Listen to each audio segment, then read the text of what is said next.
morning. Thank you, Emily, for the 24 months.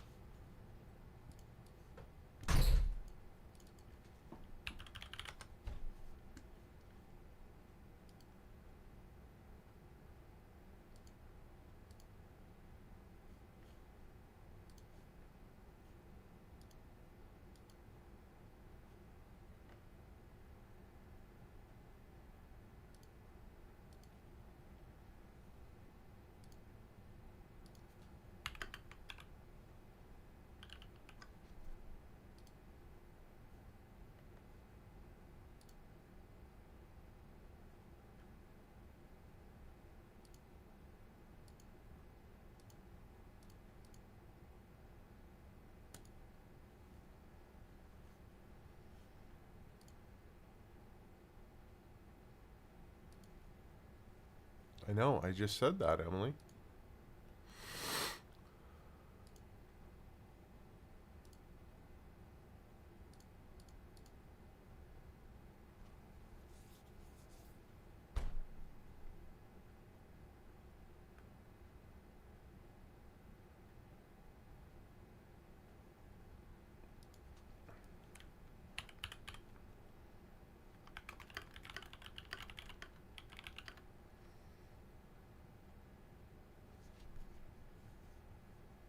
I said thank you for the 24 months, Emily.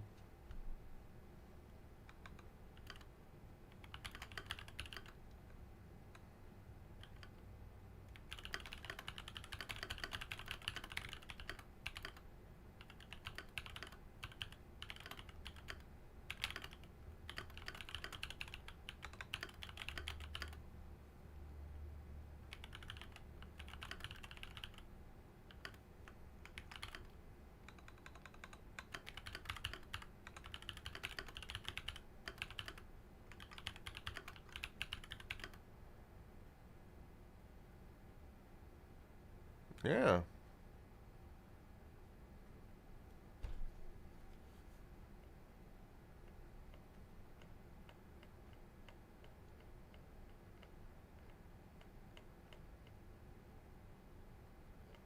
Yeah, you're all blue now, It's diamond.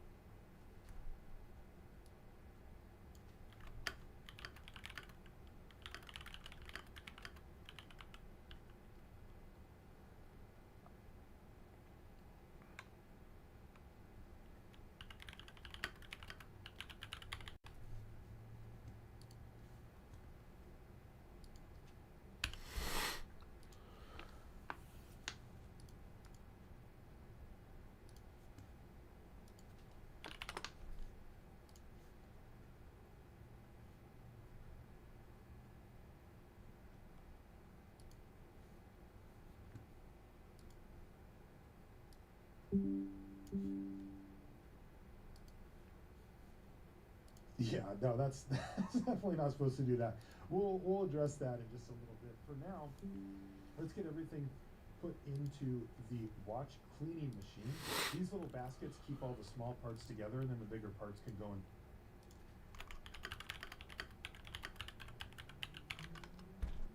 Yeah, I know, Emily. That's why I said thank you.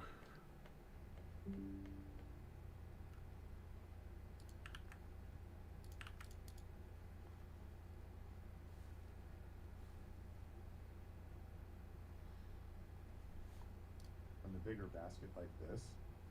All right, so there we have it. Everything's ready for the watch cleaning machine. Before we throw that in, though, let's take a quick look on the microscope, and yep, it's just as I thought. The balance staff is toast. That's supposed to be like a spike there, and it is gone. We're going to have to address that.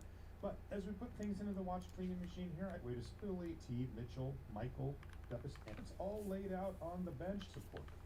And no problem in here. That's yep, it's just as I thought. Got some computers to work on, and then you like what I'm doing here? That's got some websites to work on. a great way to support me over there. It's patreon.com/wristwatchrevival. And I particularly wanted to thank Zach, Trevor, Steven, Spencer, Ross.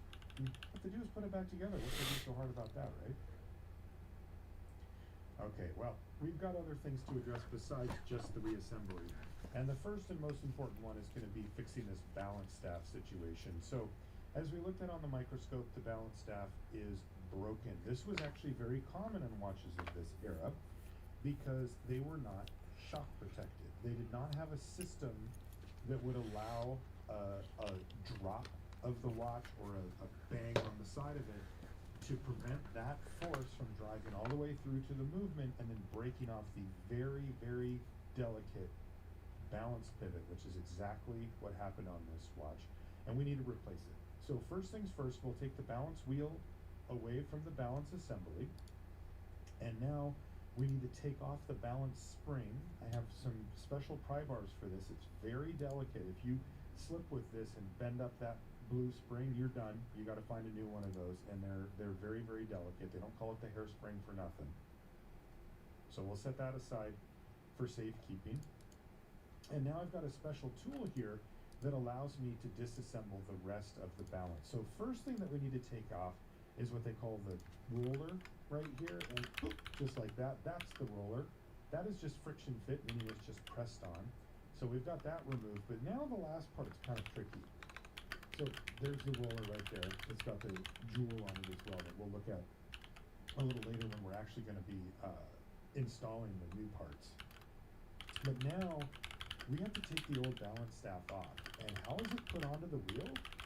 It's riveted, meaning the metal's banged into place, and we need to undo that. So I've got this tool that's really great for undoing this. This outer shaft kind of holds everything in place, and then I can use a hammer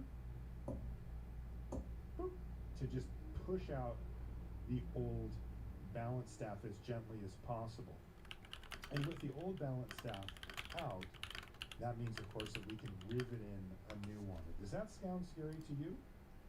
Because it sure does to me. I've done this a couple of times, but it involves hammers, and as you can see, the old balance staff is there with no pivots on the tips, but take a look. That's what it's supposed to look like with those metal pivots sticking out the tips. So we need to use my staking set for this, and we're going to take the new balance staff, and we're going to figure out which one of these holes it fits in. Just fits in. Oop, nope, there we go, that one. And then I'm going to use what's called a centering punch, which is just one of these punches that has a very sharp tip on it, and that lets me rearrange this plate on the bottom and then lock it in with the wheel, and that way everything is aligned perfectly.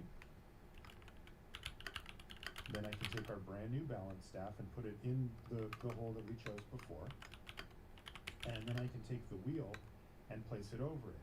Now that piece of metal in the middle needs to get hammered down around the edges of it. And yes, this is as scary as it sounds, but here's how we do it.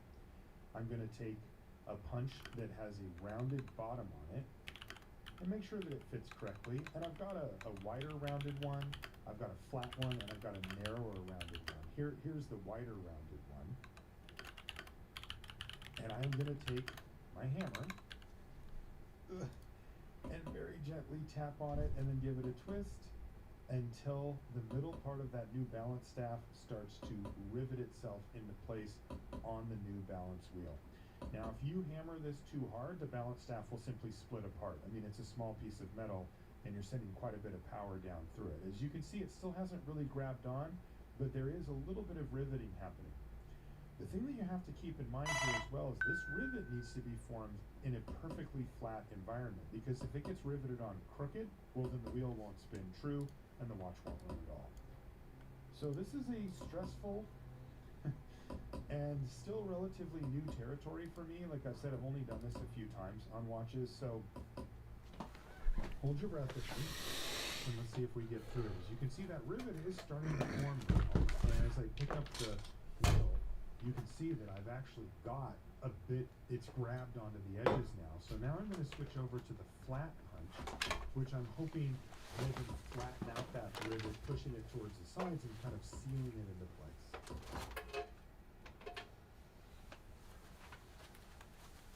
Hey, there we go. The balance staff is installed, and as you can see, it's flat up against the wheel, which is exactly what we want. Now, first thing we'll do is just a quick test on the movement itself or on the plate. And this is gonna just be to make sure that it spins correctly and that everything lines up and that the staff that I got is the right one.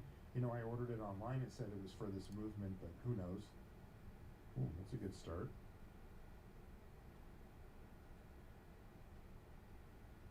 So let's just grab an air blower and just see if this thing will spin freely. Ooh, that looks good. Wow, look at it go. Yes, that is what we wanted to see. So already we've made a nice step towards getting this watch back in action. But now we need to put on the parts of the watch that we had taken off. So here's the impulse jewel. So we'll press that back onto place like that. Very gentle. And now we can put the spring back on as well, the balance spring. And again, you have to be very careful because with the new pivots there, you have to make sure that everything's lined up, because if you push down on one of the little pivots on the top, you're done. It'll just break right off. So this isn't quite aligned correctly. There we go, that's better. And then once again, I can simply press this onto place with my fingers. I don't need to use a hammer for this. Now this does present a bit of an issue though, because I have just pushed this spring back on kind of randomly. And what we need to have happen is Just we so a need guy, certain listen to a guy parts talk, of this Emily. balance to be aligned with certain other parts, and then we also need to be able to put the top part of the balance on and have that all work out together. I don't think my mic is off. I just think you're hearing something that you shouldn't necessarily be hearing, which is another person talking. So, if you take a look here, do you see this triangle, and do you see this triangle? That triangle post goes into that hole on the top part. And as you can see, we need to move this over to here, or else it won't sit properly. Aluminium or plastic components. Clean products in this way, they're using either this or something very, very similar to this. Now, if you listen to the internet, you'll hear horror stories where people will tell you this will melt your face and your bike. Make of that what you will. My experience, I've never been irritated by it, and if I've got it, huge favour. First off, an easy one, that to be honest, it doesn't really need doing, but we do it. The bearing inside. See if we see any dull. Now let's take a closer look at the components that have been through this machine and see if we can see any issues. Lightning. Good. Flushed it out completely. I'm not sure I can get to spin with my gloves on it. There we go. Spinning, lovely, lovely, clean bearing. And there's that headset bearing which was filled with rust and snot. That also absolutely fine as well. This was a shiny top cap, but now it's gone dull. And if I'm honest, the other parts haven't done well either. There's that jockey wheel, and as we can see, yeah. So, what we're going to do is mark it. This is where I want that stud to be aligned with. Right now you can see it's almost on the opposite side. Now how do we do this? More tricky business. So we take a screwdriver and put it into what we call the collet. That's what actually holds the spring into place. And then we very, very gently turn until the stud gets lined up with the mark that I made on the rim of the balance. You can see the mark. It's at about 11 o'clock.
I don't know. They made a whole bunch in a day.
It's an old thing from the 1950s, Emily. It's a little Christmas tree that holds candy.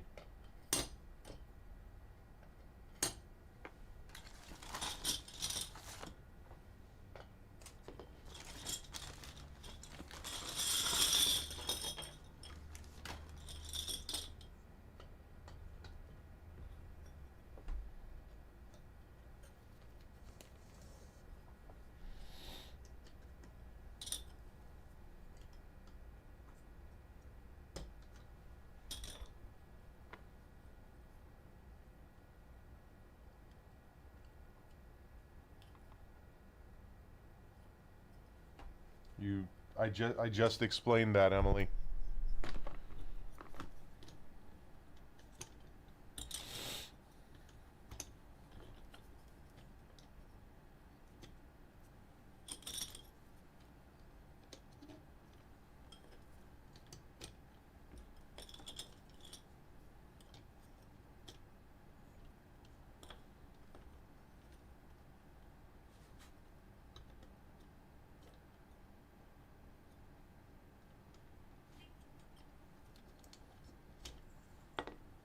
Nope.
subscribing.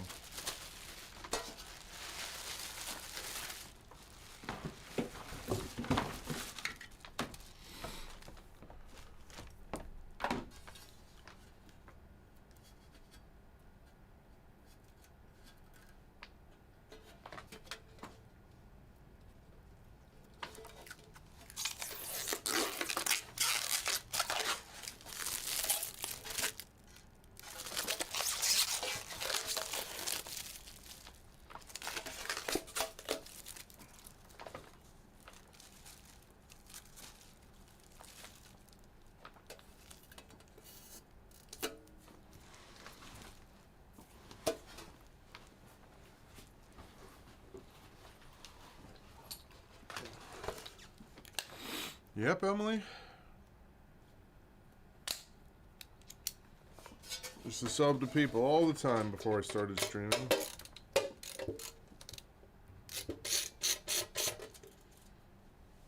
Now I don't have time to watch them, so there's no point.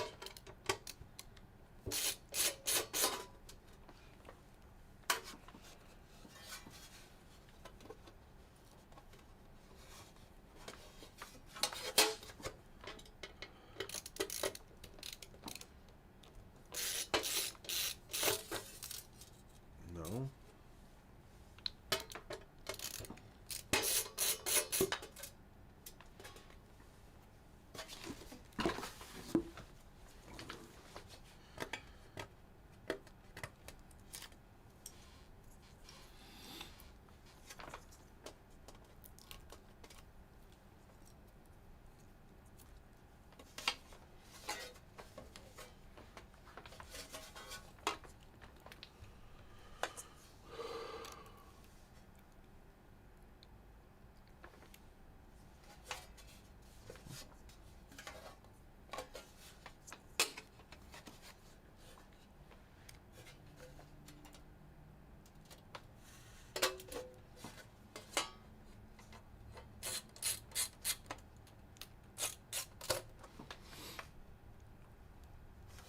Non-magnetic. Awesome.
You should have hung up these wet towels. They would have dried last night. Where would I have hung them up? On the box.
That's nice and quiet.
Nothing, Emily.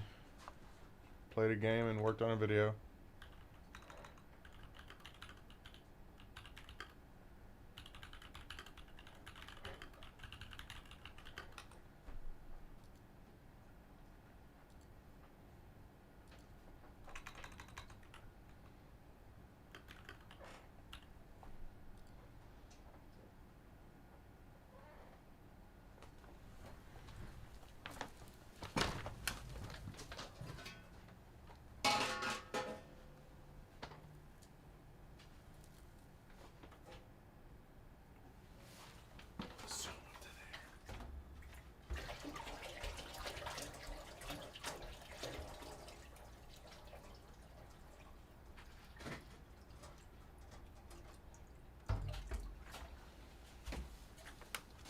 See if that makes a difference.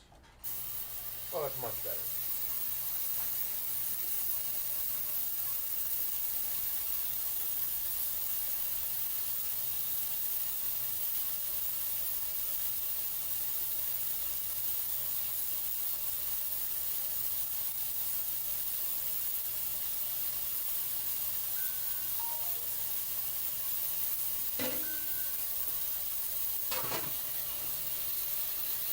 Still quite annoying.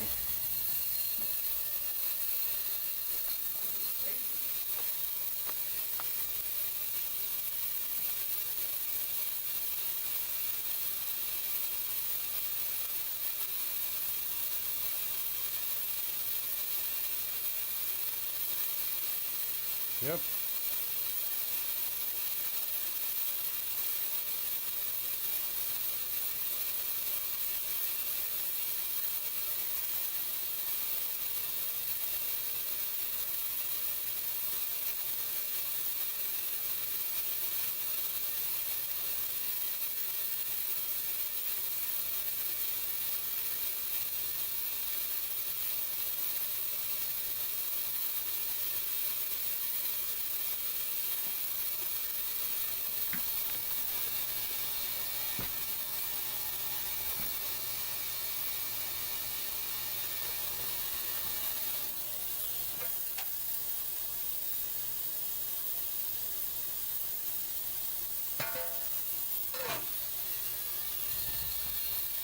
That's gonna run for 5 minutes, and we're gonna see what how that actually looks.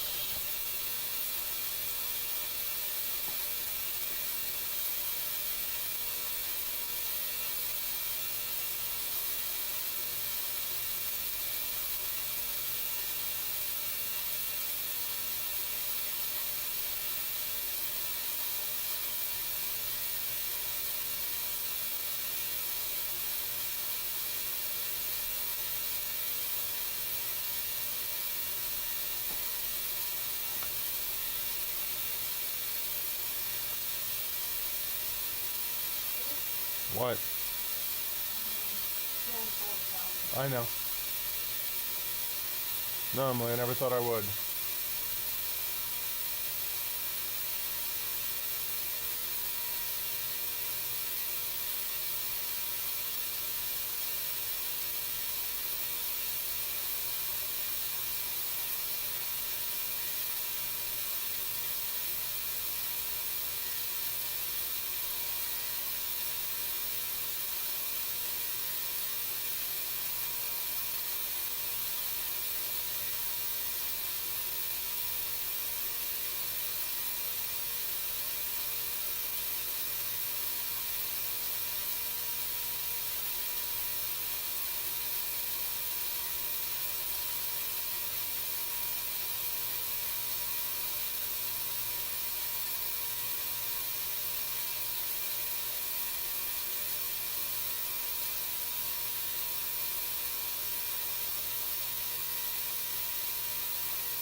I don't understand how I keep losing tools. It blows my mind.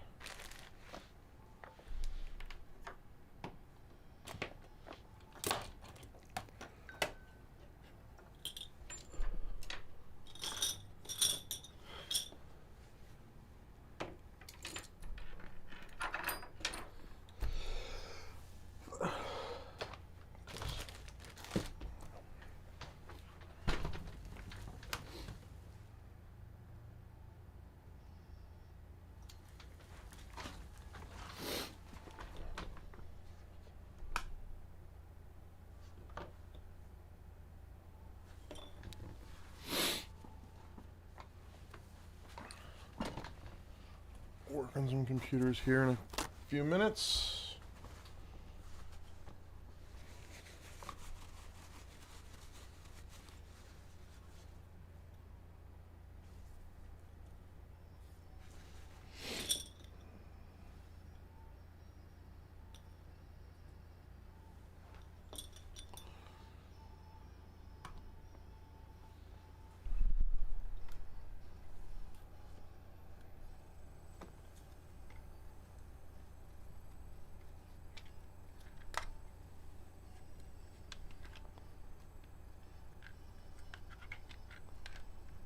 Oh.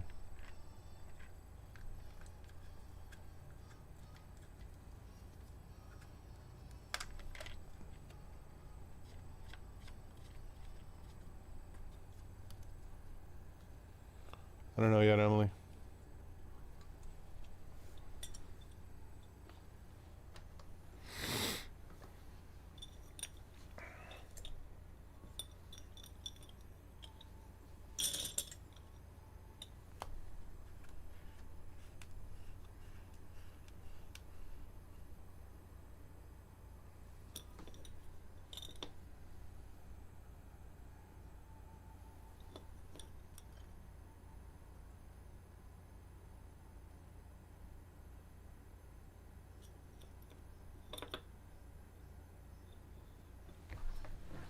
Alright, let's run this thing 5 minutes, see what happens. See how all this stuff looks after a good 5 minutes.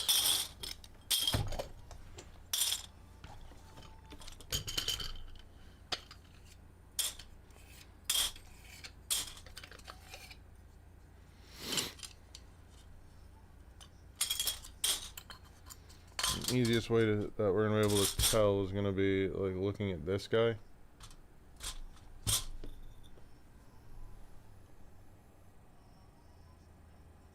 You see, there's just stuff on there. All right, let's see how it do.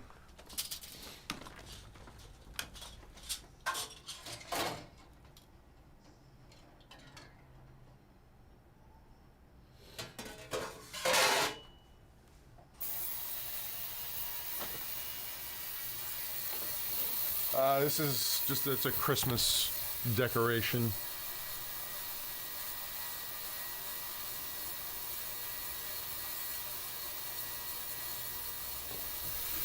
People said put a little bit of dish soap in these things.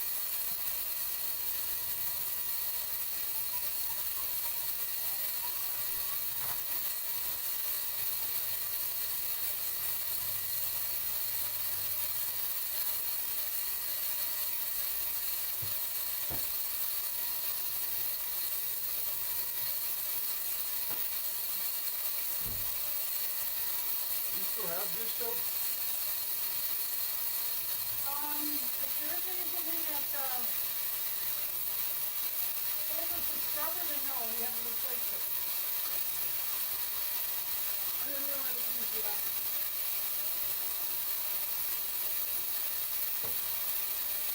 Yeah, it doesn't look like it. Use the hand soap.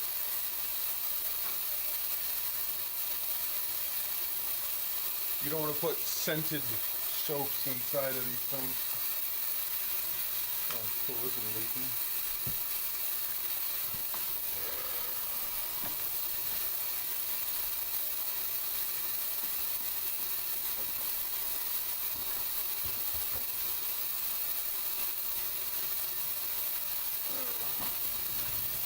Boy.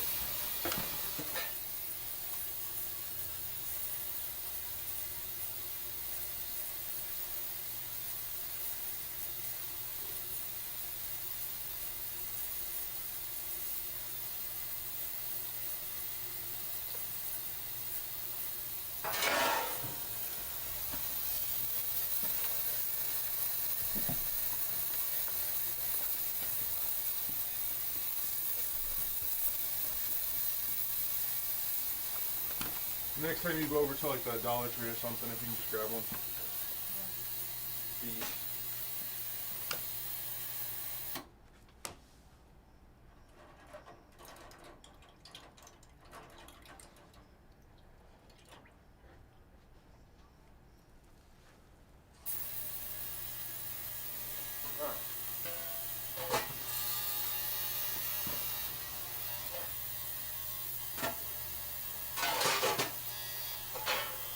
It's louder with the top on.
We'll just leave it open.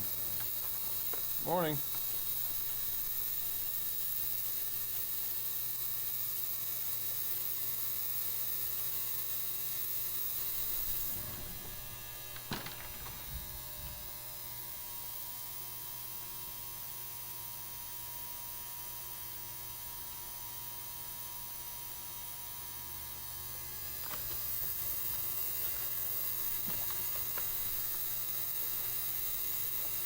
Yeah, I went a little too far.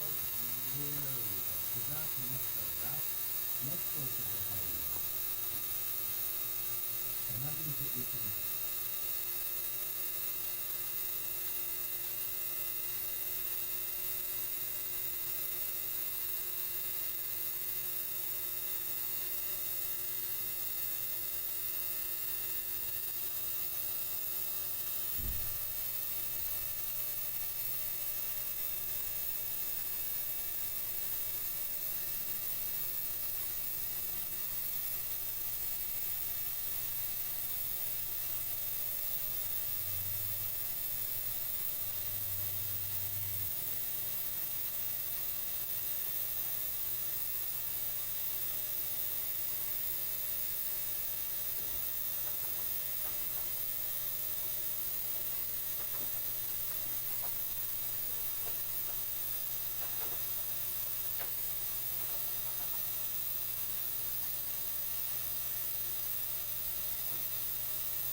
Why is this pin pad not plugged in? What? Why is this pin pad not plugged in? I'm charging it? Okay. It's mine.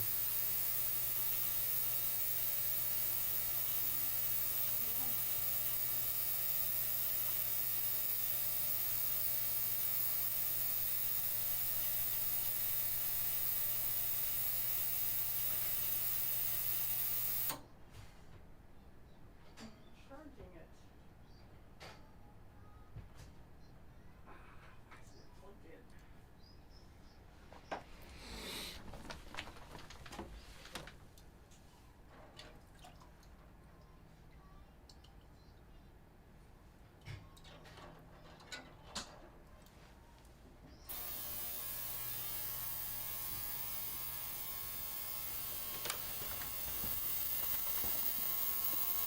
Alright. Let me get some water. Then we'll...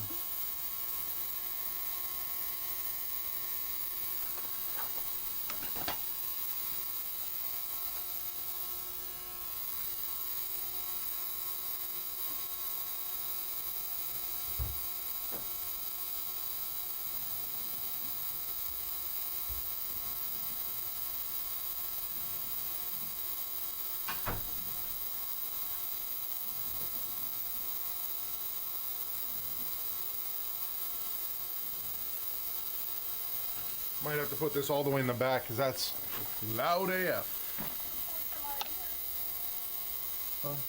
I know there's some in there.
Yeah, and it stays there.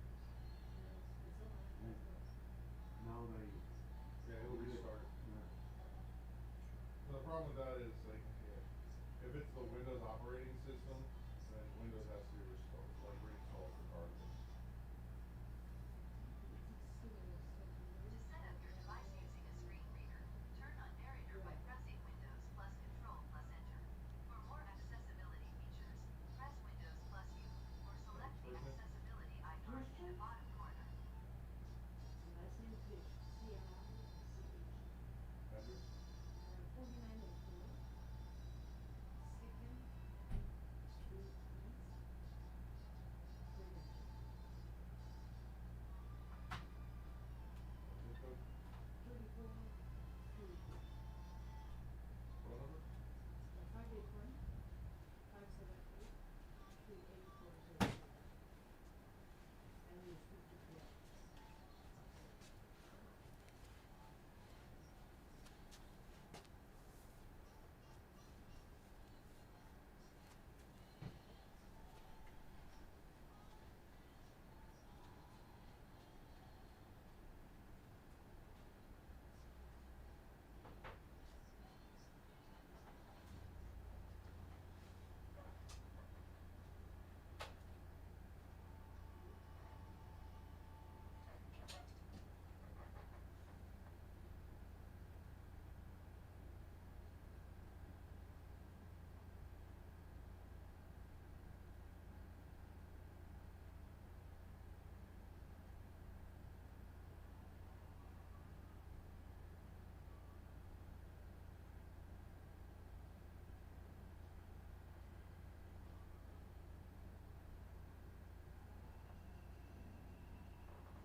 I'm gonna get started on this, I believe, on Saturday, and then I'll call you after that one.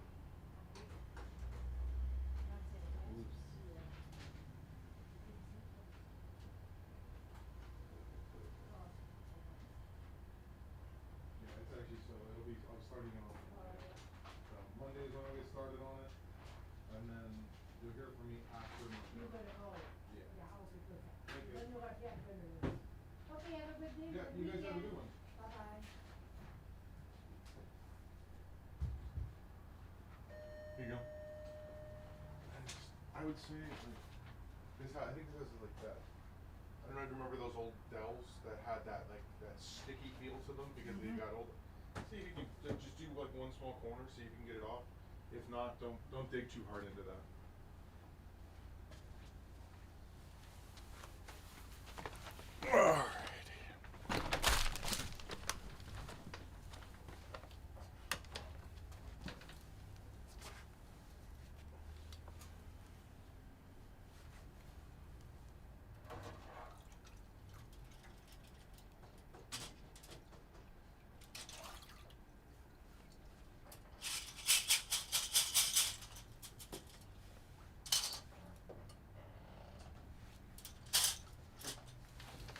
All right, let's see how that did.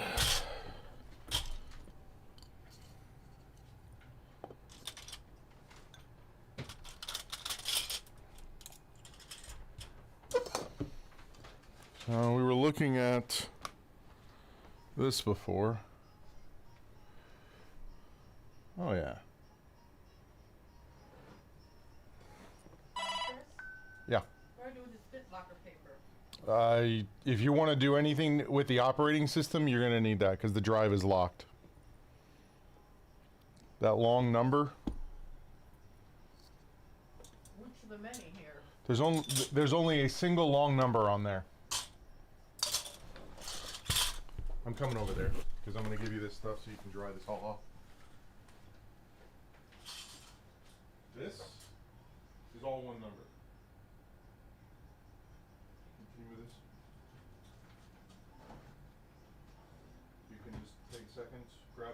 grab some towels so you can just dry each of them off. Well, look how bright that looks now. Okay, as long as you're here. Something just popped up on my computer. I need to look at. Are we out of towels? There's no more towels in there. There's no more towels in the drawer? I thought we had a bag of them still. No, I put them all in the drawer. Okay. No. Sorry, yeah, just use those. I'll order some more off Amazon. As long as you're here, what's up? I did what you said on this one, and I got a message, and then that said that. Cool. Let me ask Greta on this. And this one here, you need to order a battery. That's it? Everything else works? Everything else works. Okay. Give me the model number of the battery. I'll give you one. Thank you for the follow. Well, thank you for the raid. We're just getting done putting some parts through an ultrasonic cleaner. How you guys doing? Got a look at a gaming computer. That's what we're about to do. How's everyone doing out there today?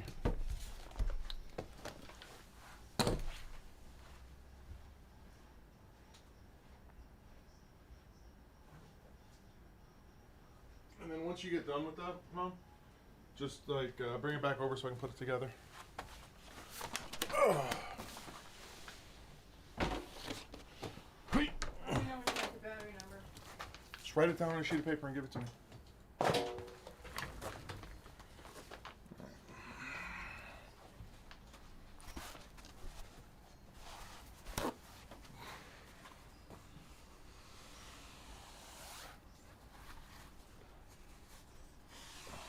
Thank you. Oh, there's one on the shelf. I guarantee you there's one on the shelf because every time I order one, I always have an extra. HTO3XL is the most common HP battery. Should be one in a box. All right, this computer. Let's turn this off. It should be. Open it up.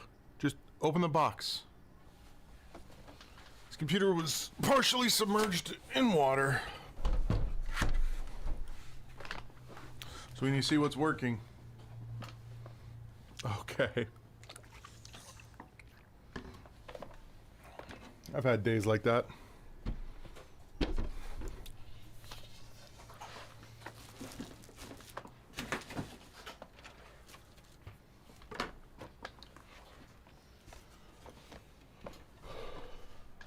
What's it say? TV style 42 watt. What? Type WDX. So that's a Dell. That's what was in this box. Here, I'll order another one for this guy. There you go. This guy, I tried calling him and he did not reply. So I'll order another one. HTO3XL. No, I looked up here and there wasn't any. All right, let's see what's going on here.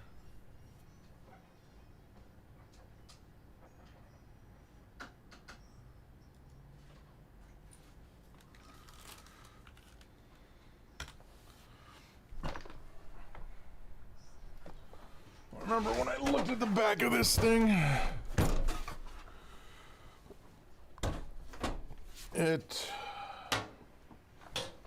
I could see that there was water down here. So the only thing I'm really worried about, honestly, is gonna be the power supply.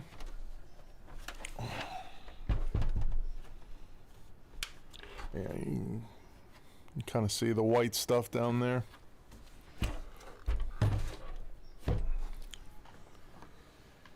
Oh.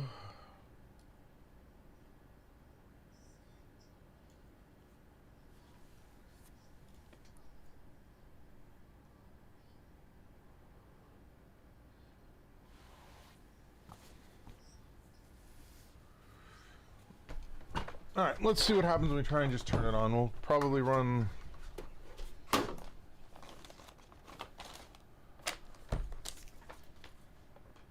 Probably just run the power supply through a simple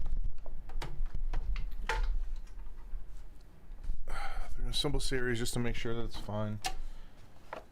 And just using my power supply tester, but I hate this case.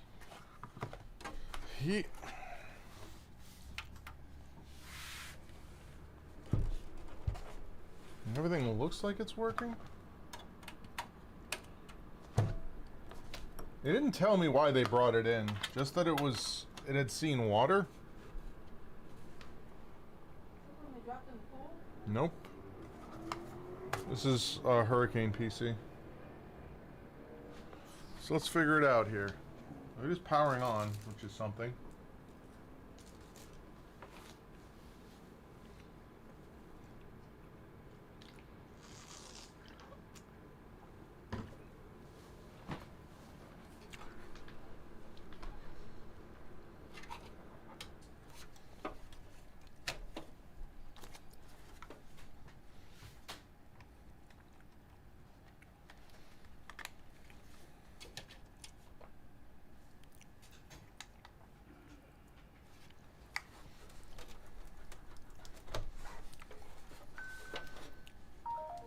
Da-da-da-da.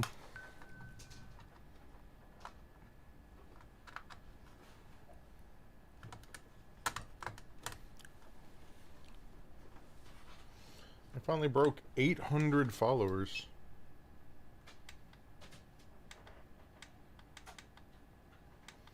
So that's working. The power is good. Something else is preventing this from posting. Let's figure it out.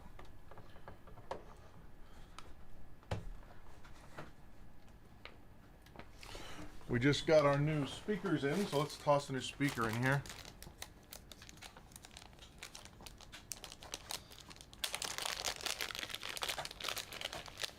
Now I have 9 of them, so if I lose one because I leave it in someone's computer like I usually do, not an issue. Let's see if we get any beeps.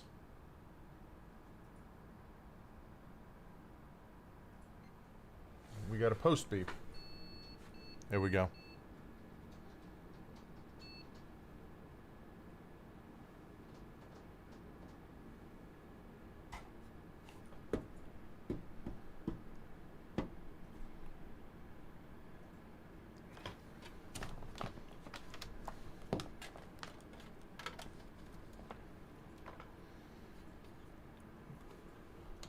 Let's see here. I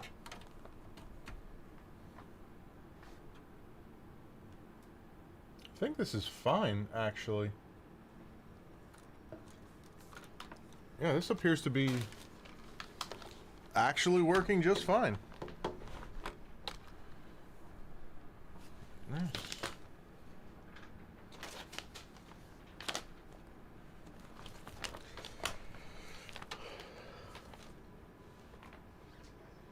So I need to do this BitLocker before I do Hirons?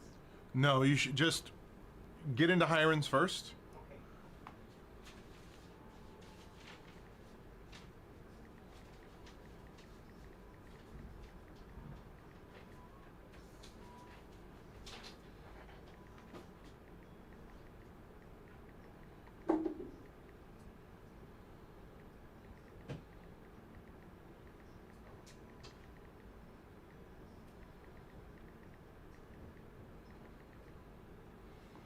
All right, cool. That was a nice, yeah, it's working perfectly fine.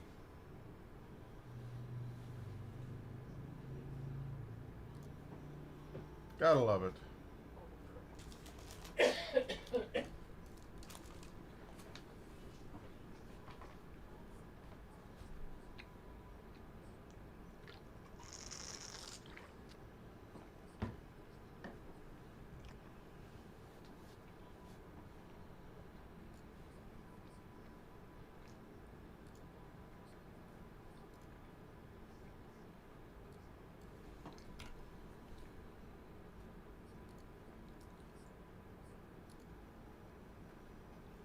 Yeah, so I'll order another one of those batteries, Angeline, Yeah. and we'll just have it on the shelf, and then we'll add it to the parts list.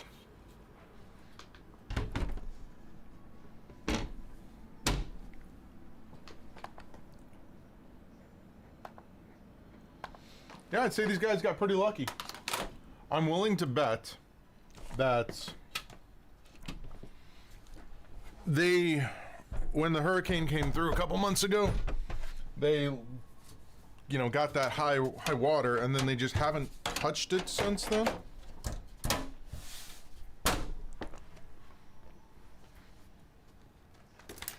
So that's one of the things I tested. If there was corrosion in the actual power supply, it would throw faults like left and right when I put the power supply tester on it. But because this is mounted correctly with the fan on the bottom of the power supply, at worst the fan would have water in it. But there's not a, all right, I guess I'll show you what I'm talking about here, because this is actually, it actually makes a lot of sense if you do that. So here's our power supply right over here. If there was water on it, you can see there's a shadow line on it right now. If this had any water on it, what you'd see is you'd see a line that would be any amount above nothing. And there's not a water line, meaning that if it did get water in it, it was such a minuscule amount that it didn't actually affect anything, and this clearly didn't have power. The other thing I looked at was this, which is the filter over the power supply, which has zero corrosion on it. So I'm thinking these guys brought this in because they were erring on the side of caution, not that the computer was actually submerged, but they assumed it was submerged.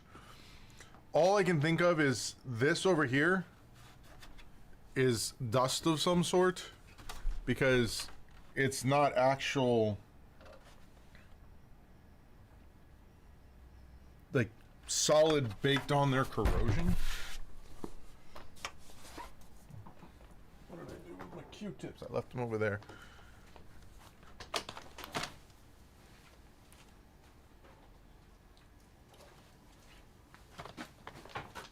Yeah, because water and high power capacitors don't go together very well. And because this probably hasn't been run in that extended period of time, it more than likely anything that was in there has evaporated. Yeah, no, this isn't even, it's just dust. It just comes right off. Corrosion comes off a little bit different. So, who knows? If this did see water, it saw, what, maybe a millimeter, maybe 2? So I wouldn't, there's nothing here that is of concern to me. I don't see corrosion on any of the wires. I don't see corrosion on any of the hardware. Yeah, these guys can come pick this up. Let's figure out what my next computer is.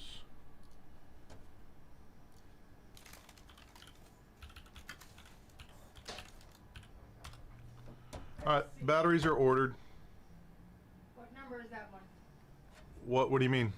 that you just were talking about? Number 13. Okay, your next one will be number 4. Okay. Let me print out the paperwork for this.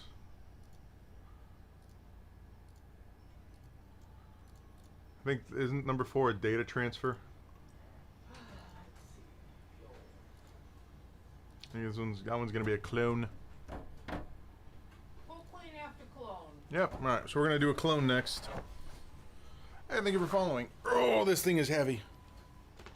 I don't know why I'm trying to carry it like a pizza. Where am I gonna put this thing?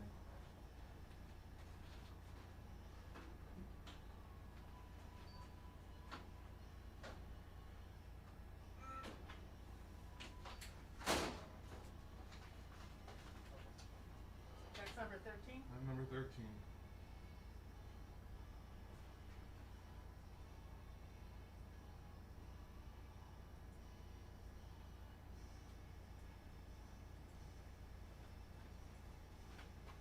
Actually got this. So you got between 4 and 34. Huh? Yeah, I'm just gonna do this one. So we're going from an old computer, this guy, down to a little micro PC.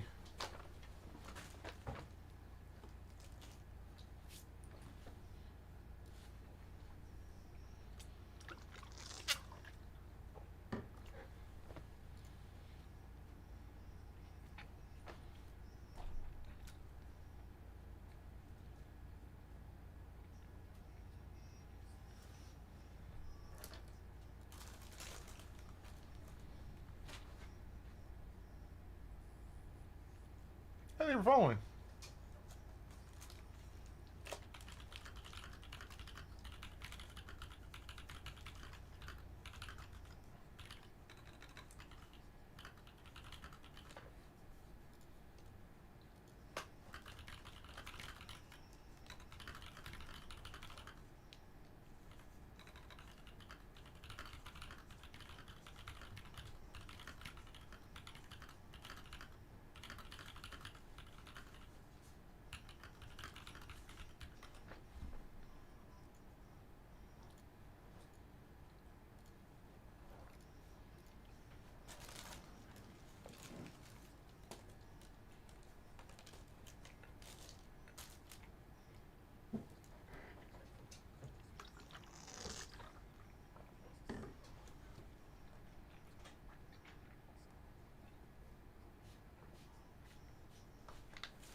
All right.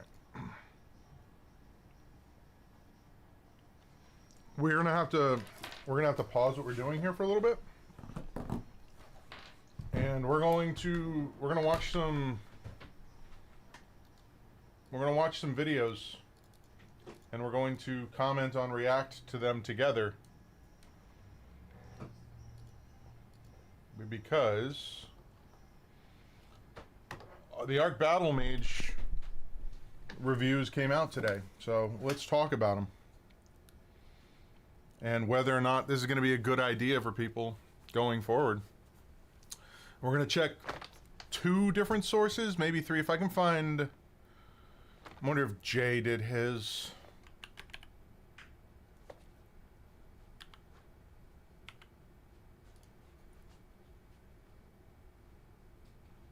Yep, he did. All right, so we're going to watch 3 separate videos here. Jay, Steve, and Linus. And we will... I can't believe it. We will talk about it. All right, so... We're going to go shortest to longest here. After NVIDIA and AMD just completely abandoned the sub $300 price point, or gave us intentionally nerfed options, Intel has finally done it. They released the first good budget GPU in over 5 years. It doesn't cut any corners.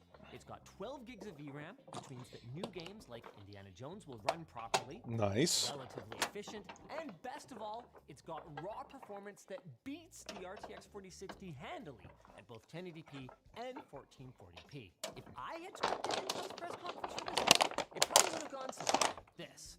249. It's been a difficult journey to get here for Team Blue. Their first generation had famously buggy drivers, with some games running poorly, or even not at all, which led to such low sales figures that the department has been the subject of near constant speculation that it would be cut. But believe it or not, they have squashed most of the bugs. Most of them. We'll talk about that later. First, the TLDR. Last time, we asked viewers to consider buying Intel Arc because we were desperate for them to emerge as a disruptor in the GPU duopoly. This time, we're asking you to consider Intel Arc because it's freaking awesome to the point where I would say that it is the only choice for gamers who want to spend $450 to $700 on a tower, or for those folks who have waited so patiently for an upgrade to their faithful Yeah, Emily, I had one. I built a computer in it last year. 10 series. Sold it to somebody. That old GPU. Wait, don't throw me out yet. Let me out. Oh no. Sell to our sponsor Java instead. Why let your old hardware collect dust when it can in neck and neck with the 40 Cyber gouge you for the luxury? I built a computer in it, Emily. First up, Night City. In Cyberpunk, the B580 makes an impressive debut, running neck and neck with the 4060 Ti 16 gig, a card that retails for $450. You heard me.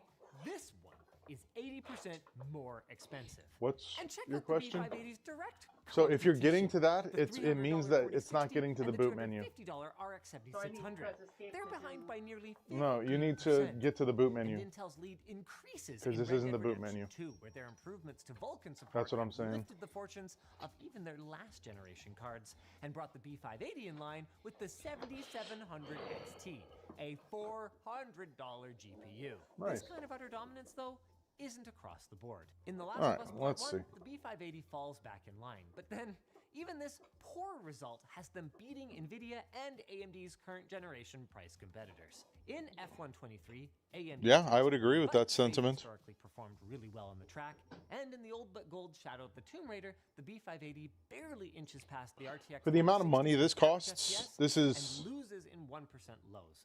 you're not going to be able to get this kind of performance In Returnal, for the money. is neck and neck with the 4060 Ti and the 6700 XT, only taking a clear L from the 7700 XT, which, again, I remind you, is a $400 card.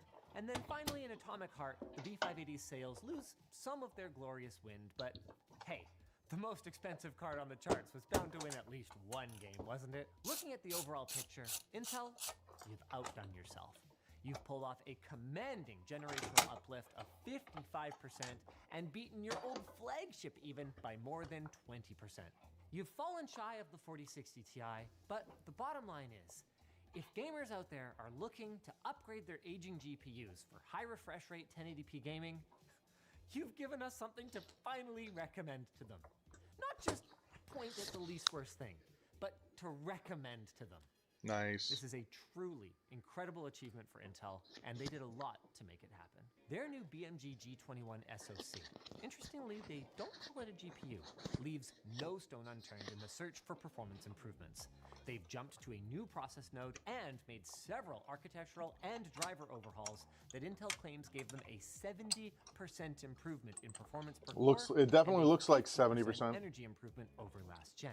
Which makes me wonder, why did they hold back? If 20 XE2 cores is good, then 32 cores on a B770 would be better. Speaking of bigger, nearly 37% of Steam users are gaming at a resolution that is greater than 1080p these days. And now I'm very Keeps confused. growing as 1440p and 4K monitors continue to come down in price. So can Intel compete at 1440p as well? The short answer is yes. Across our suite of benchmarks, the B580 overtakes the RX 6700 XT and narrows the gap with the 4060 Ti to just a few percent. As for Intel's promised 10% lead over the 4060, well, it appears they were actually being modest. Across our game selection, we found a lead of 20%, though it is worth noting that this will vary depending on game selection. Starting with the famously VRAM-hungry The Last of Us Part 1, the B580 holds its position on our chart, embarrassing NVIDIA again, with the B580's 1% lows besting the 4060's average FPS. Shadow of the Tomb Raider demonstrates just what an incredible generational leap Intel has pulled off here, and it seems like something about Returnal really likes Intel, because all of our Team Blue cards get a nice little bump in the rankings. I'm kind of running out of ways to say Intel's doing well, so in Red Dead Redemption 2, Intel did bloop-a-loopy, and in Cyberpunk, they blompinated the competition, while making it glaringly obvious just how overdue the 1060 and the 1650 were for a valid, Yeah, you modern literally just got it. 1440p upgrade. With strong, if not mind-blowing performance in both Atomic Heart and F123, it's clear that Intel has achieved what they set out to do, made a killer value 1080p gaming card it's also capable of 1440p. There I are wondered some where these came from. even Intel admits Apparently, that these win in every these computers and a motherboard with support for recycled came from bar Rite is Aid. mandatory for ARC GPUs. I do, Emily. And the B580 isn't a top-of-the-line benchmark buster. So if you have a higher-tier older card, like a 3060 Ti, you shouldn't feel compelled to upgrade here. But as far as downsides go, those are pretty Yeah, there's no driving this. and there's more to like than So just the what raw I'm not performance. sure what you were seeing. Let's talk about ray tracing, which is a little more relevant these days all of a sudden. That's than it crazy. used to be. Especially If it has integrated games are storage, starting to list that'd ray be tracing as a confusing. minimum requirement. While we didn't have time to develop a test for our boy Indy, we did check out the RT performance in a few other games. I'm not saying this is something that you did. Still It's just results in something I'm significant very performance, confused but about. NVIDIA's mature and well-supported RT tech allows them Because to there's deliver no hard the drives in big these. Yeah, way look, in it's at atomic heart 256 attention. and In Returnal, the it passed. B580 catches right back up to the 4060 Ti, but We'll find falls out. back into the pack in F123. I'm gonna go turn it on real Overall, quick. You can have a solid plus 60 FPS ray-traced gaming experience, assuming you're willing to fiddle with the settings just a little. Speaking of which, ultra settings at 1440p.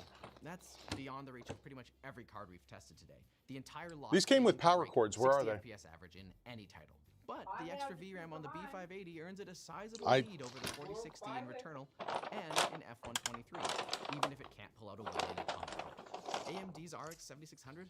Oof. It's basically crying in the corner trying to figure out why it's even here.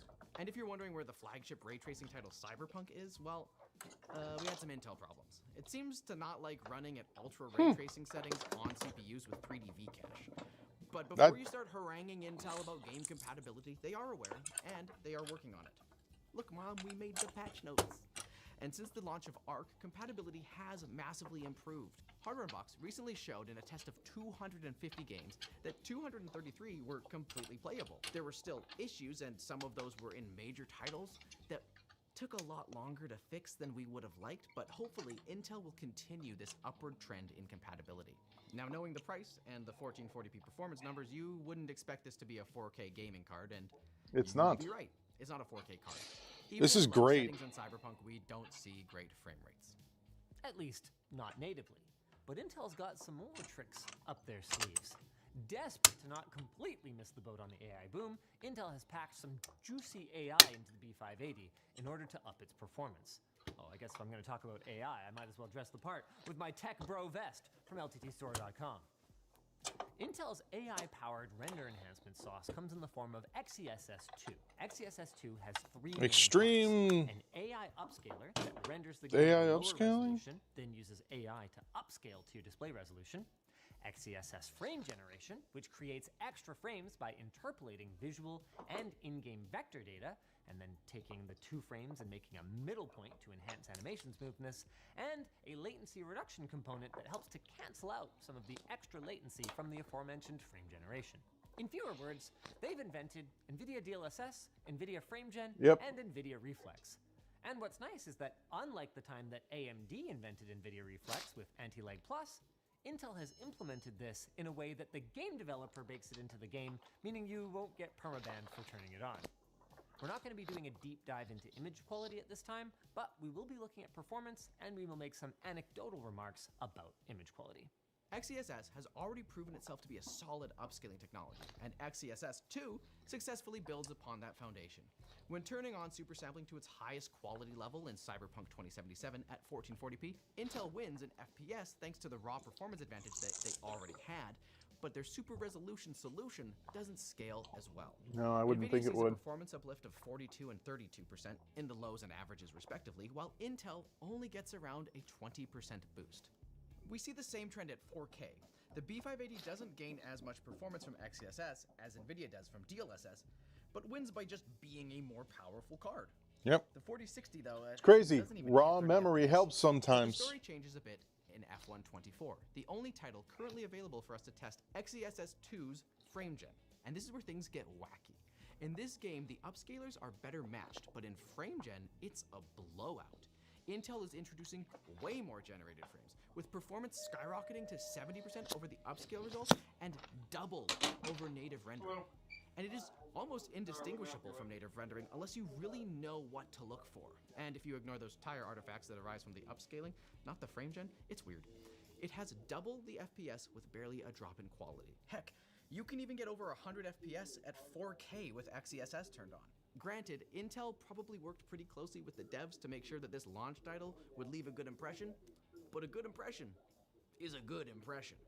While Intel pitched this as a gaming card first and foremost, they did include some other value adds, like their enhanced media engine that now supports more codecs than NVIDIA or AMD.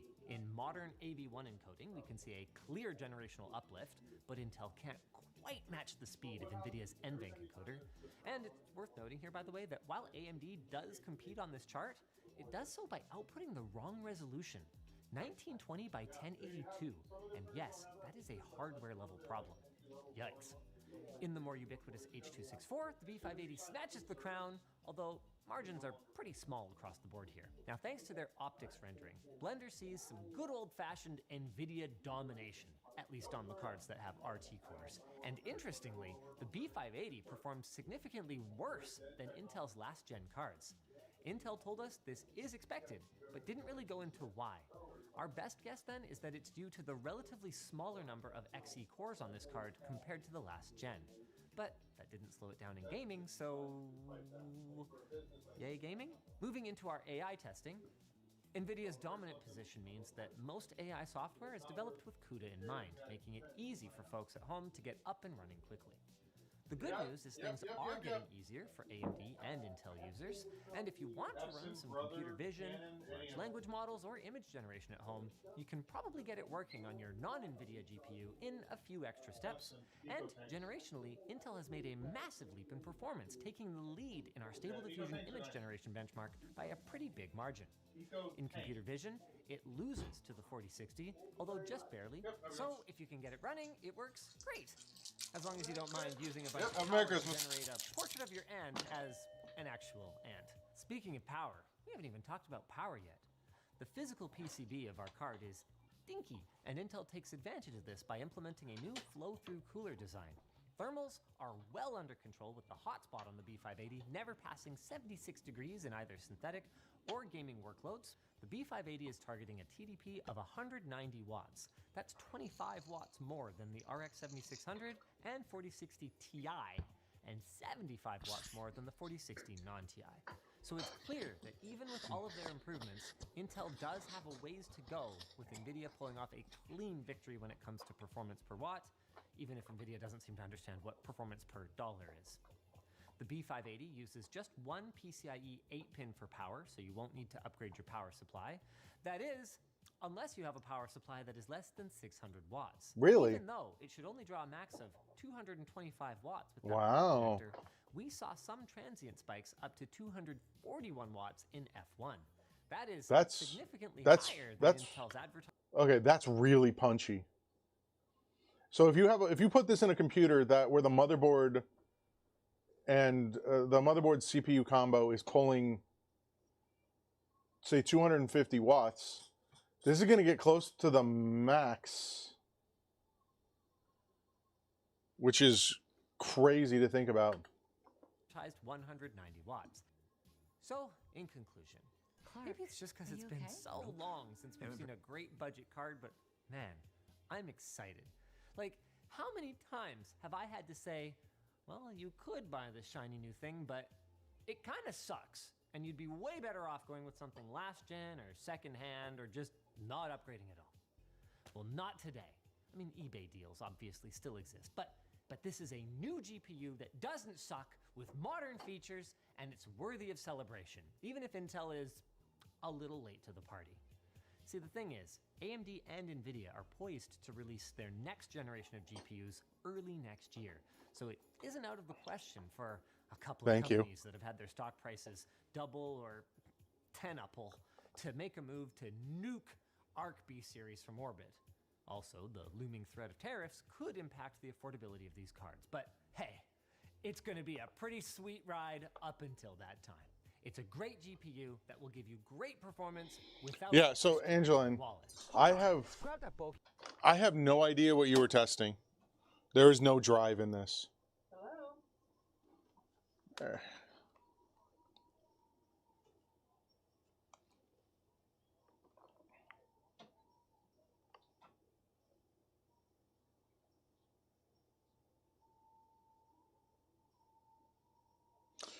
Cool. Okay.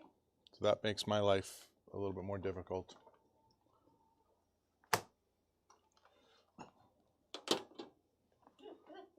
Yeah.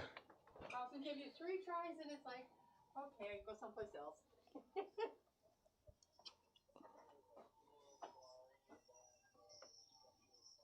I need that SSD. Can you hold on a minute, please? I'm at work. Okay. So that's okay. I handed it away to Dad for. Yeah, what's the cost? All right. Wallet anyway, because our sponsor Ridge is having a holiday sale. His old and bulky wallet fell out. Just like that, I quickly shop at Ridge.com and recycle Lance's old wallet. Oh, why thank you.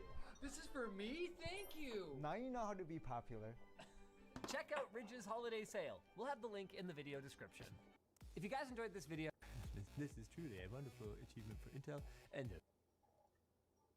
All right, so we got thumbs up there. The actual performance of the Battlemage 580 cards, or the B580 specifically, the new Intel Arc GPUs. This might be one of those instances where it's actually under promise and over deliver. That's not something we're really used to. Not in the GPU market. Jawa is the #1 online gaming marketplace to buy and sell. Offset the offer in the description with Intel stuff. But as somebody that played a caster in World of Warcraft for 15 years, I'm okay with this. Okay, let's. All right, nerd talk aside, obviously the Intel architecture, there's already been some deep dives. Again, I'm going to reference this channel. Steve does an amazing job of the deep dive stuff, and Tommy Peterson, formerly of NVIDIA, did a full deep dive on the main core architecture changes. So I'm going to really reference that you go watch that video. We'll do some high-level stuff here today.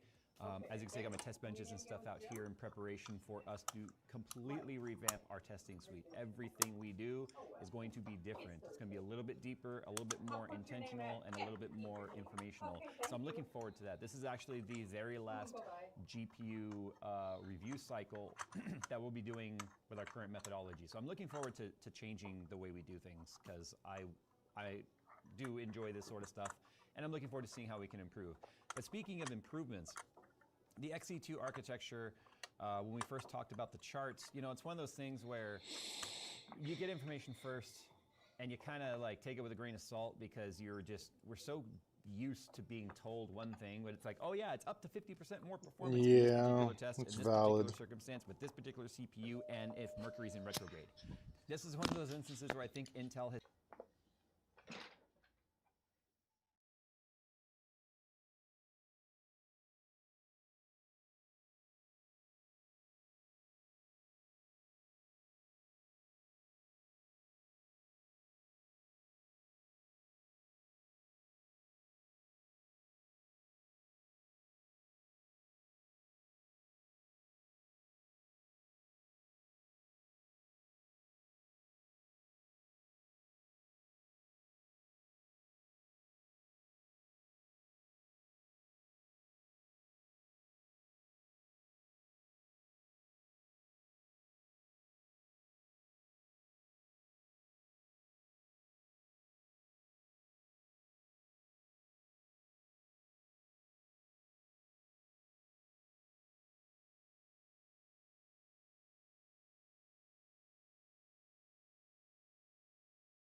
We're 2 for 2 on people looking for printer repair today. quietly in the background, kind of like Iron Man in his cave, building that very first suit, and then this is like the Mark II, if that makes sense. So it is just, it's actually pretty incredible what Intel's been able to do in one generation to the next, which gives me hope for like the next 5 years.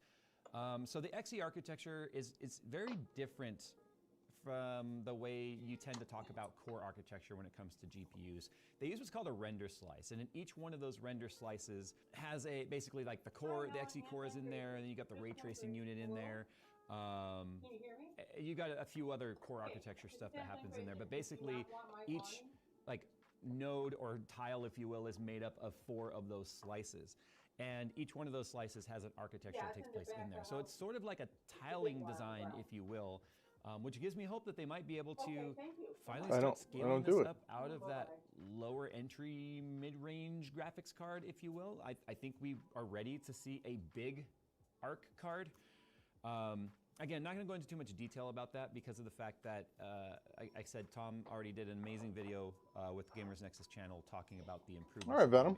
But one of the things that they're very, very proud of is not only the ray tracing improvements that they've been able to really make in one generation to the next, but the fact that they've been able to get these improvements with actually having smaller or less render slices as a whole, or the amount of tiles is actually lesser as a whole.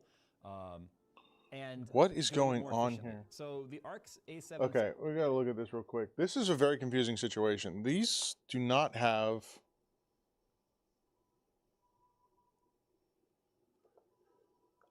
These computers that I purchased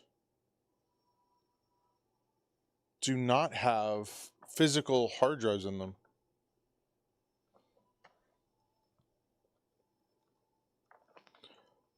But there is a 256 gig integrated SSD, which I can't turn on. Let's see what happens here.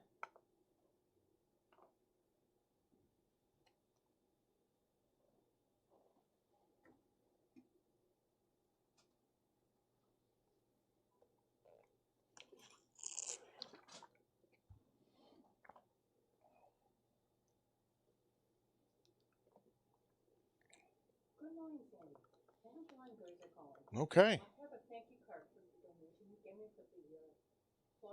Yeah. It is fun. It is complicated. It is aggravating. It is awesome. Hello. How are you? Yes. Give it to her, like drop it off any place. I work every day. Can I just okay? When you're not there, is there a slot in the door that I can slide it in? You have to shove it between the door and the frame, and it will stay there. What? If she wants me to check to see if the antivirus is scanning it? What time do you get there? Okay, let me try and get time. The antivirus is set to ignore Data Pro. Thank you so much. Bye-bye. You too. Bye-bye. So I have a question, and like because I'm ignorant about this stuff. Can she not just do the reports without using the macro? Because the macro is what's broken.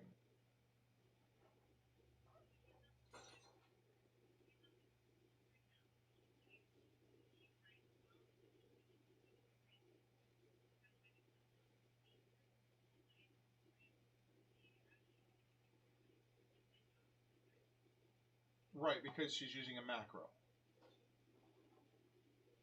So is there a way to do that without using the macro? Is my question. Because I don't know. Son, I'll be right with you. So it's like when she presses like a certain series of buttons, it runs through a whole bunch of stuff all at once. Instead of like going step by step and manually doing it. I don't know. I'm not familiar with the software enough to say like whether or not that's an option or not. I don't know.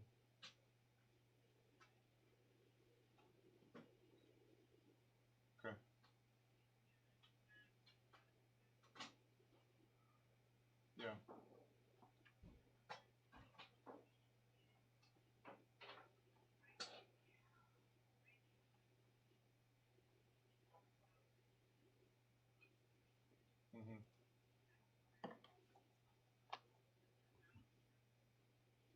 I'm not sure either. Worst case scenario, you can just switch back over to the other computer to get stuff done.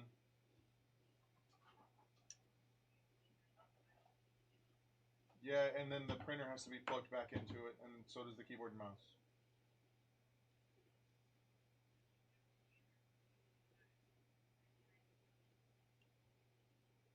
Yeah, because that's why I left the printer out there, because I wasn't expecting this to take 2 days for them to figure out what's going on. I don't want to put you guys too far behind.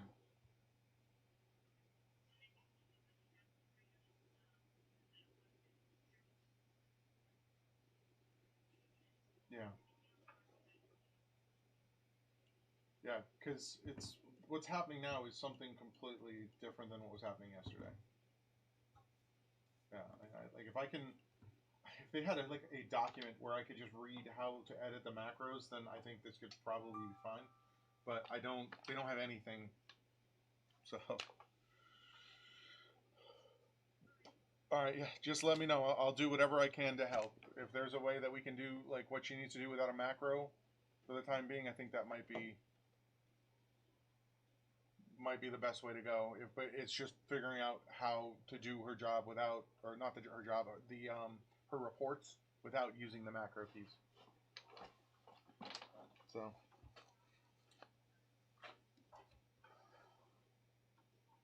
Okay, yeah, and like I said, I'll stay on with Carol as long as I need to get this removed. Yep.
That ultrasonic cleaner did wonders, didn't it?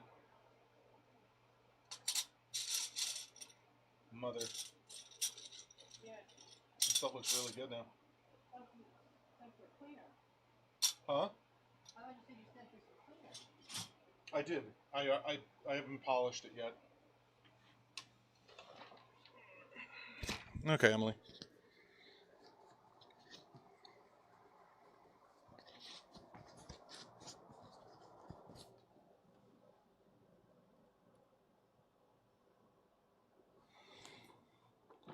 Okay.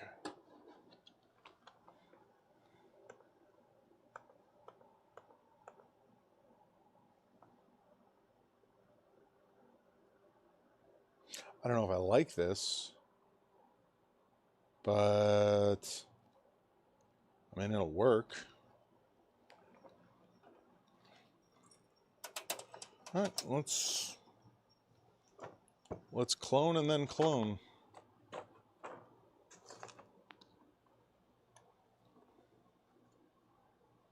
So this has, you're right, Angeline, this has integrated memory. It's built into the motherboard. But you can't access it? I physically cannot remove it. So why do you want to remove it? I needed to clone this computer. Oh. Yep. We're just gonna have to do it. We're gonna clone with an extra step in the middle.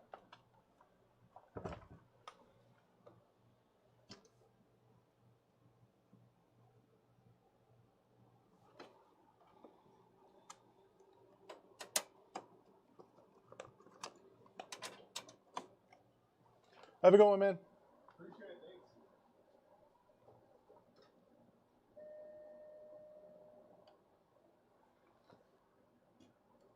70 and A750 cards were 220 watt total TDP cards. But the B580 card is actually a 190 watt TDP, and the unreleased card that we haven't taken a look at yet, the B570, is a 150 watt card. So if you compare the price point that the card exists in, like the brackets of cards near it, at that $249 price point of MSRP, which is the ARC card price, it's designed to compete with like the RX 7600 from AMD, the RTX 4060 from NVIDIA, which is actually $50 more.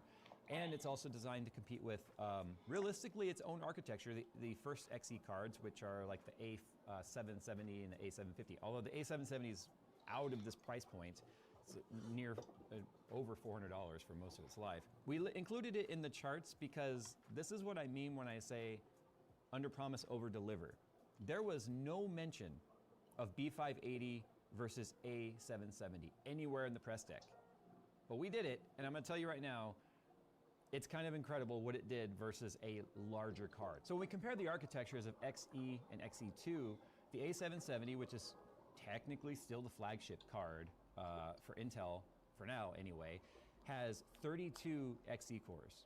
The A750 has 28, and the B580 has 20, and the B570, which isn't here yet, has 18. So already it's got a lot of work to do to make up for having less cores. However, it has more core clock. So the core clock on this, the base core clock anyway, that is prior to any sort of auto overclocking, which does also exist on the Intel cards, is a 2670. I'll tell you right now on our charts, everything you saw on the B580 was 2850. That's where it went up to out of the box, no overclocking, no profile changes, just out of the box, driver installed on the bench, and go. 2850 locked, perfectly straight line, no fluctuation, no sort of hiccups, just literally a flat line all the way across. And it did it without ever even hitting its max TDP. I do have a power chart we'll show you a little bit later. But with all that sort of stuff out of the way, let's go ahead and just see how the card compares to its neighbors. And I'll tell you right now, it's kind of a smackdown. And not in a way that we actually expected. So one thing I want to point out too, every card that you're going to see on these charts was retested for this particular review, with the exception of the 3070 FE. Those numbers are a couple drivers old, but I wanted to compare it to the 3070, at least for some numbers that exist, because you can find a 3070 down as low as $250 to $300. So it's a relevant card that is older. that I think should be put on here so that you can have some parity to see whether or not buying a higher tier, older card makes sense versus buying a brand new card. So that's why the 3070 is on here. But the B580 obviously is brand new drivers. A770, A750 have their latest drivers. Same thing with Intel and AMD. So when it comes to ray tracing, unfortunately, the poor little 7600 is still all the way down there, not really. I mean, it's on the chart, it's there. The 4060 actually is being beaten by the Alchemist series cards, the A770 and A750. But look at the B580. I mean, it is way the heck out there, even versus the 4060. That's the card we should really be focusing on when we talk about these benchmarks, is the 4060. Unfortunately, the 7600, with the exception of one title on here, is completely irrelevant. And when Tom from Intel said that, I almost said Tom from NVIDIA. It's so hard to not say Tap from NVIDIA. Anyway, when Tap from Intel said AMD's not even, like, they're not even a concern, it's holding true in the tests we've run so far. I'm curious to see how the other reviewers are faring. But the B580's ray tracing and performance uplift from Alchemist to Battle Mage is nuts.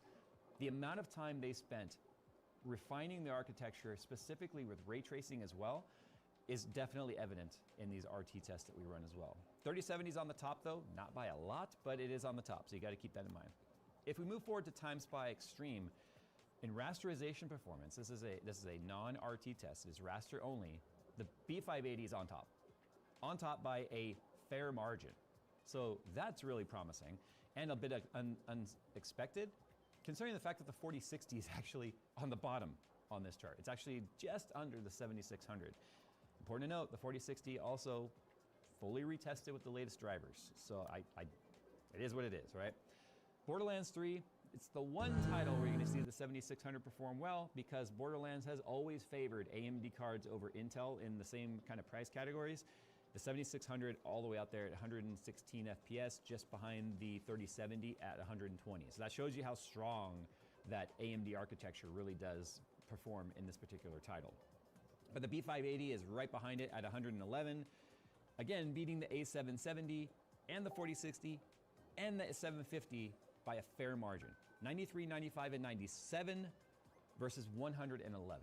So, and even in 1440p numbers, 81 versus 71, 67, and 68. So it's just, didn't matter the resolution, 1080 or 1440, 580 was winning. So if we take a look at Cyberpunk 2077 though, this is with RT off, 3070 at the top, again, with the B580 right on its heels. 96 FPS. Again, this is no upscaling. This is raw performance. This is just raw raster performance. No XeSS, no FSR, no DLSS, obviously because it's an Intel card. Just raw performance, 96 FPS and 1080p, 63 and 1440, right on the heels of the 3070, which is arguably a bigger tiered card. 7600 right behind that, 4060 dual at 81. But look what it's doing to the Alchemist series cards. Those are the two bottom cards on here. So why they weren't mentioning the A770 in their charts is beyond me. Maybe they just wanted it to be a pleasant surprise. Be like, hey, guess what? No, we're comparing it to our 750 card. But you can compare it to your $400+ card and actually see some real positivity here. Look how far things spread out though when you turn on ray tracing.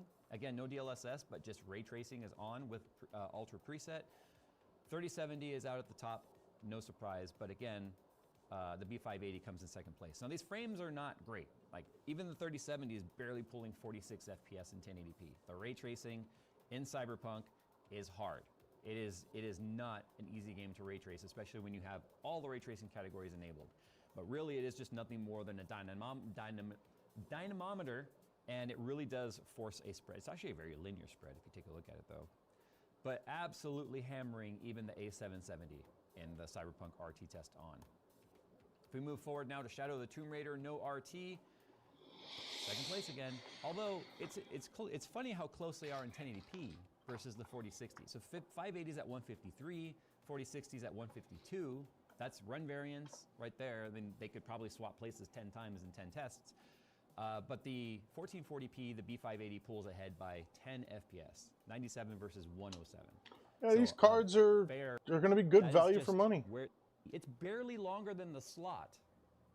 The problem is we're so ingrained to think that you need these giant 4-slot, 7-pound crazy cards to be a powerful card, but it's obviously not true. But I'm wondering if one of the ways they kept the prices down is no RGB on this. Now the Intel Arc logo does light up, but it's very dim and you need to use the software to do it. But yeah, so the 770, right, it had RGB ring around the fans, RGB trim. It was all really neat. But this doesn't have any of that. It doesn't have any of that fluff. And I'm wondering if each one of those little features that they chose not to put on the card allowed them to keep the performance as high as possible without having the price I would say so. its way up for all of those features, which arguably are secondary to being important. Let's go ahead and talk about size and weight real quick. Performance, that's just dumb. 70 series card from NVIDIA. Battlemage B580 GPU launches tomorrow for $250. It's trying to fight the 300 class 4060, and the card is already massively improved over Alchemist. The first attempt at Arc, pretty low bar, but it's hugely improved, which is good to see. So we're going to be benchmarking this today. It's in a much better spot than the last round. By price, the B580 is positioned to compete with NVIDIA's RTX 4060 $300 card and AMD's price parity RX 7600 at $250. Both NVIDIA and AMD have new GPUs launching in early 2025, so obviously we have no idea how those will perform. We don't have them. We can't account for them today, but that is something you should keep in mind if you're looking at buying a GPU sometime soon, because there's going to be more numbers on all that whenever they launch. What we can say, though, out of the gate is that the B580 is far more reliable than the Alchemist cards were at launch. Intel has definitely improved. It still has issues, and it was still shipping driver updates until the last minute of testing, but the company has objectively improved. Frame times have largely been smoothed over. They do, however, remain a potential pain point for Intel in some games. Idle power consumption is also a pain point. It's a bit high. However, overall value and throughput are competitive, and ray tracing performance is particularly competitive, especially against AMD. What's really interesting here, and that you're going to see in the review, is we found the B580 does particularly well as the resolution increases. So the 4060 and the 7600 versus the B580, they diverge as the resolution increases, where the B580, if it has a lead, it continues to gain a lead at, say, 4K, and likewise, it starts to lose that lead at 1080p. And in situations where it's not ahead, it's able to sometimes help close that gap as the resolution increases, with the one big downside being, if it can't really quite play at those higher resolutions, it ends up being mostly an academic exercise. But it really just depends on the game. So it's a really interesting review. This is packed with information. I'm excited about it because we have a complete overhaul of our GPU test bench, and we'll talk about that today as well. It's on a 9800 XPD overclocked. Let's get into it. Before that, this video is brought to you by Thermaltake and the Tower 600Ks.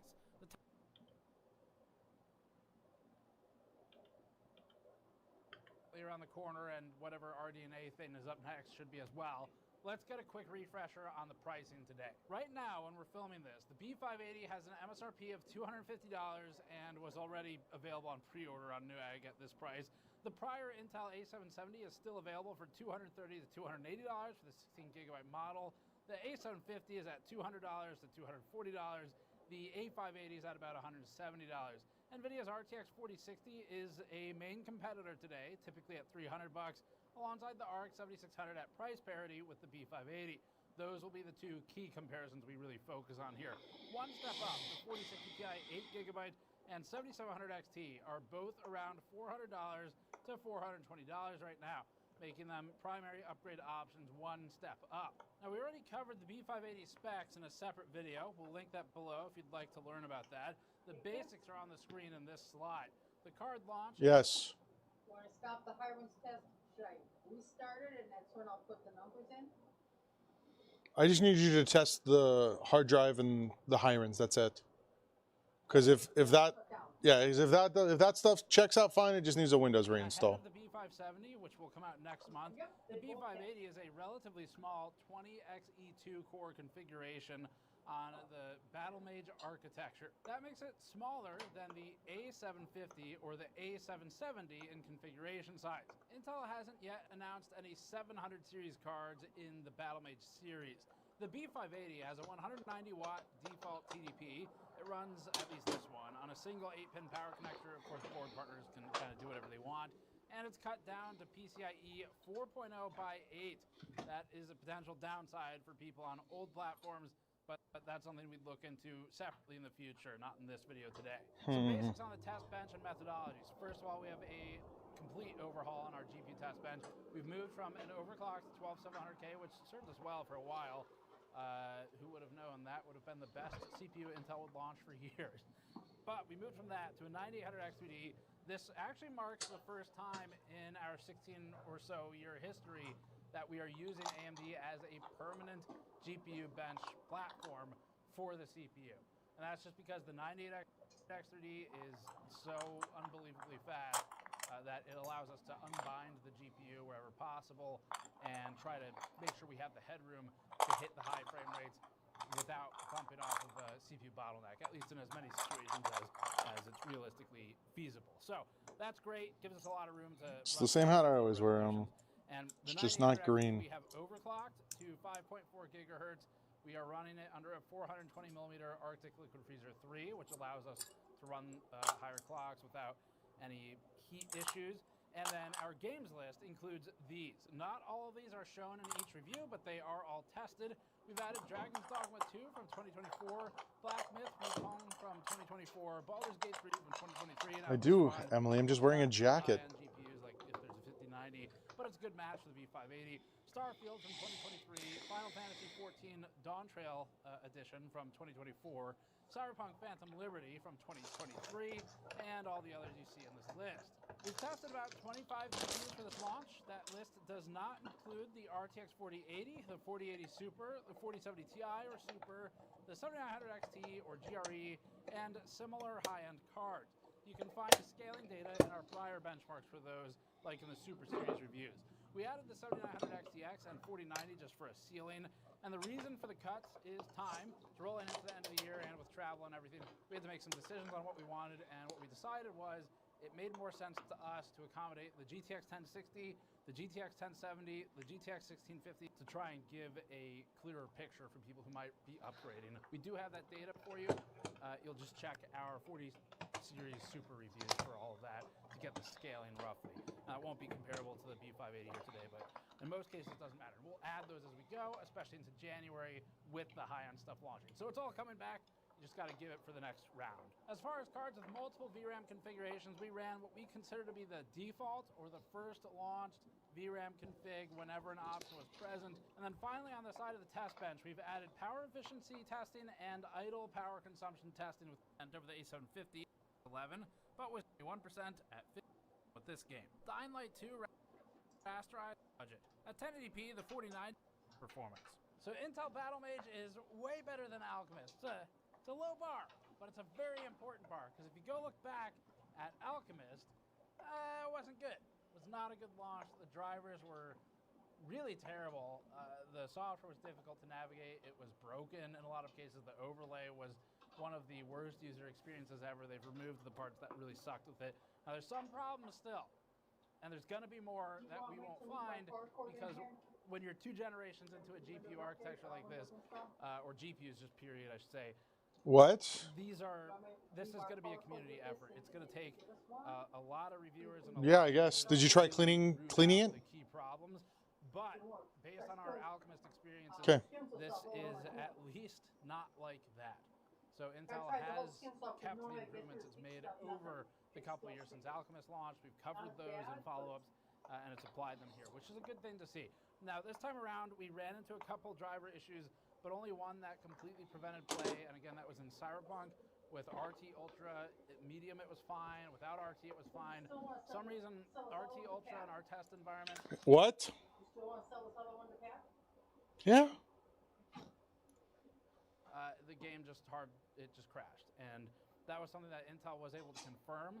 They have some theories as to why it happens, but all we can really say is that out of the 18 plus cards that we tested with those settings, none of them had this issue except for Battle Mage, and so we've just got to point to Battle Mage because we're not able to reproduce it on anything else. But that was the only sort of major driver issue we had.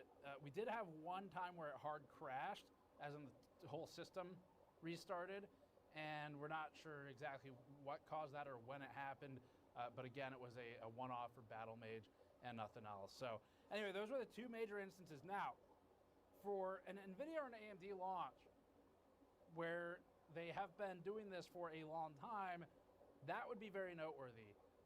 It's noteworthy here too, but for a different reason, because 2 is like, I think last time we filed over 40 different bug reports and varying severity issues with Alchemist. So 2's good. It's a big improvement.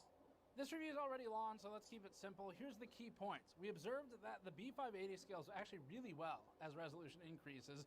So especially at 4K and the games that aren't heavy enough to eliminate that as an option, it was doing really well.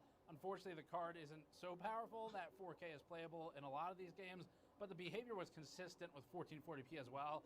At 1080p, we saw a loss of advantage or sometimes a flip in instances where the B580 was ahead of the 4060 or the 7600. It might then be behind them, but it was generally trading blows depending on the game, sometimes bigger gains or losses. Next, Intel's frame times are much better than they were. They avoid experience ruining issues in almost all cases. That is not a concern this time around.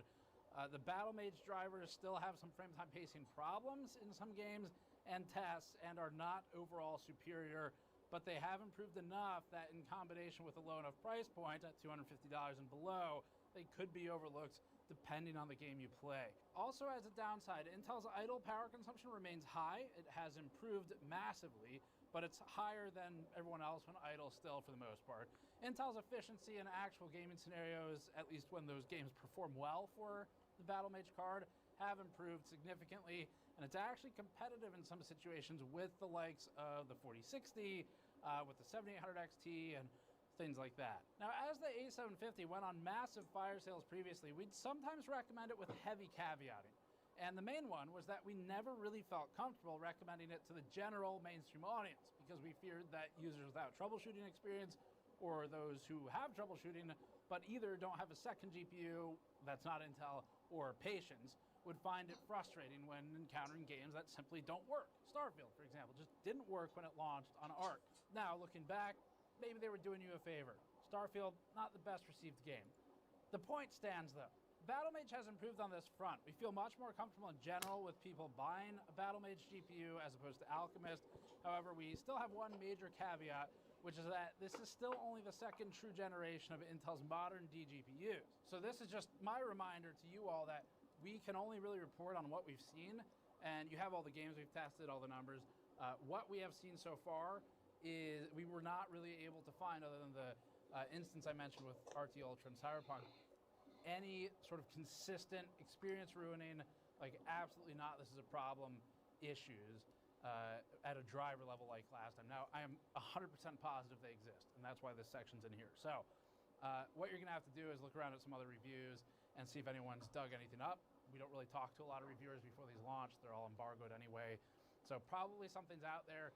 That's gonna be the nature of the beast for a couple generations with Intel's cards. It's gonna be a fact of life. NVIDIA and AMD have had basically decades to get their stuff together, and Intel is just catching up. So that's just gonna be how it is.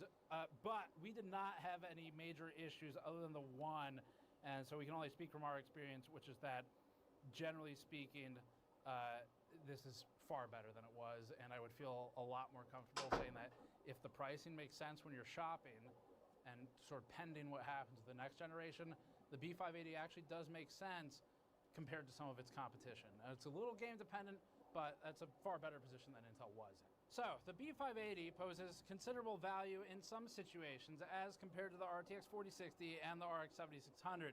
It's not always the best, and it does trade with these cards, but it's a serious competitor this time. We've got a lot more work to do with this, and we're definitely going to be back with some more testing. Exciting. Exciting, exciting, exciting. Just like that.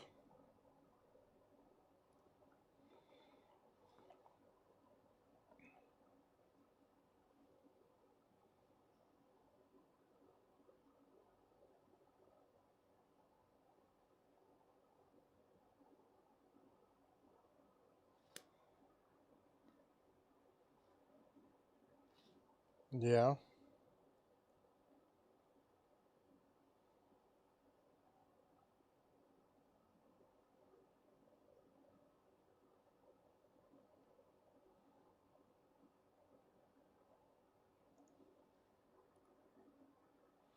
All right, let's finish this. Started on this freaking week ago.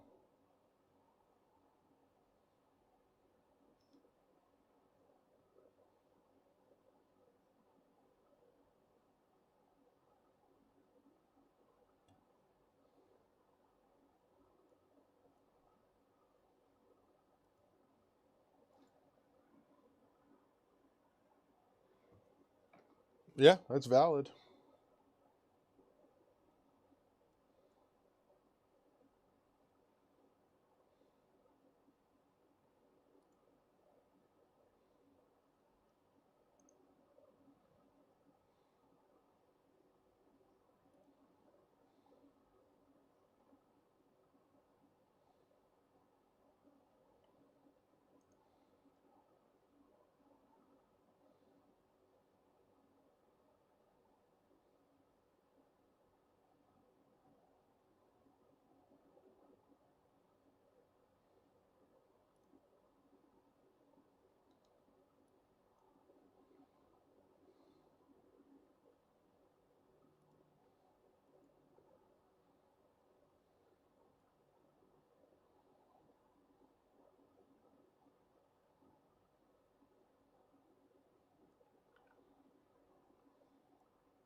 I don't think so. They're doing it at CES.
Sure am.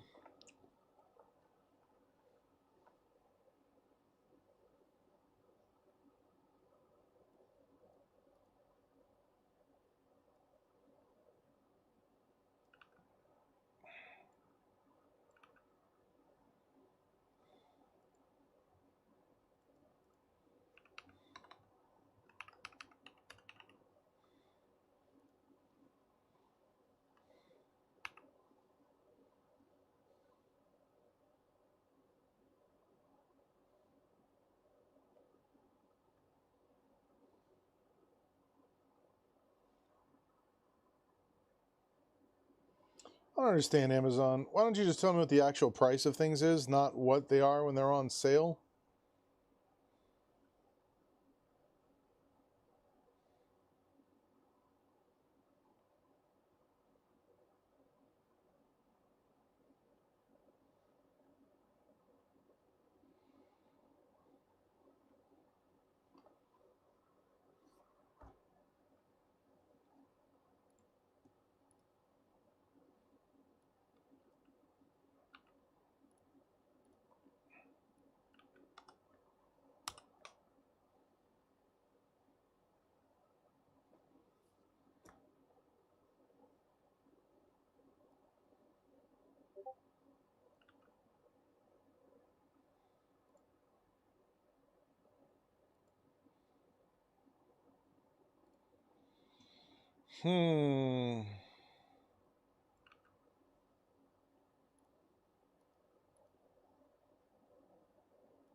I'm just working on website stuff while this is going.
How many do I have? 1, 2, 3, 4, 5, 6, 7.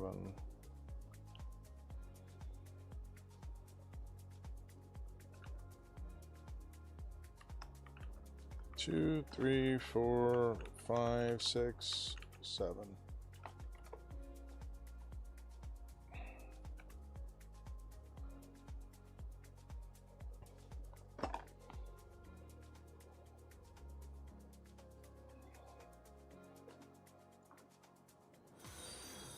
I think with the follow.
Yeah, sure.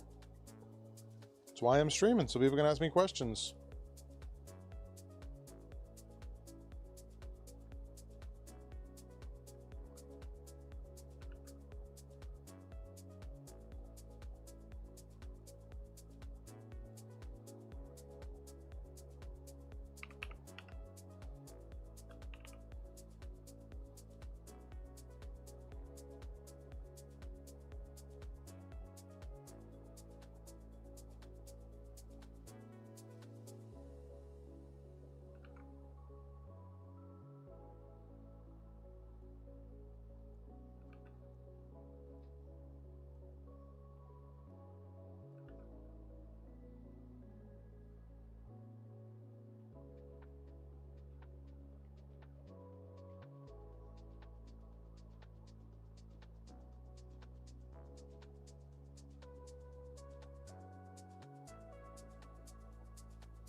Yeah.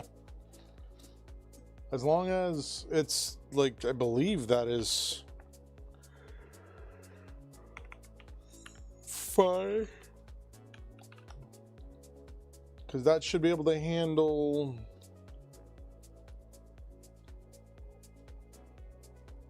any AM4 chip all the way up to 4,000. So I don't know if the 5,000 is supported. Yeah, that'll support it. Yeah, you should be good then. For sure. Yeah, eventually down the road you'll want to upgrade, but for now it's probably more than fine. Nice.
Right now it'd be an all AMD build.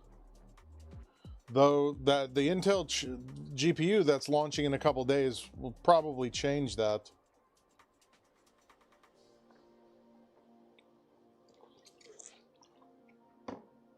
You're going to be fine. There hasn't been a computer or a CPU released that can strain VRM on modern motherboards in 20 years. Because that thinking comes from a time when VRMs were built with the cheapest components that people could get their hands on. So it's a lot different now than it used to be.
Good to hear.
You still here, Tech? Or are you actually gone?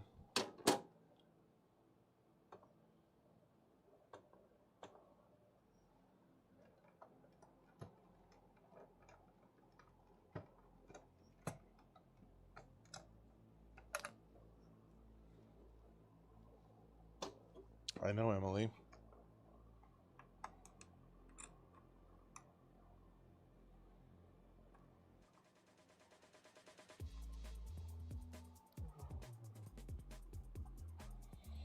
Oh, so this only supports...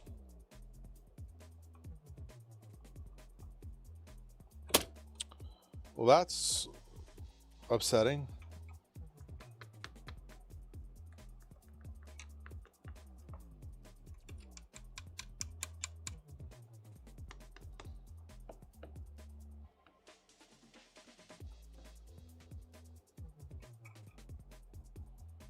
Why would they do this?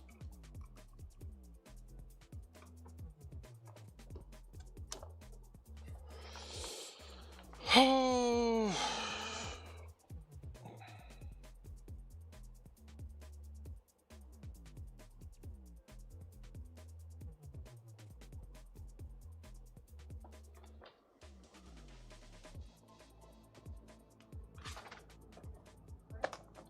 What? Which driver has the SM bus? Ships now? Yeah.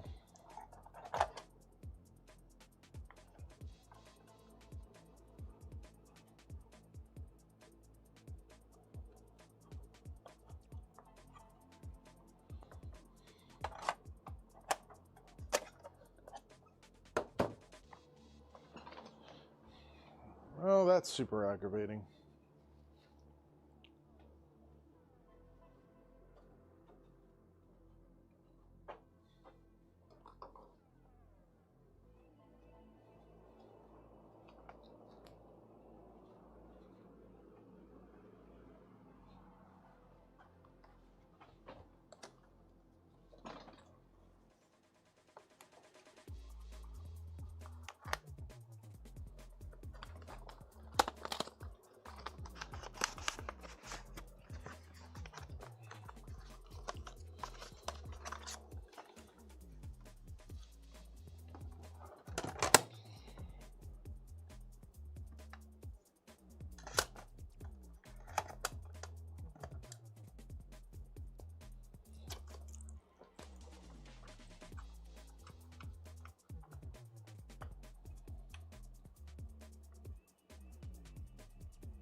see if this works. That'd be nice.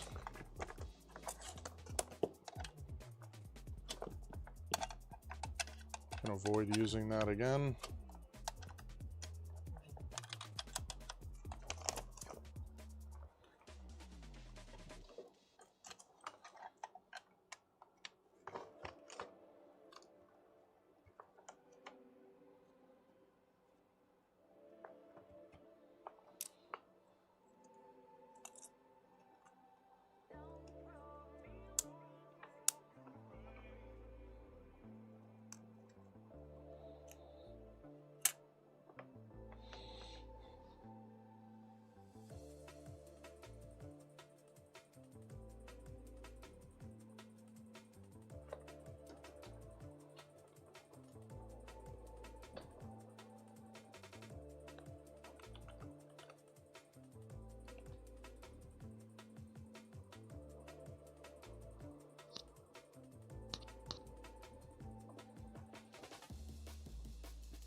Super aggravating.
This is so much fun. At least I'm gonna be able to get other stuff done.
Right now I'm doing a clone, which is down there. I'm rebuilding my pricing chart on my website for like builds.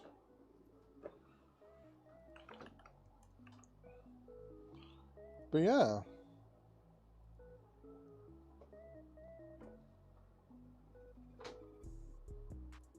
How you doing?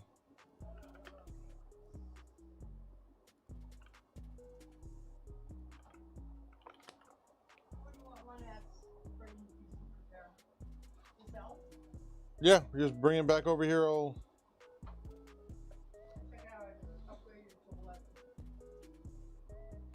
Cool.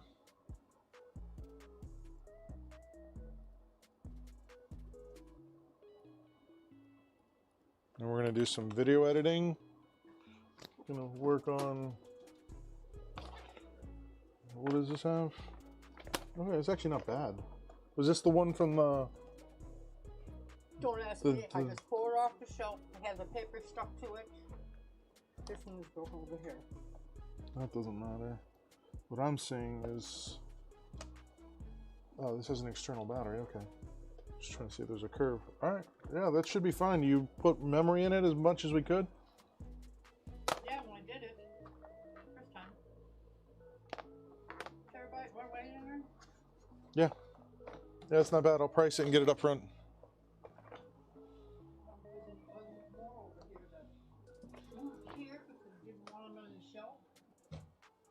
Yeah, just keep grabbing stuff.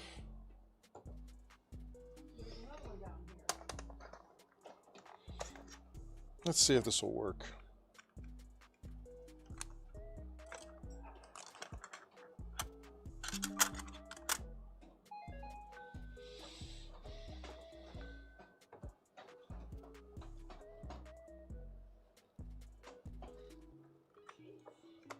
Be nice if it did. Just load up into Windows.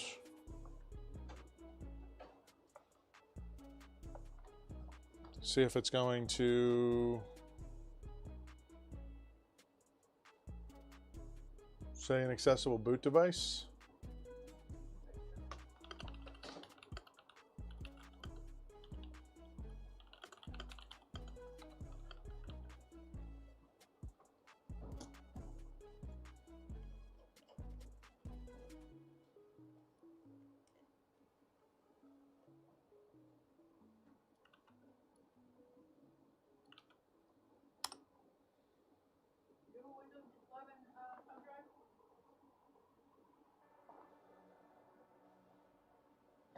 I know I did grab one.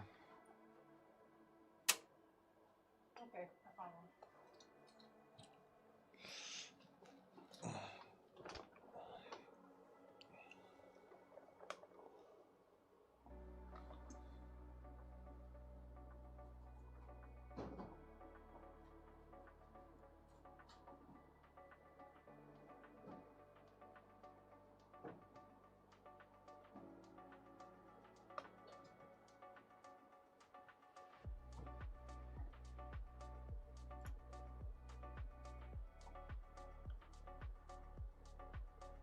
Alright, nice, that worked.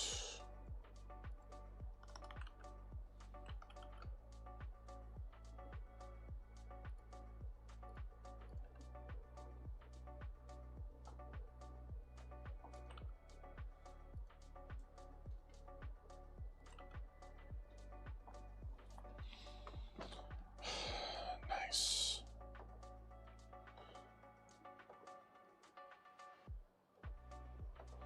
All right, let me get this thing put together. We'll get it over to Angeline and then get this out of here today.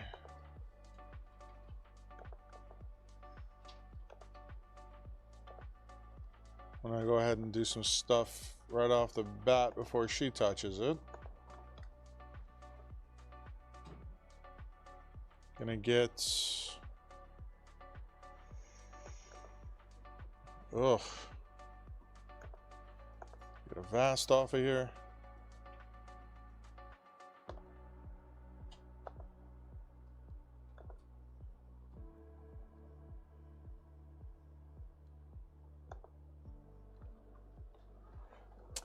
I have in the past. I haven't done so in a long time. One of the members of my chat is like super into modding older consoles like that, so it's something I get into. Like, for context, what I have sitting under my desk that I still need to work on and clean is my original Nintendo Entertainment System.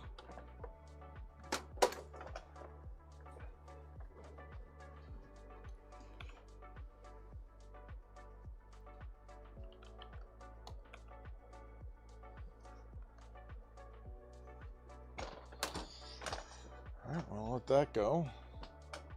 Keep an eye on it when it gets done.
Clean it up.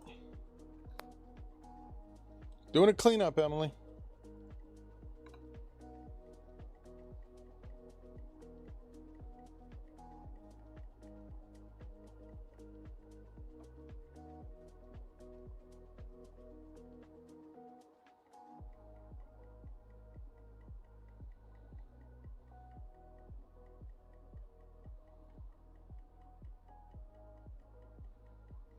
And we'll give it over to Angeline to do a full cleanup.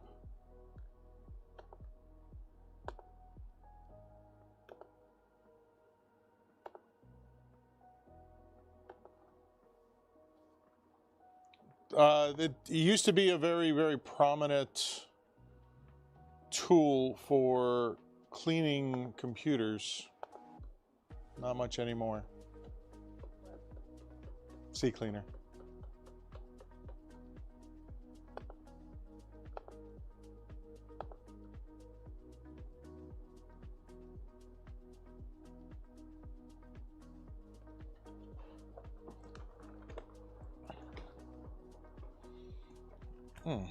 That's how we do it. Coal 3.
There we go. That was pretty good.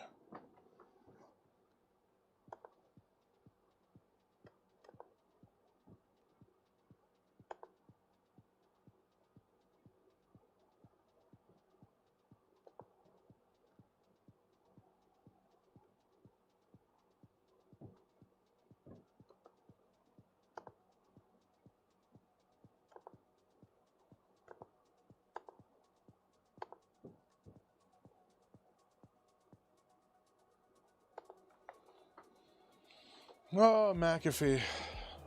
No, Emily, it's not.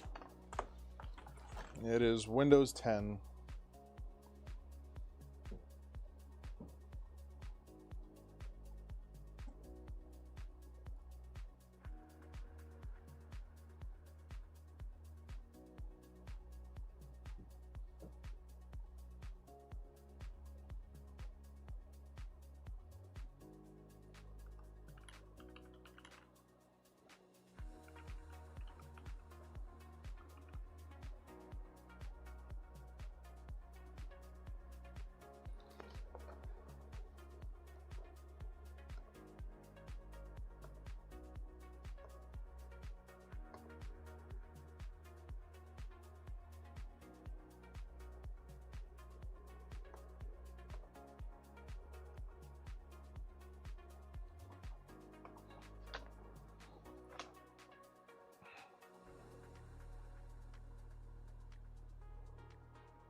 funny. I keep on installing these antiviruses and none of them say, oh yeah, by the way,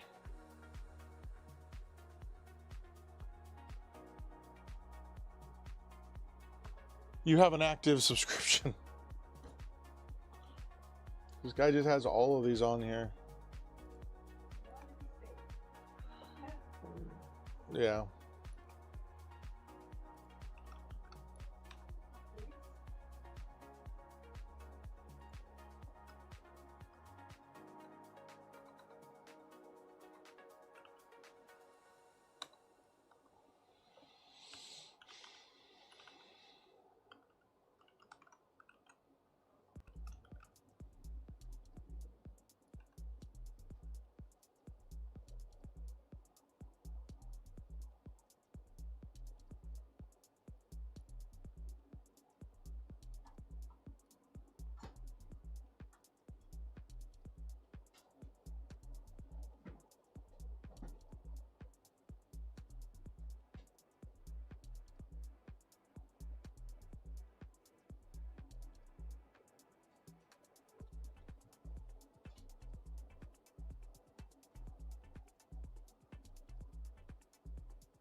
Mm-hmm.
What are we doing today, Zeller?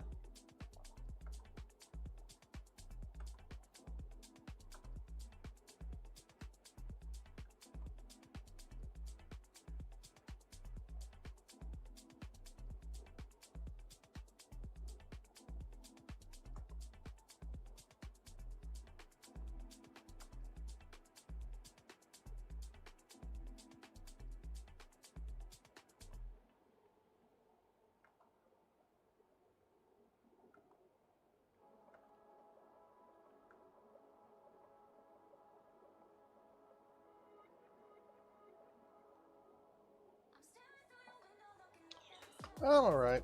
I'm chugging through stuff.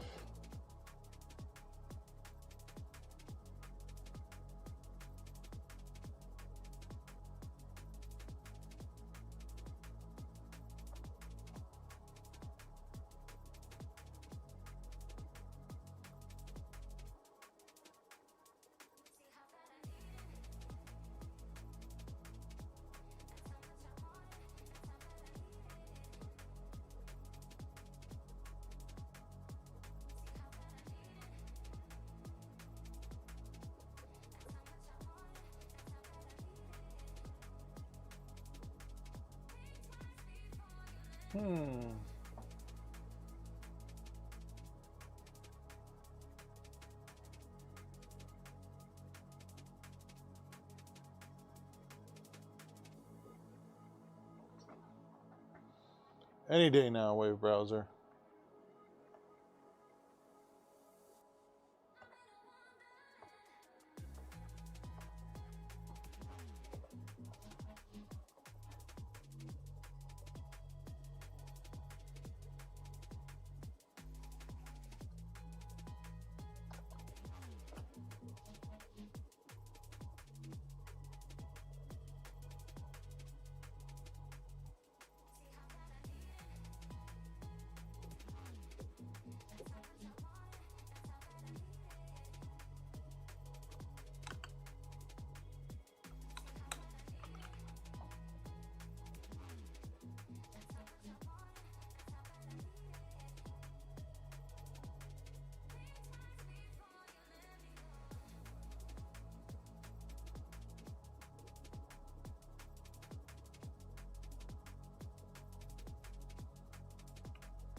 Yeah, for sure.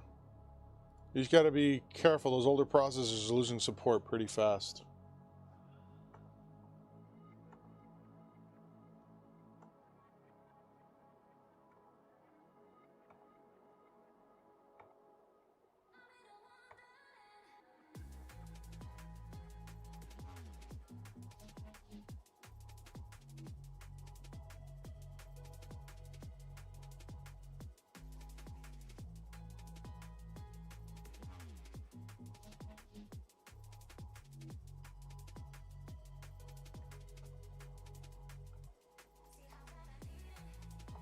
All right, let's get this drive put in here. And then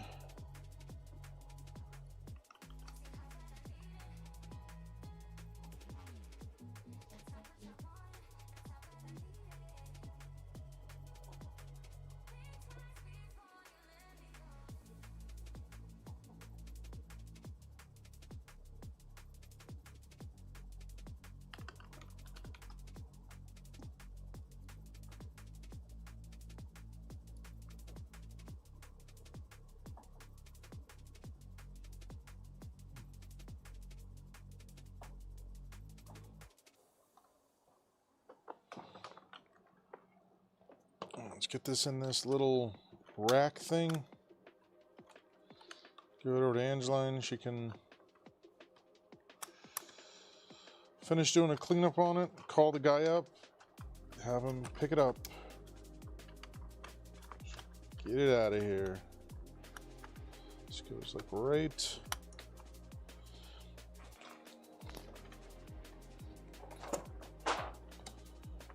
there.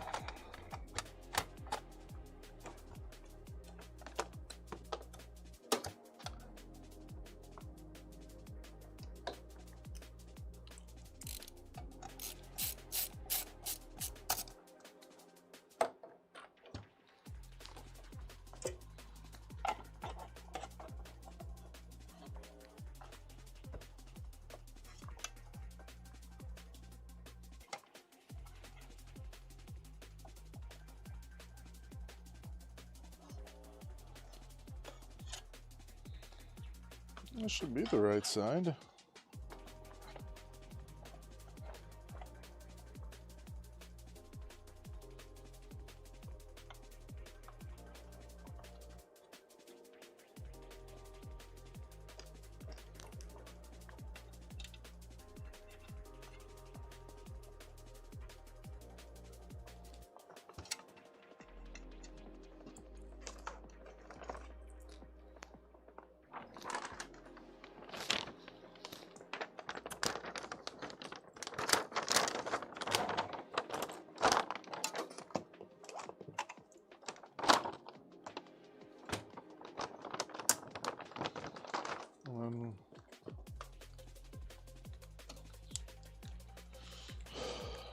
So it says I have number 5 on my desk, Angeline. I do not.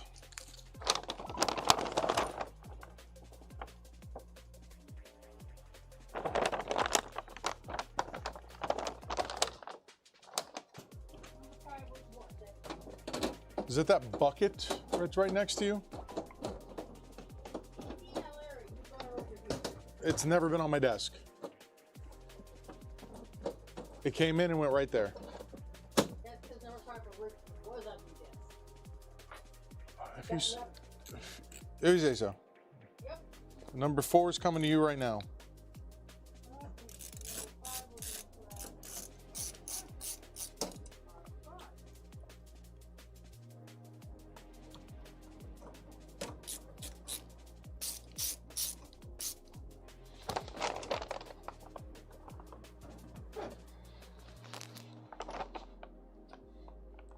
Is this just do a full cleanup, all the updates?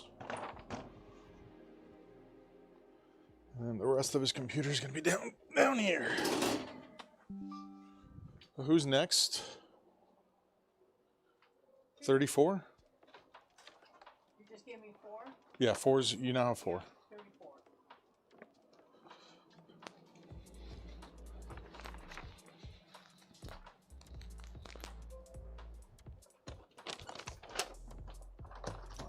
This is going to be a laptop diagnostic. Just losing money on that. Whatever.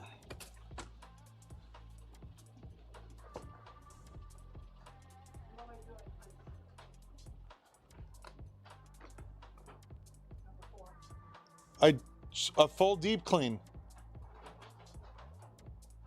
All updates.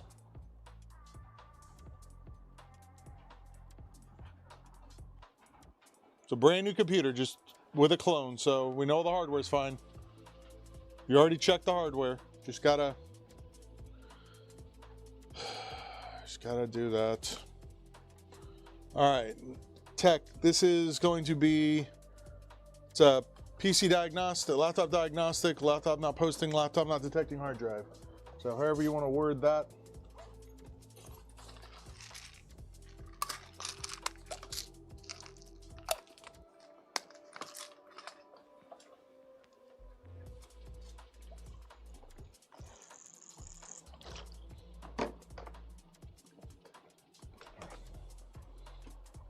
All right.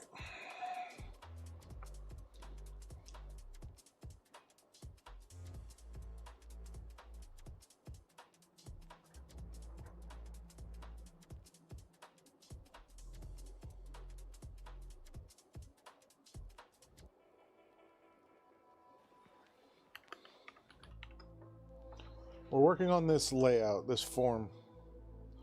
So we're doing things a little bit differently than we were. You can see now we have a scroll bar and it keeps the thing to the right.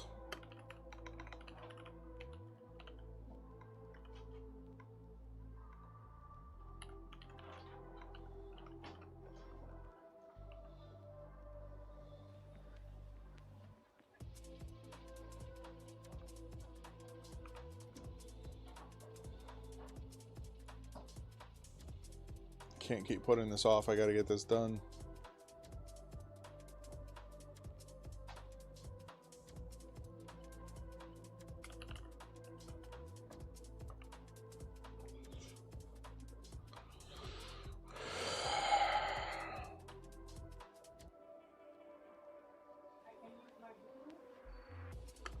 Yeah, I don't care.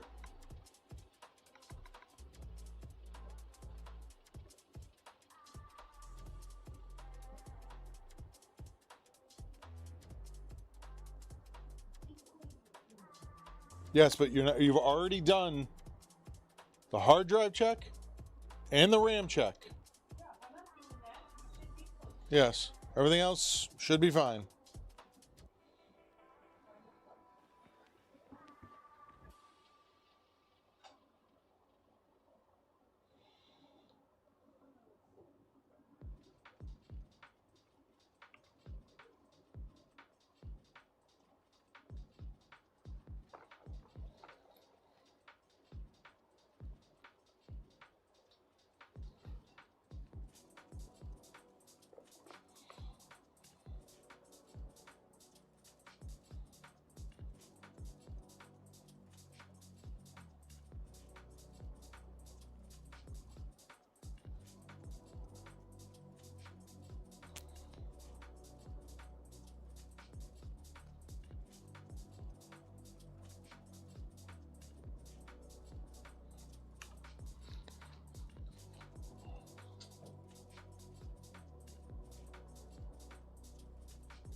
Pretty good. How was Christmas shopping?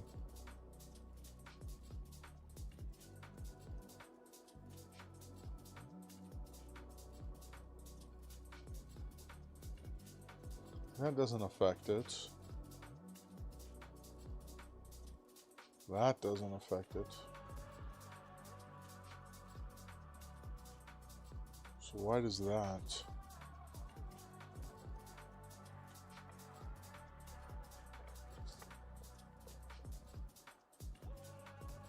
Oh, that's why.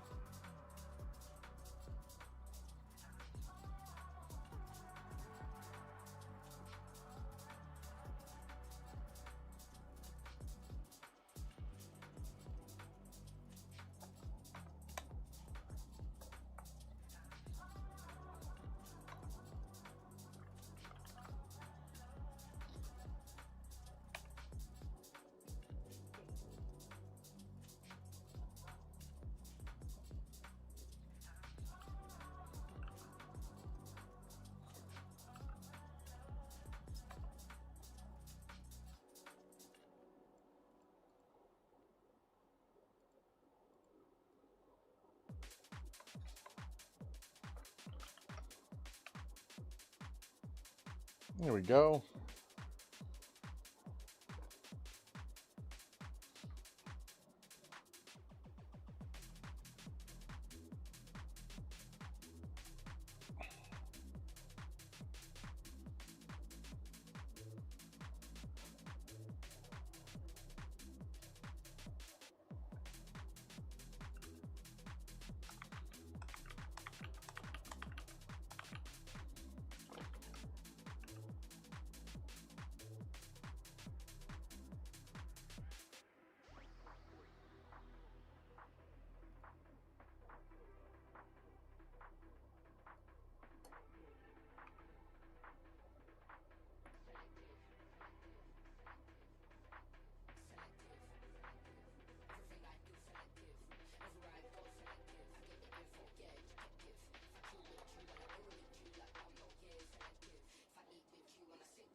See, that's what I don't want. So it needs to not be 100%. It needs to be...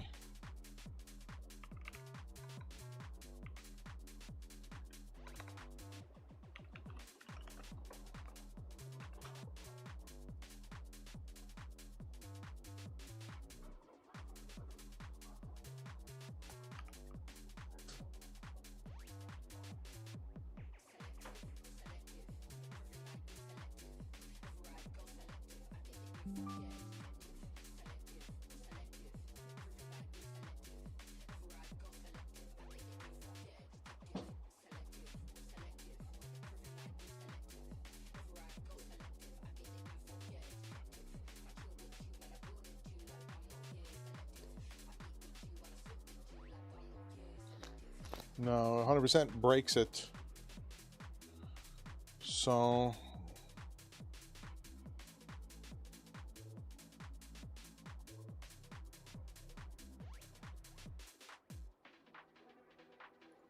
we set all of these to a default width of...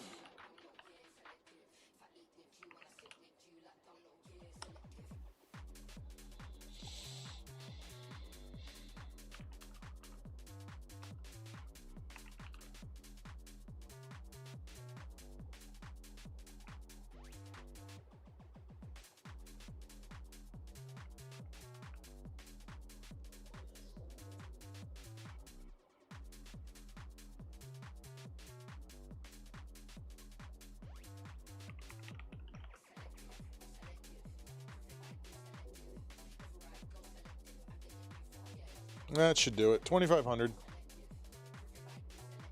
So now we have... Come on. Why are you not responding? So now we have our little chart. You can line it up.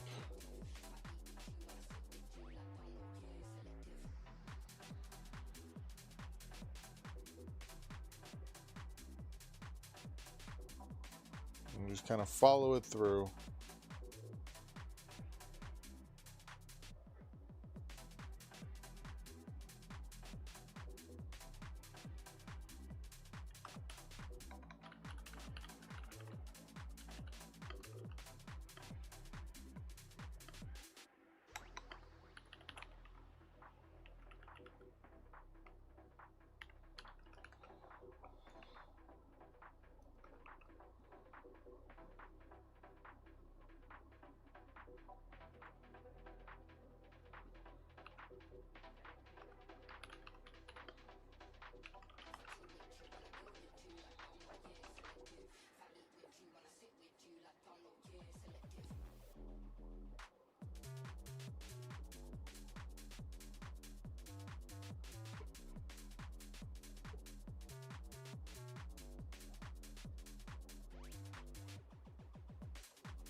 Mother.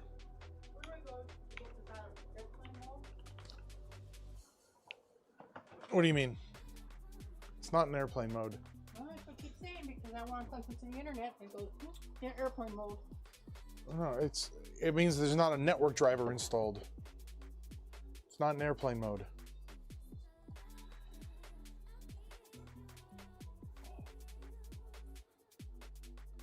See? Driver's missing. Did I give you one of those USB to Ethernet? Here, I'll just give you this one. Time being. I just need it back.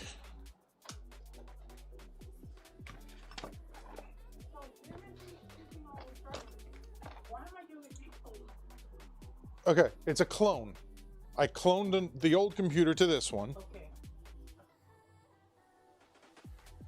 And we needed to clean up the operating. Where's your internet? Thank you.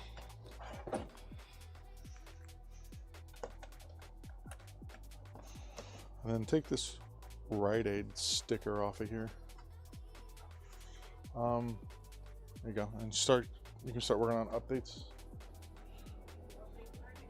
Yeah. It's gonna need it.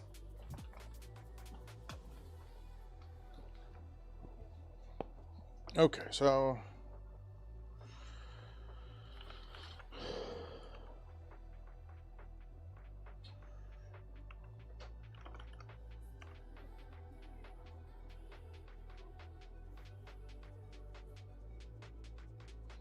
all right, let's get this thing styled. Here's what we're looking at.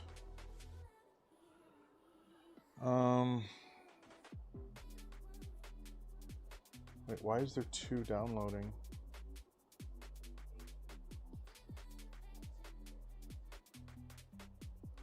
That's gonna kill this. We'll look at that in a second.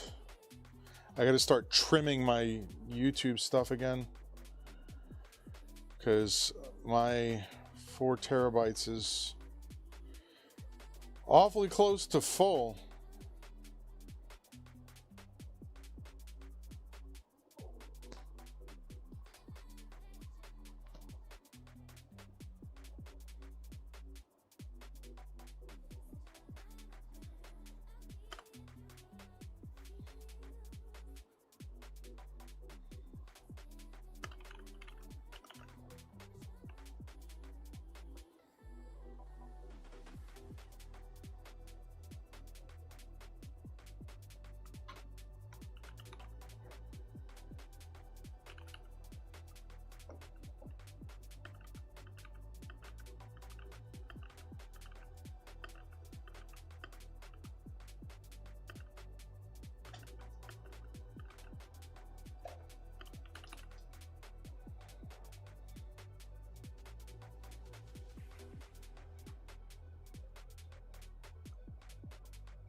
Emily, why do you ask me that every single time I code?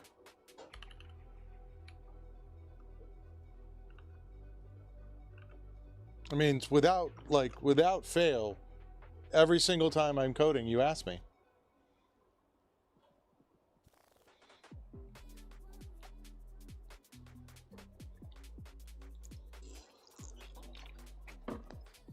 And what do I say every time?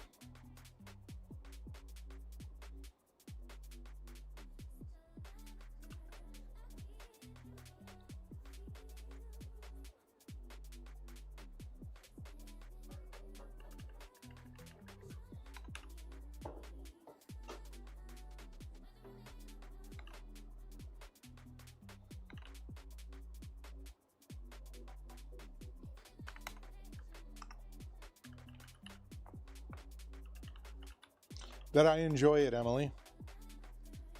If I didn't enjoy it, I wouldn't do it.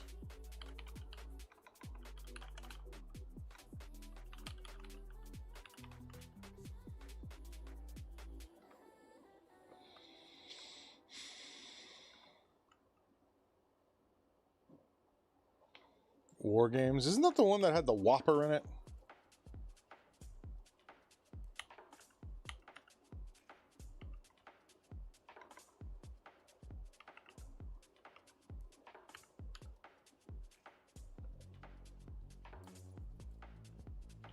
was a good movie back in the day. No, I haven't. I don't have time for that.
Yep. I'm not like I'm sawing your limbs off or something.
So tech, this would be, at that point, it is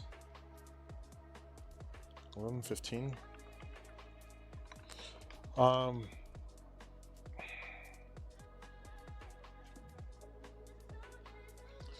No, I just like making stuff that looks pretty. Can you... So if you look at this page, I can't type to YouTube, so you're gonna have to undo that. Because some people don't sleep that long, Emily. I only sleep for 6 hours a night. It's like pretty consistent too. If you look, the price, right? The price is $11.15 for that entry-level build. Because you were looking at sale prices. What happened here? There it goes. You were looking at sale prices, and as soon as you go to the actual prices of it, it jumps up like a bunch compared to what we originally had looked at. Because you had $770. So I got to look at the original prices on this stuff. Because the sale price, if someone wants me to build this, and they're like, well, your website says it's $770, like, what am I, like, what do I do in that situation? I can't eat that. So that's $300 in parts over cost overrun.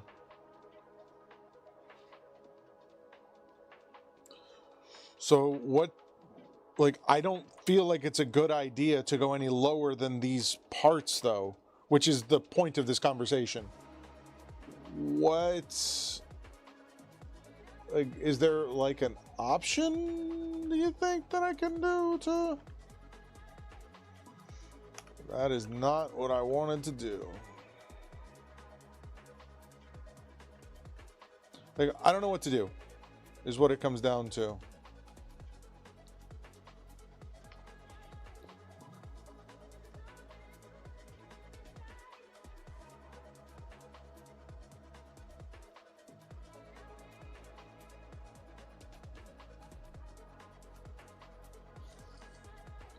Okay.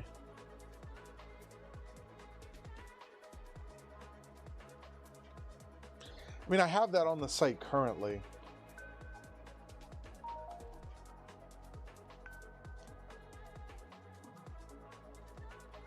Why is this filter not working?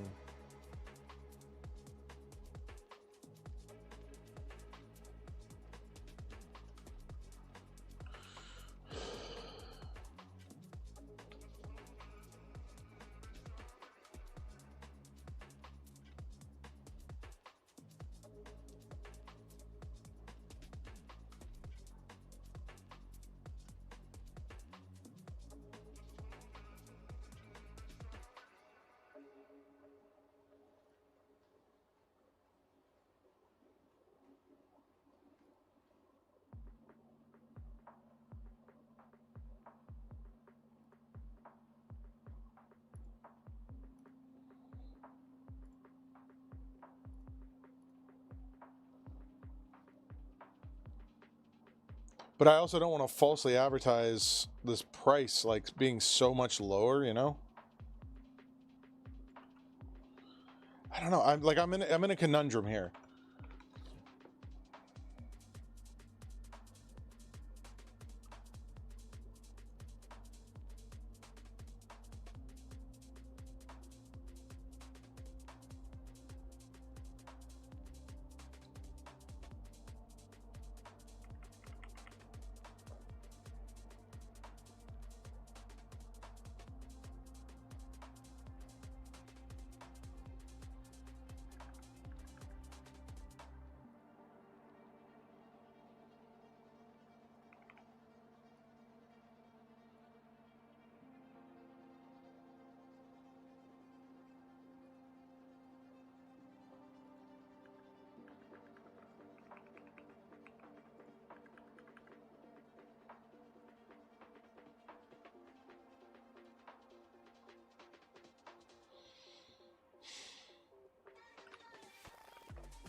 What do we have? What did we have there before? We had a Ryzen 3.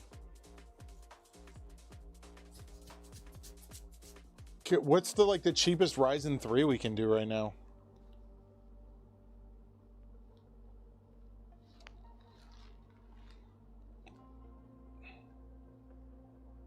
And just to be clear, I don't think $1,000 now in this market is bad.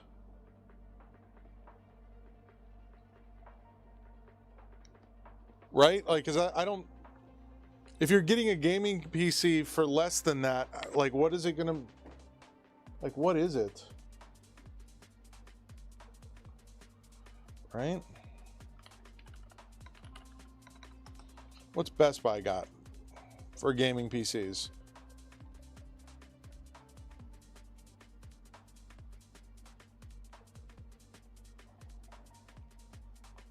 Right, no, that's, yeah, you can't do that.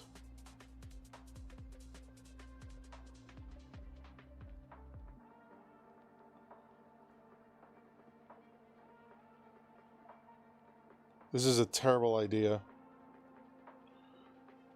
Amazon is for 125 and 150. Oh, man. Right, but we're trying, like, we're trying to get a build. I want to see. So what's this? $699. Can we do, like, how much is it if we build this exact computer? Because they're saying it's $700. To me, that, like, I'm not a huge fan of this, but other than that, I think that's fine, unless that's DDR4.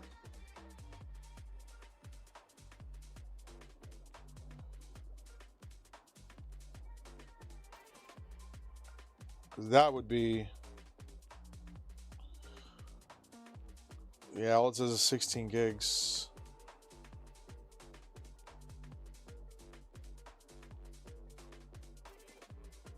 Yeah, it's AM4, yeah, valid.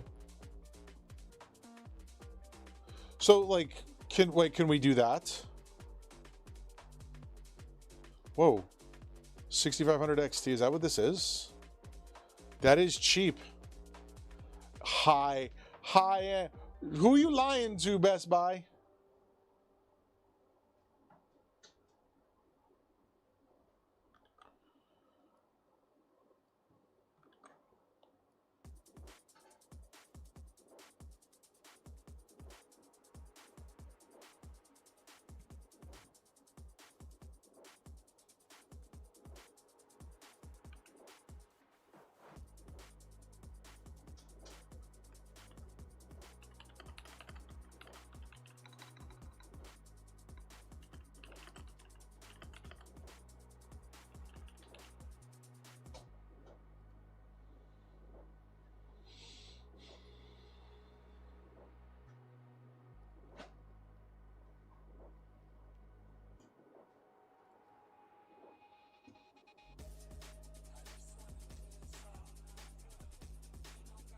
That's like perfect, right?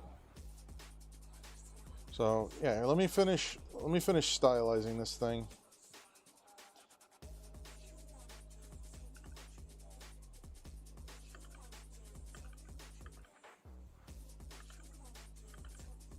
So we can get the rest of these up here, and then we can argue about these. Right, but they're pairing it together. Why are they pairing it together? What would be a better option besides the fact that they're idiots? Them being cyber power. Because I don't know why you would do that.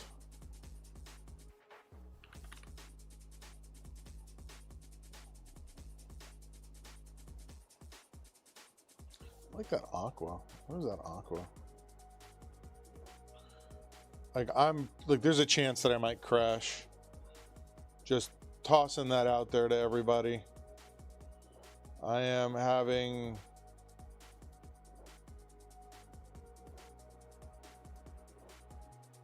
downloading too many things at one time.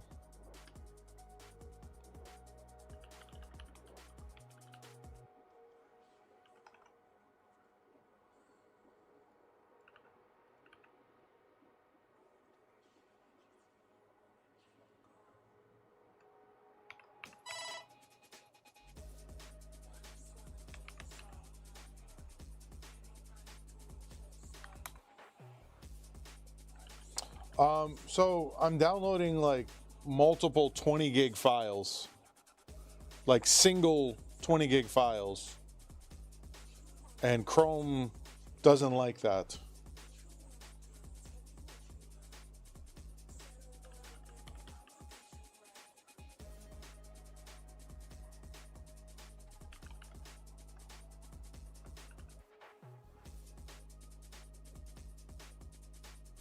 Hey, Poorly, how are you?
We know, all right, how about this?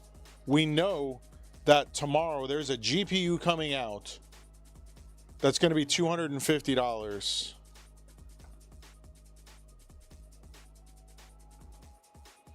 Bro, that's like perfect, because then like like we can do the slight markup on the parts for the shipping, and that'll still be like at 800.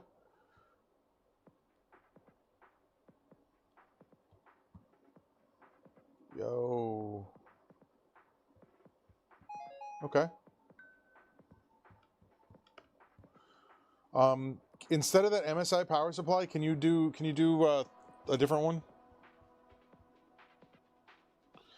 No, like Gamers Nexus quote, like we were watching it this morning. They quoted another media outlet that had done 230 games that had 0 compatibility issues.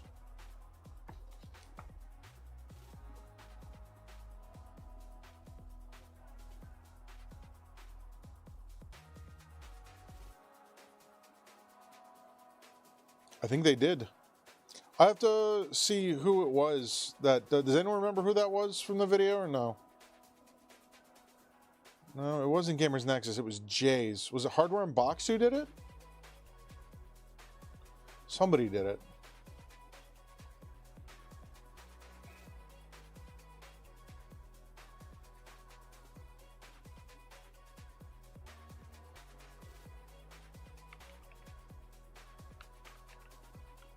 And the only one that anyone started running into issues, the only game was Cyberpunk.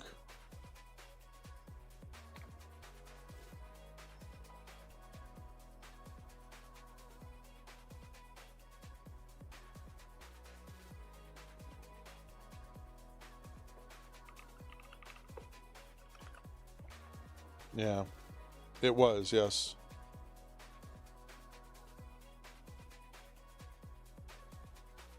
Oh, it's struggling so hard.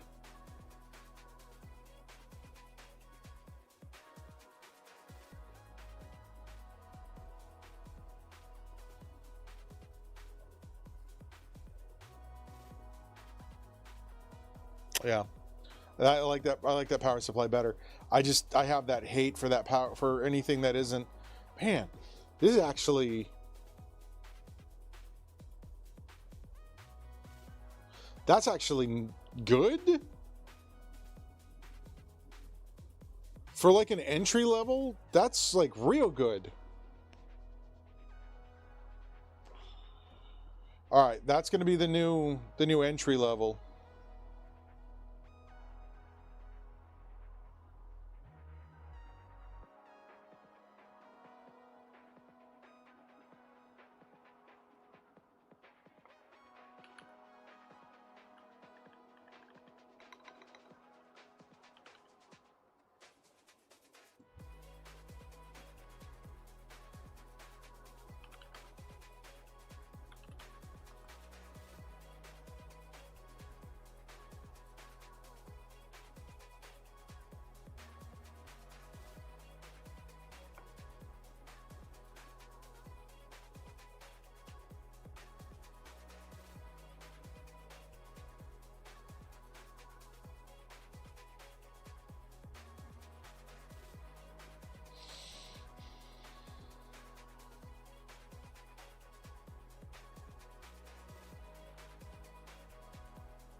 Aw, why you gotta work on your day off?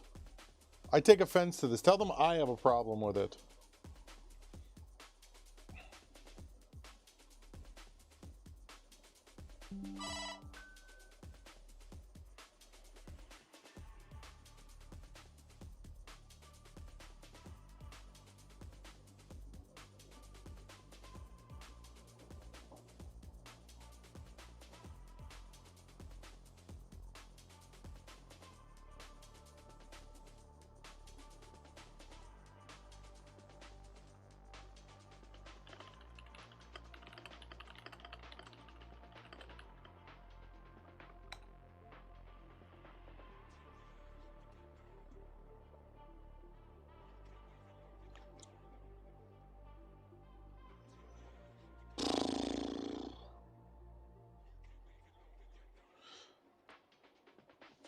Okay, hey.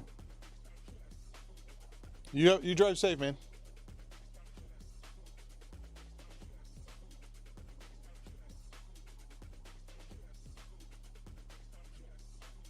Yeah. And actually, specifically with that, if you install Windows 10, we just upgrade it to Windows 11 because it's free.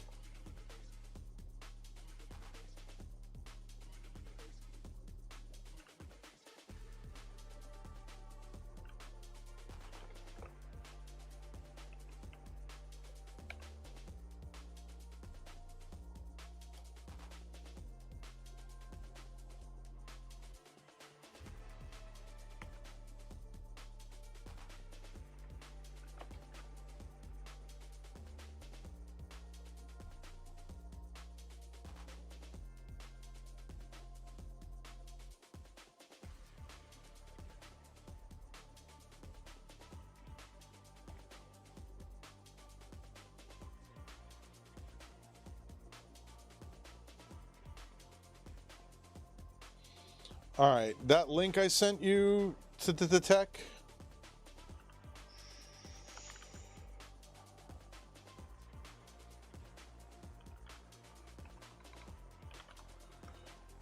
Tell me what you think. Think it's looking all right so far?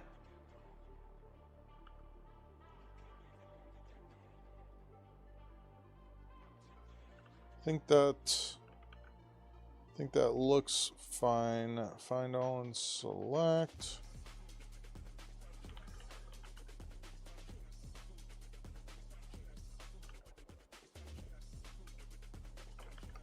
See what the AMD one looks like. Yep.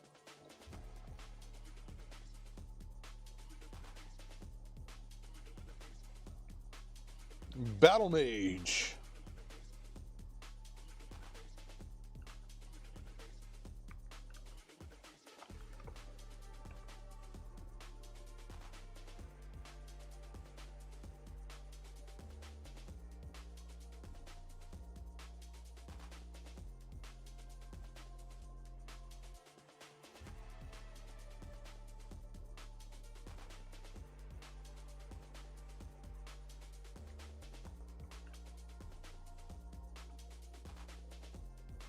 What list on the left? This is what my Chrome does when I start doing this. This list on the left is so people know what this stuff is. Because they're not gonna, like, people don't necessarily know. So I'm just giving it to them. Oh. I forgot to add that in there. Okay, so we need to add that in there. Because there is an additional storage option.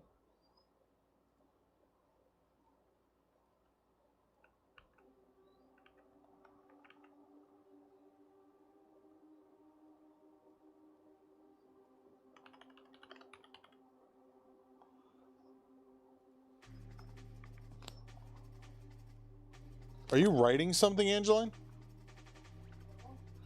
What is that high-pitched sound I keep hearing? Yeah, can we not?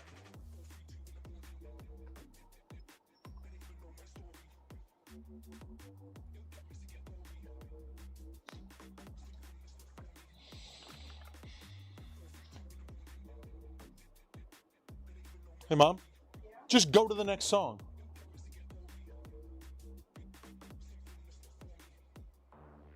That's all that's it. Just go next song.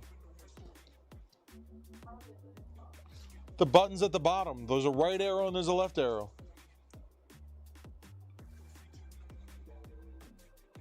Do you not see what I'm talking about? Yeah. The right one skips to the next song.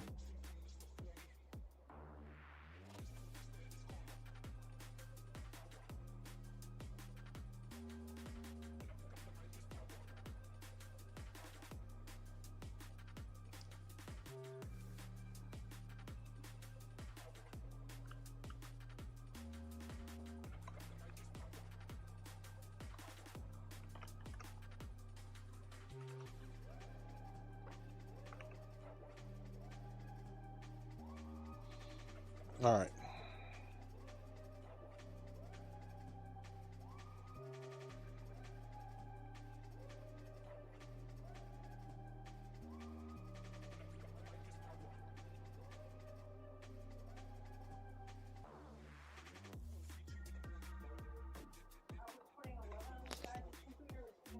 Just stick with 10.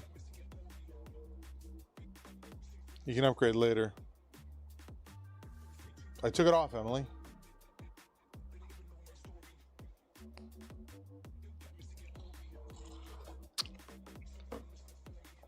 Because my affiliate link was deactivated.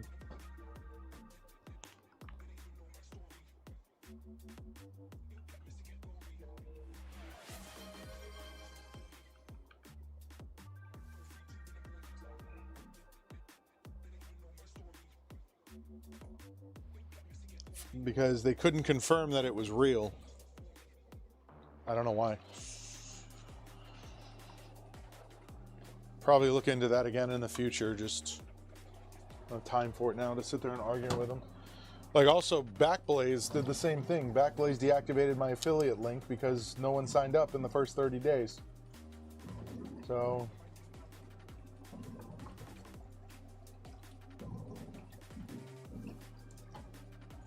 Gotta look for something different for that.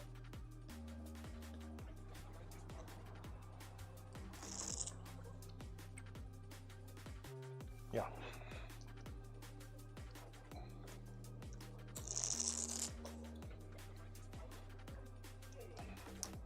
Yeah. I think this thing might be empty. Yep, she's done.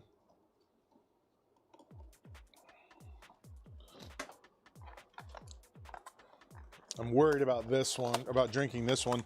This one's got B vitamins in it. You're not allowed to leave, sir.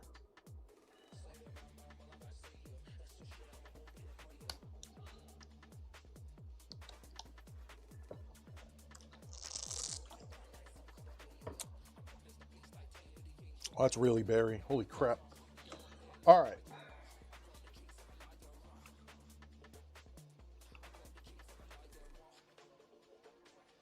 Yeah. Well, they're flavored, they're water things. It's a circle thing. So this part here is swappable, just this from here up.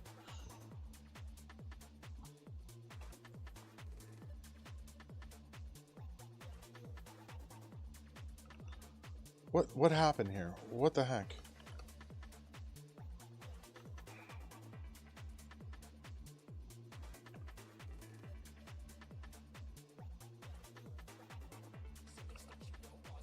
I added it in.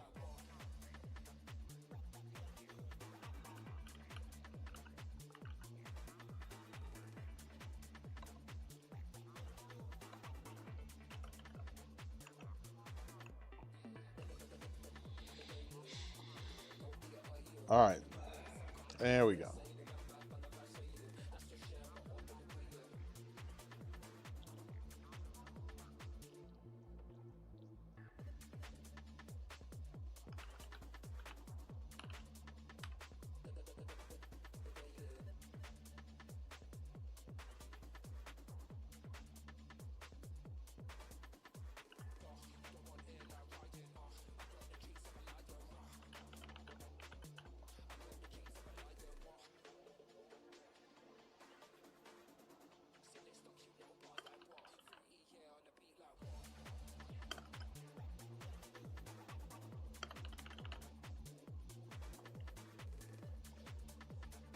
Well, maybe if you slept normal hours, it would be more on, on point.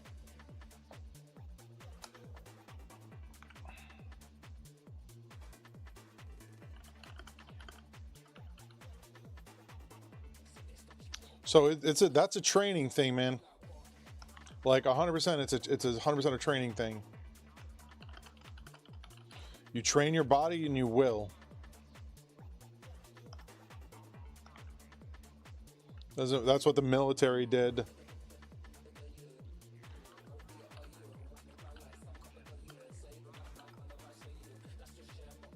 You wake up at the same time every day, and you go to bed at the same time every day. Like, no exceptions.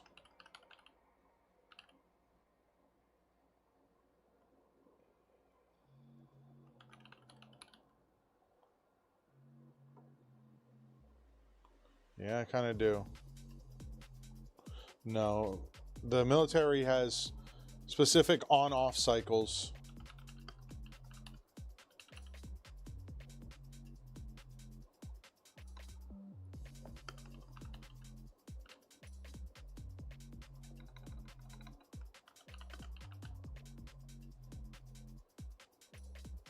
And they keep it very, very consistent.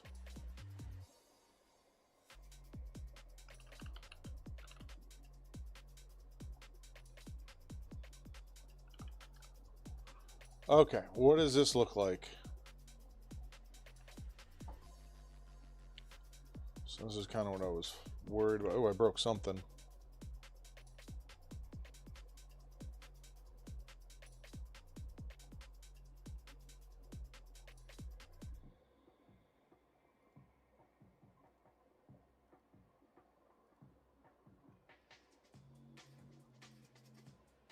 Well, it shouldn't be like that. Why is that like that?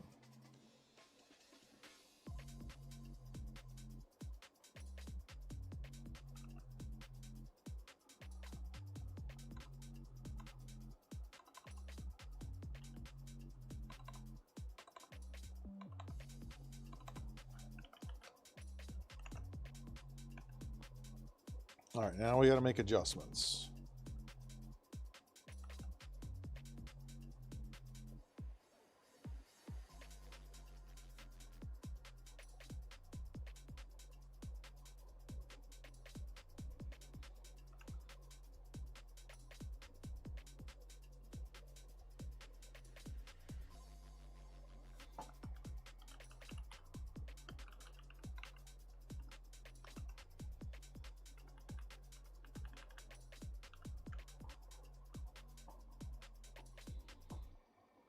How do I know what, Emily? Like, most of my family was in the military. And the military wants everyone working in the military to be in the best possible shape. That's why it's like lights out at 11, first call is 6. That's a minimum of 7 hours.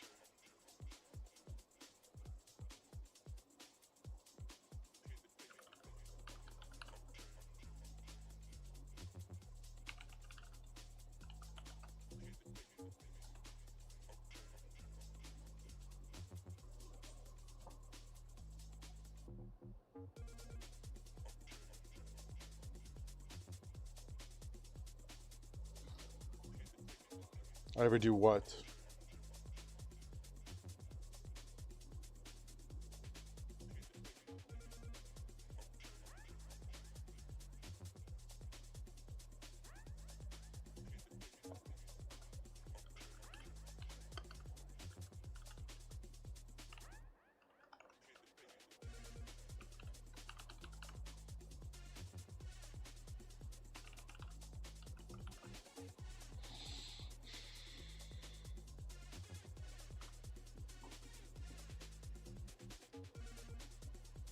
The military? No.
All right. What do we think, everybody? Everyone go take a look. Tell me what you think.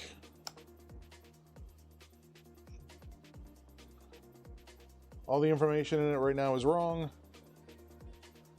but I think it looks okay. I'm going to slap this on a page.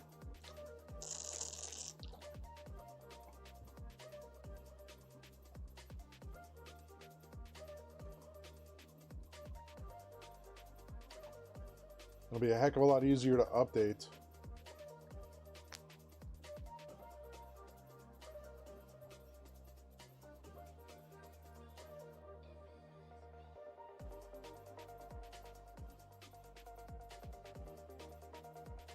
What do you refer? Where are you referring to specifically?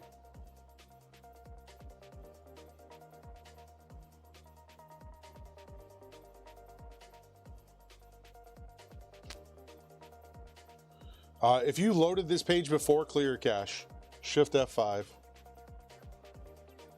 What browser are you in? I should probably check these.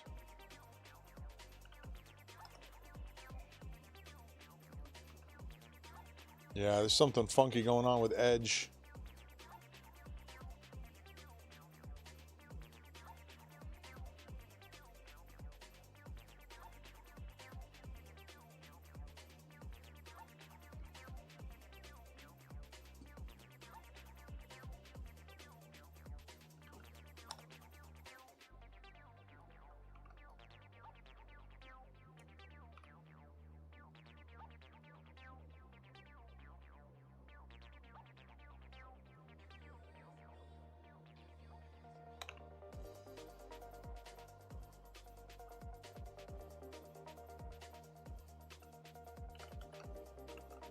All right, it should look right now.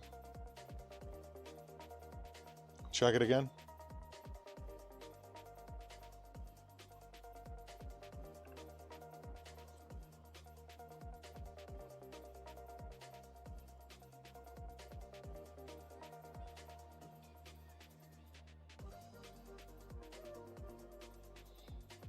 Because subdomains don't carry the same weight in Google as a full-on website.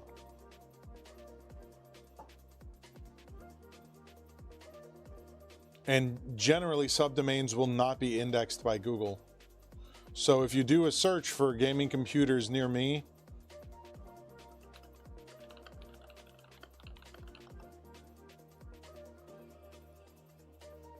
I'm the first result.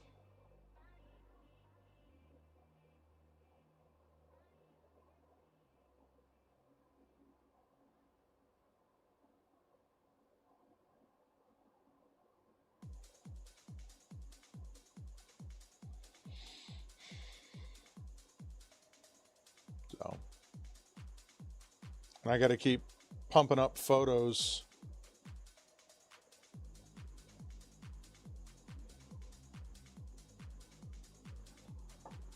But yeah, subdomain would not be indexed like that. All right. So let's get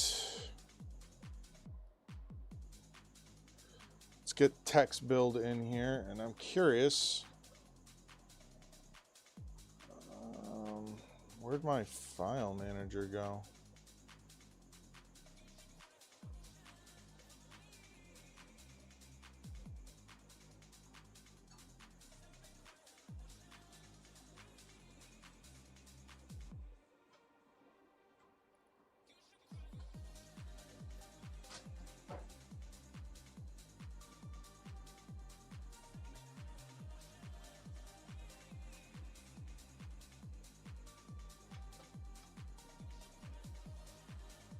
All right, let's get these all ready to go, and then we'll toss it in the main site.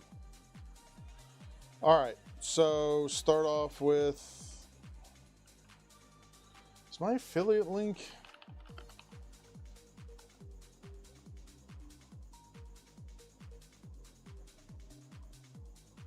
All right, let me verify, because if my affiliate link's good, then nah, screw it. Not doing it. All right, Ryzen 5. We're gonna shorten these down.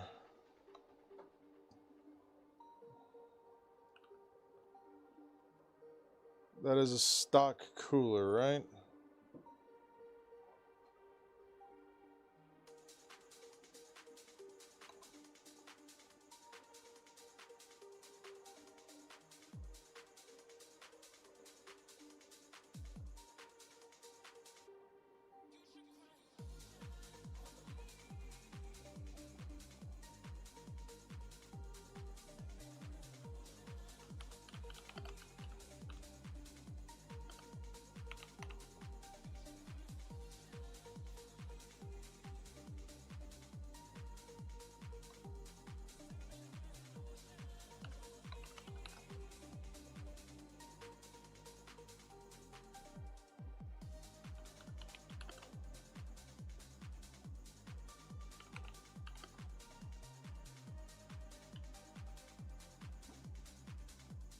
No.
What is this? Oh, that's kind of dope. Oh, yeah. Okay, I've seen some of these Switch games.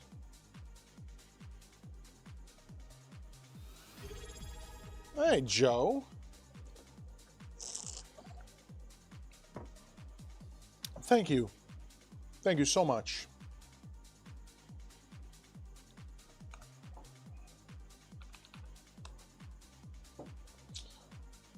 I've been going all morning, man. It's just been nonstop. Let me take a look at it now. All right.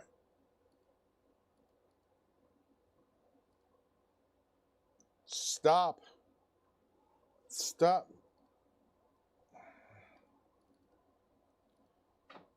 Stop. Yeah, sure. Let me.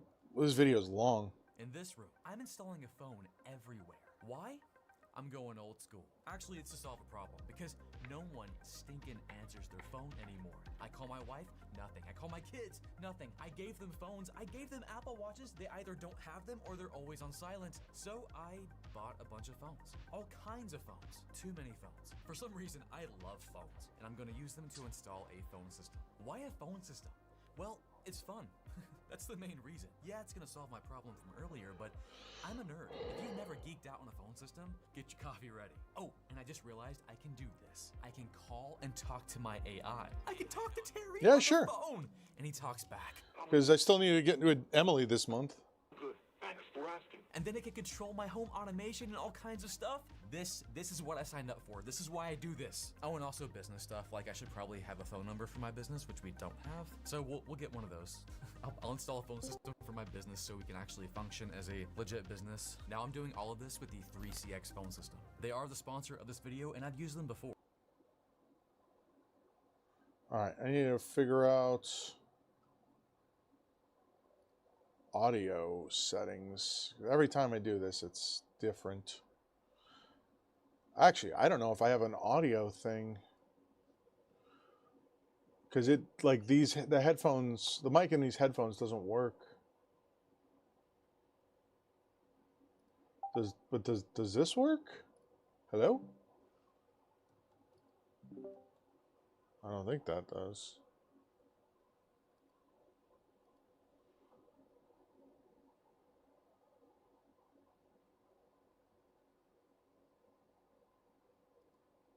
I mean, is this one working right? Is this one right now? Yeah, that should work. But I'm not actively using that right now. But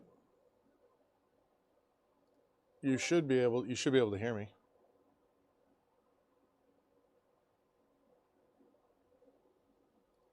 Before, they're an awesome phone system, and you can pretty. You do not hear me. My mic is going. I can see it actively picking it up on Discord. My circle is turning green.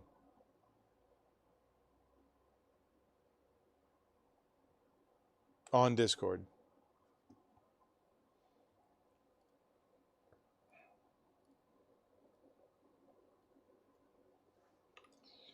$95 plus 115 plus 40.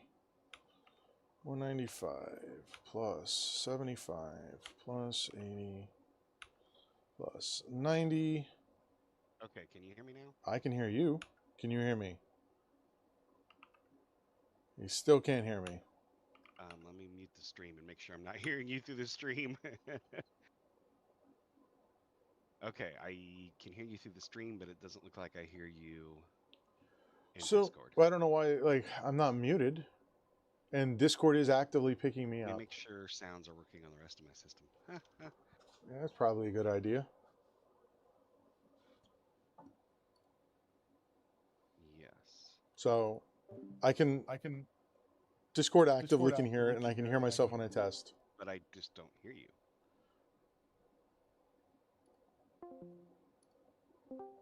All right, so that's me jumping out and back in. Nothing. Restart Discord. That's so strange. Make sure I'm sure my it's not volume like isn't all the way down. A stupid setting like In Discord's not pushing the user volume. Make sure my user volume isn't all the way down. Oh, there we go. Maybe now. Maybe now. There we go. It was me. It was you. It was me. It's always I been haven't you. put this headset on for like 2 weeks, so. So yeah, what he goes through eventually in this video, why I said you could skip half of it, is the first part of it is just him wanting to make a simple telephone system for his house with like internal extensions and no external. But the interesting part is where he connects it to external. And he uses 3CX, which I've known about for a while, but I didn't know about this product. It's free for 10 users or less, doesn't matter if it's business or not. And it lets you use your voice over IP or VoIP.ms number as a trunk, which means anybody that can pick up a phone and dial, you can set like 9 and then the number, whatever, can dial out, and incoming calls can ring your internal extensions. And it makes it simple to manage them all. So that little install that you're doing, is it bigger than 10 people? There's 12 phones. Oh, so then it wouldn't work for them though. Well, unless there's only 10 people, but 12 Well, there's 12. 10 So extensions. there's 12 phones, but there's no extensions. Like there's no extensions. To everybody? Yeah, when the phone rings, it rings to everybody, and then they just put people on hold. I mean, VoIP.ms can do that natively without this. This just makes it easier to manage, right? This is like running your own a PBX, except for it's cloud hosted. And the you know what got me is the app for Windows, Mac, and Android. The SIP phone is freaking awesome. Okay. So I already enabled it for my like shop line, and I have it ringing the SIP on my phone, and it's way better than any other SIP device I've found. Yeah, so. I paid for ground wire across my stuff, and that's super hit and miss. Yeah, you might give this a shot, but does it do? I've got it enabled. Does it do text? Text SMS. I have not tested that yet. Because if it does SMS better than ground wire, I'll switch like right now. Yeah, I don't know. I've not. Because all right, so I have 3 devices, right? I have my old Android phone that I keep in my office because I'm still paying for it for another year. I have my iPhone, and then I have my email. And when I get a text message, sometimes it'll just pop up in my email, which it'll always pop in my email. That's it. But that's the only place I get notified about it. Other times my Android phone will go off. Other times my iPhone will go off. Yeah, I don't know if it's trying to do smart, like follow where you were last, or I don't know. No, I don't. It has nothing to do with that. If you go online, apparently, like the app is being developed by 2 separate companies. Oh. So the Android one is garbage. The iOS one used to be good. Now it's garbage.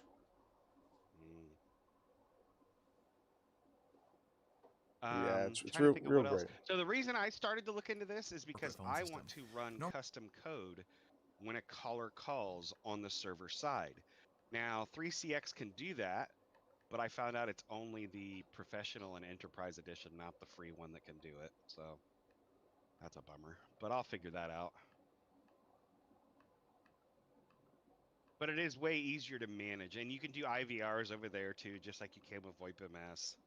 What are Like IVRs? menu systems. Those are the menu systems. Like press Oh, 1 the for blah phone blah tree. blah. Press. Yeah. It's just a little better interface than VoIP.ms, and the apps are amazing. So that's why I like, hey, I wonder if Chris could use this. Yeah, And I you can mean, try it without. You're not going to change anything on your VoIP MS side. Well, you're going to create a sub account, and you're going to tell it that it's a PBX. But other than that, you're not changing anything with your existing setup to test it. okay. So how does the AI And integration work? That he was well, messing he's showing around. some extra fluff there at the end. When he's got his own little AI server running, and he's got Home Assistant. You can actually hook this up to Home Assistant to where you can like pick up the phone, and you could tell it. Well, if you had your own little AI thing already done, like, hey, turn off the lamp in the kitchen, and it would, stuff Yeah, like I mean, use Google Home. So Google Home can integrate with Home Assistant, I'll bet. Yeah, I But believe yeah, so. Home Assistant's amazing. I'm getting ready to switch the shop to Home Assistant instead of the little Hubitat device that I use now. Yeah, this is kind of crazy though. It's neat that it'll work with. So normally you'd have to pay for a SIP trunk, which Not cheap. but this just works. Well, it's cheap until you start. You only get so many channels out, right? Like I think VoIP.ms numbers only have like 2 lines out and 2 lines in. That's all you can do. And a trunk, you can get them bigger and fatter than that, but generally, for a small business, you don't need any more than that, Right. Anyways, it's something neat to play with. It's super easy to set up. He walks you through the entire setup. I set it up last night. And as soon as I found the apps, I installed it on Windows. I installed it on my phone, and I was like, wow, these just work. All the other ones I had to. Oh, and the really cool thing is, too, when you go to add a phone in this system, you literally tell it what the phone is. As long as it's on the supported list, and the supported list is hundreds of phones, it'll just spit out a config file for you. Oh, that's. And, well, to make it even better, Chris, you can put an on-premise server, which can be just a Raspberry Pi 4, and you can install 3CX's what's it called? I forget what it's called, but it's basically a bridge between all the phone devices on your network to the 3CX cloud. And when you do that, you can do extra stuff with that too. So, like, you can tell it to automatically send out. Just plug in a phone and it finds the settings. You know what I'm saying? Oh, geez, that'd be Yeah. for setting up, for going up there and setting up all of these phones that are sitting in boxes behind me. That would save me so much time. Yep. Now I haven't done that yet. He just says it's possible, right? So I haven't even made my own little local server for this thing or whatever. I'm just using the cloud thing right now, but it just connects back to your cloud, and Right. then you can manage it from there. So it's kind of cool. Okay, I got a question for you in regards to phones. Is there a SIP phone that's just 100% wireless that doesn't tie into a base station? Well, they all pretty much have base stations because they need to charge, but you can get Wi-Fi Right. ones. That's not. I didn't mean like the charging. What I'm talking about is like the one that I have. I have the VSP861 as my office phones, and I had to get this. What is this? I don't know if it says on here what this is. Whatever. I had to get this phone because it's the one that works with this base station. Right. I just want one that's 100% wireless that I can put in someone's hand, and they can go, as long as they're on Wi-Fi, they can go wherever they want. Yeah, just look up Wi-Fi SIP phone and you'll find them. So the ones that I found said they specifically required a PBX controller. I think they're all going to tell you that. It's just to keep people from buying them and not knowing what they're going to do with them. I can tell you the one that I recommended for a customer of mine that worked, and here's the thing though, it still has a base station. It just uses Wi-Fi to communicate back to the base station to then convert it to. How far away can they get from that? As far as your Wi-Fi goes, I believe. All right, yeah, because that would be great. Oh, if I think. in the short term, by the way, if you have anyone that suddenly needs a Unify Cloud Gateway Ultra, I have 2 of them that I need to get rid of. I bought them for 2 different locations, and then they just changed their mind after I'd already bought them and had stalled me for 3 months. Oh, you cut out. What do you have? I have two Unify Cloud Gateway Ultras. Like one's brand new in the box, the other one I opened up to set up, and they canceled the contract that I had with them. So now I have $600 worth. If it was a Max, I'd be interested. Well, I'm getting ready to do an install, but I have to go down there tomorrow and look at the network. So yeah, if you want to buy one from me, I'll just just charge you what I paid, and right. Yeah. So I have another access point and a PoE injector. So I have an access point, 2 routers, and a PoE injector. What access point is it? 'Cause I'm gonna have to put 2 of them in there. I believe this is the box for the other one. This is the U6 Plus. Because I ain't going out there buying those 7s. These things are like $300 a piece. So the Wi-Fi phones are more expensive. Yes, I'm aware. But the Grandstream brand is probably the one you're gonna see the most. The WP825, I think. Yeah, they got some lower end ones too, actually. Oh, those are decked. Those are not Wi-Fi. Yeah. Yeah, and this is what I was running into. They've got a portable Wi-Fi phone too. It's kind of cute. Yeah, I got a guy that walks around the shop. It's 100,000 square feet. Mm-hmm. As long as he's on Wi-Fi, I need him to be able to answer the phone. Right. That's it. That's simple. Yeah, those would work for it. I actually have a customer using those, I believe, so they should be supported by VoIP database. All right. Supposedly, VoIP is always wired to ensure latency. Right. So the base station is the thing that does the Wi-Fi. So it's I'm assuming the base station is hardwired in, and then the phone just uses Wi-Fi to talk back to the base station, which then connects to the internet. No, I think these have a Wi-Fi chip in them. Okay. I think. I don't know. The customer that uses these didn't get the one that I told him to. So I'm not sure. His has a base station, so his might be that way. But I think some of these are not like that. I think some of these have Wi-Fi and Bluetooth built into them.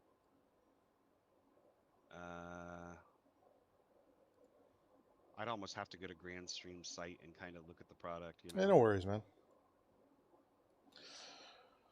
All right, I gotta get. But you can do VoIP over Wi-Fi. It's not that bad. As long as you're like 100 milliseconds or below on latency, and ideally, if you have good Wi-Fi, your Wi-Fi is not adding incredible latency to your setup, anyways. Right. Right.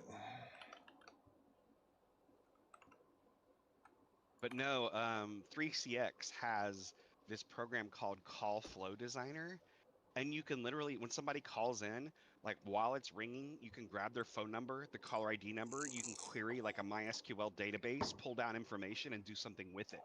So you could dynamically have a phone system that knows the customer, like, "Hello, Bob, thanks for calling. You have 300 rewards points," and that's the kind of stuff I want to do. Oh, that's cool. But to do it, you have to have the Pro or the Enterprise. So now I'm looking at an open source piece of software. I think it's called FreeSwitch. And if I get it running, I'll be able to do this. Because I want to run custom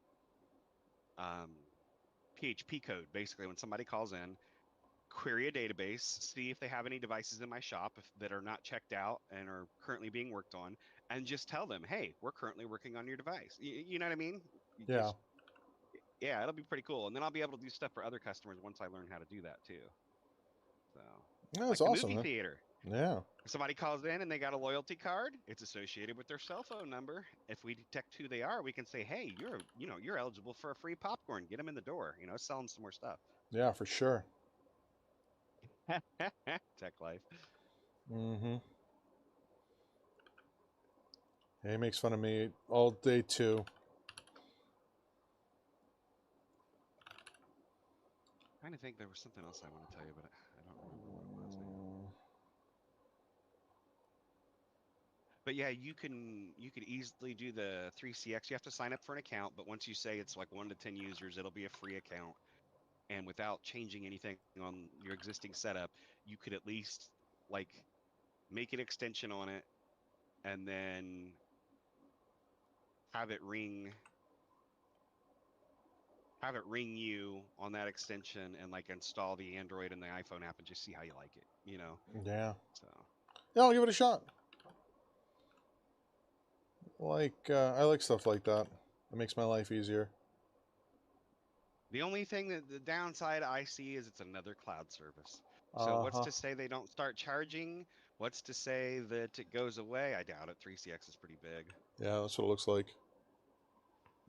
But I mean, if you can do small businesses on it for free for 10 or less users, and it makes it administration simple enough that I can give the on-site person the credentials to log in and change extensions even, which you don't always want to do, but No, every for once in a while sure. you have every once in a while you have that one person you're like, I know they won't screw this up too bad.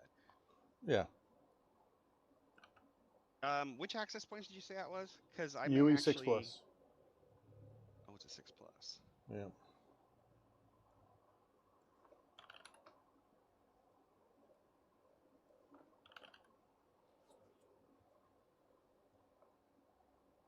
U6 Plus. About 130 Yep. bucks. I paid 130 for it. And then Cloud Gateway Ultra, right? Yes, I have 2 Ultras.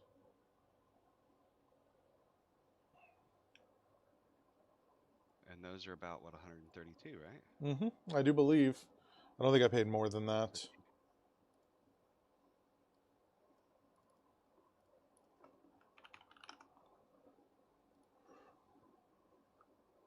I need one more access point though. Yeah, I'd have to buy one to match that.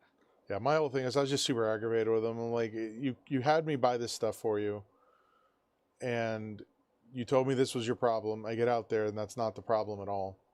It's like, oh. Well, maybe that's a lesson learned. Always visit the site first. Well, the problem is the person I was talking to knows this stuff.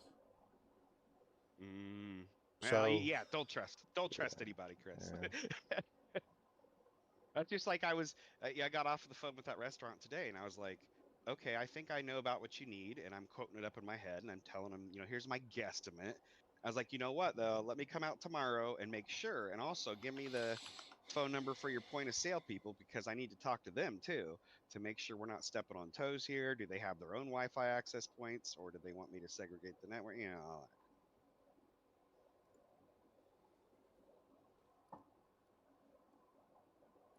Yeah, I paid 130. Yeah. So about 260 we'd get. Okay. Yep.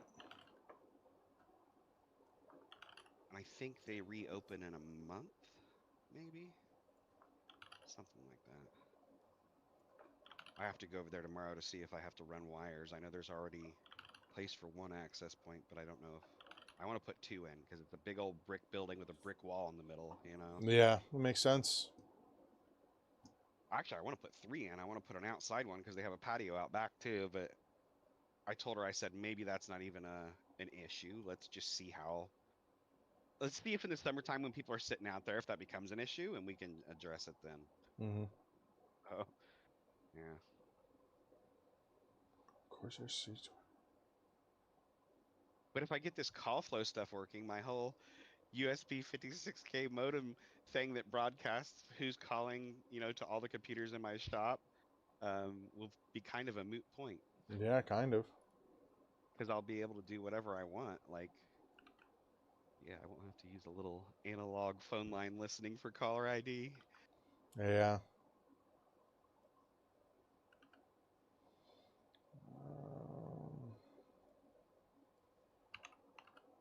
The movie theater people really like the setup. I should show you it sometime though, because it looks horrid. It is just white web page. That is it, and text boxes and submit buttons. Oh, that's terrible, man. And I want to sell this to other theaters. Um, First of all, to get their, they're going to have to switch to me as a phone provider, right? Yep. For their call-in line. And then second of all, it'll always tell people the currently playing movies and movie times. So I think it's worth a monthly package deal to where somebody no longer has to record their voice on like an answering machine or a similar service. Yeah. And if they change a movie time in 15 minutes, it's already updated, you know? Yeah, that's great for someone like that. Yeah, I just have to make it look prettier and then try to sell it to like a couple other theaters around here. The only downside is, of course, the code that scrapes the times and stuff, since I'm scraping them off their own website, does vary depending on what movie system they're using. Mm-hmm. But that's not a big deal.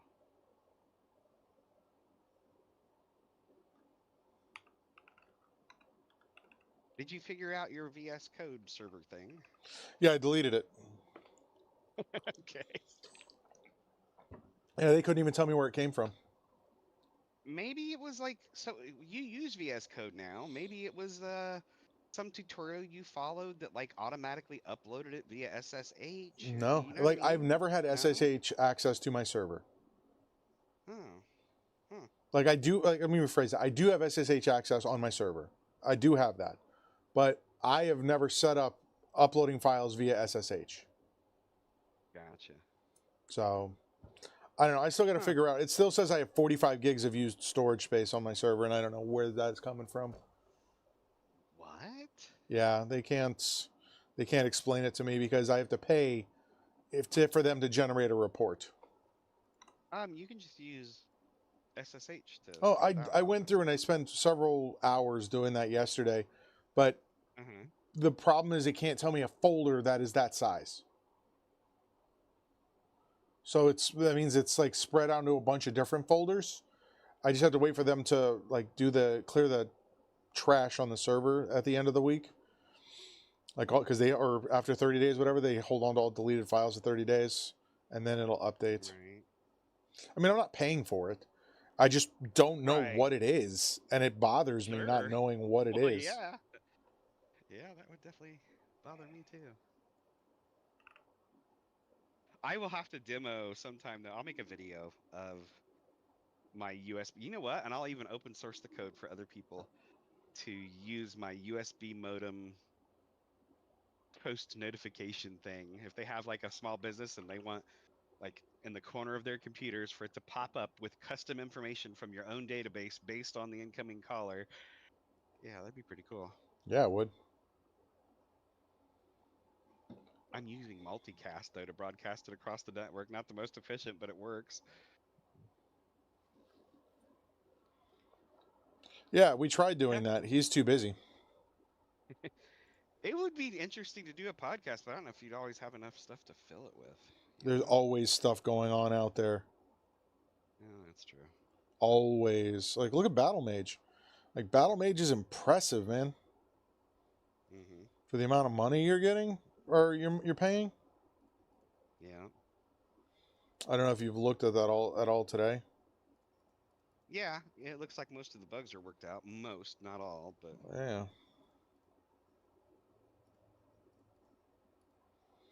Because, I mean, you got to think we're at a point already where this is the Generation 2. Right. So I'll let you know tomorrow, it may be later tomorrow though, about that cloud gateway and the access point, because I'm definitely going to need them. And then I'm just going to have to buy another one because I'm going to need 2 of them. But and don't forget the PoE injector, like I always do. yeah, I've got like a box full of them. I don't. And the Ubiquity ones they're not standard. They're not. So yeah, you go buy a regular, you just grab one out of the box, you're like, oh yeah, this will work. No, it won't. Oh, I got an incoming call. All right, man. All right, man. I'm gonna hop off. Yep, we'll talk to you later. All right.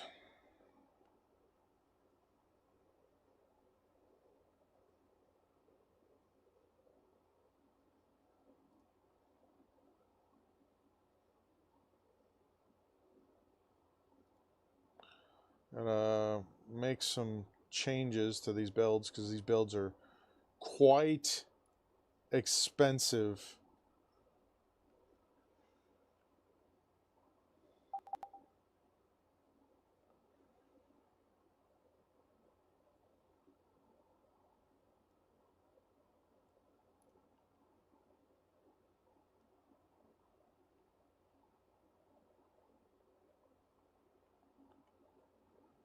Mid-range, I want to have a budget on the mid-range of 1,300, and I want to have a budget of the standard 1,600, and then high-end will be 2,000, and then this one needs to be, there's no price limit on this one. This one, again, we want it to be right at 2,000. And then this one will be, no, there's no limit on this. We got one. We have our entry level, which is at 1,000. This one is is a little bit high. It's at 1,600, so we got to make some changes to that.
You know, I don't think so either.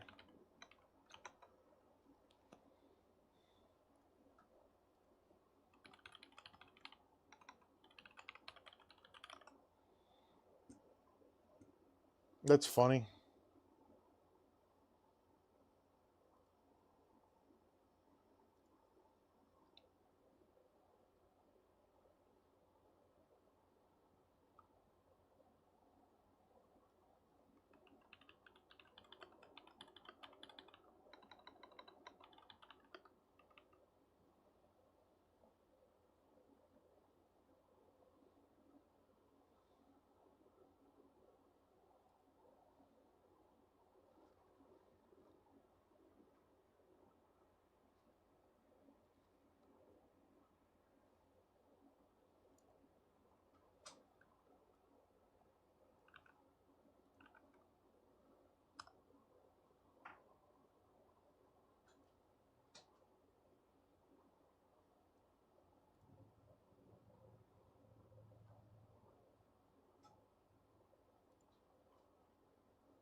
I sent you a message on Discord with it.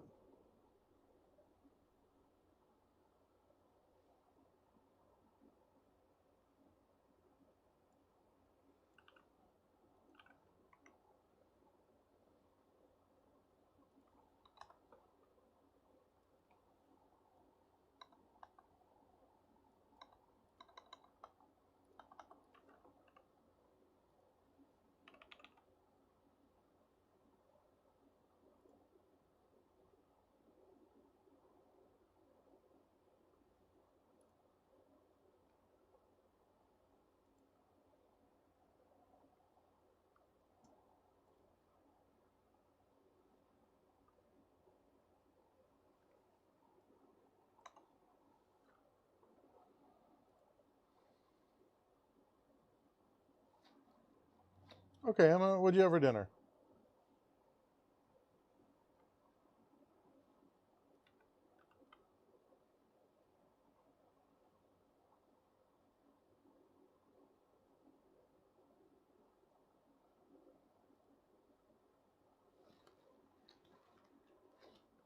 Because I had to talk to him.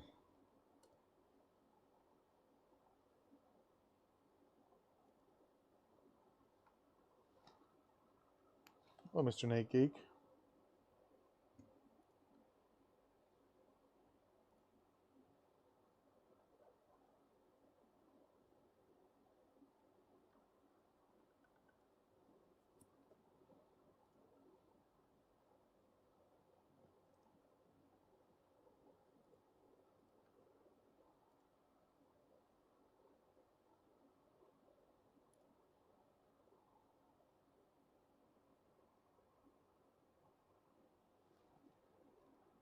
What's that? That's good, Emily.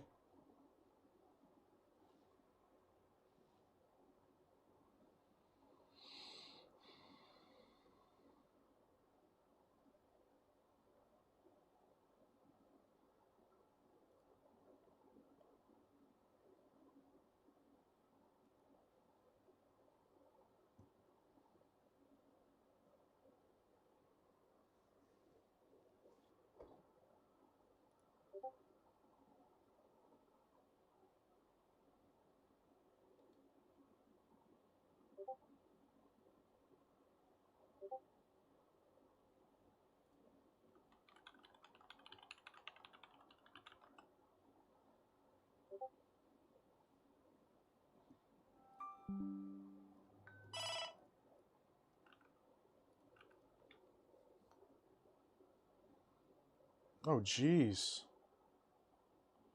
That's pretty... Alright. This is that thing Joe was just talking about.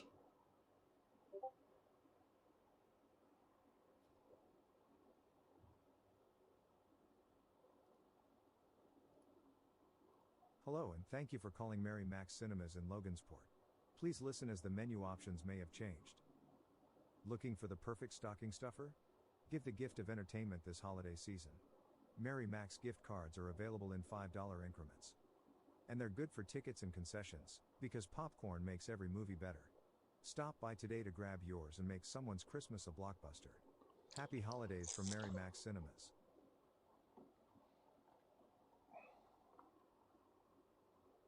That's pretty Early dope, man. bird shows, which start before 12 p.m., are $5 for everyone. Matinee shows, It's breaking starting up pretty bad, though. 12:15 p.m. and 4:45 p.m., are $7 for everyone, except for children aged 5 and under, who pay $5. Evening shows, starting at 5 p.m., are $9 for adults aged 12 to 59, $7 for seniors aged 60 and older, $7 for youth aged 6 to 11, and $5 for children aged 5 and under. All popcorn. Moana 2 rated PG. Playing today, 3:45 p.m., 5 p.m., 6 p.m., and 7:30 p.m., Friday the 13th, through Sunday the 15th, 2:15 p.m., 4:30 p.m., 5:10 p.m., and 7:30 p.m. Wicked rated PG. Yeah. Playing today, 3:15 p.m. and 6:30 p.m., Friday the 13th, Through Sunday the 15th. Yeah, Bluetooth is dropping. 12:30 p.m., 3:45 Oh, is this p.m., something Joe made? and 6:30 p.m. Joseph. Bonhoeffer radio. That's just pretty awesome, though. It's for movie times.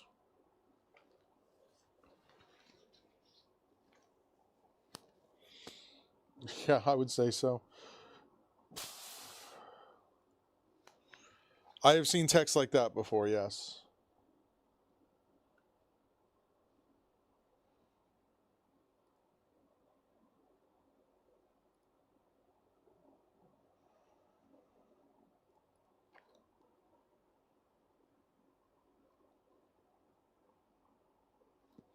Yeah, it's not even it's like I have a foot and a half. All right, so where do we save on this? So how much did I say I wanted this one to be? 1,300. I think that'll do it. That's the motherboard.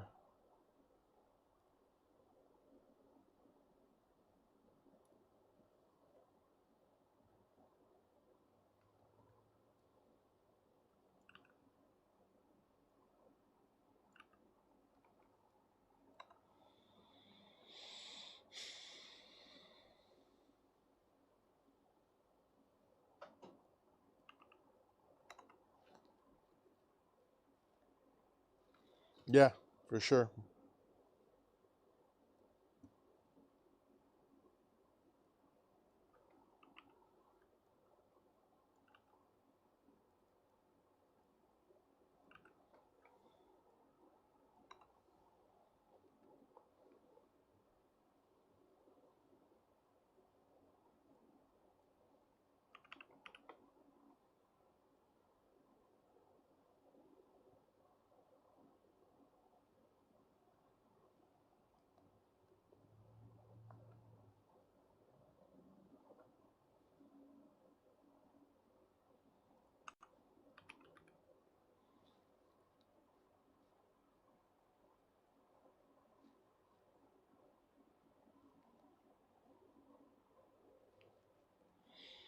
Yeah, I think he's talking about the stuff that he typed.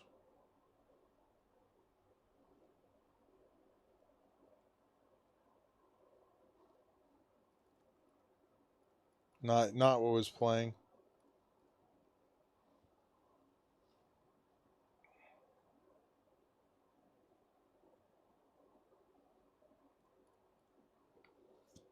So I worked on that, but the scraping is where it becomes a problem. Yeah, I worked on that a little bit yesterday morning.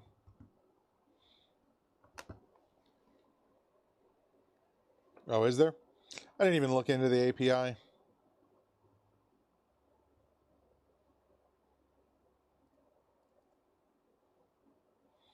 Yeah, I looked at making this all dynamic yesterday.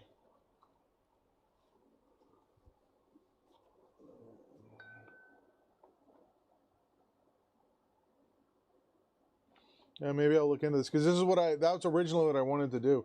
I never think to look for APIs, which is aggravating.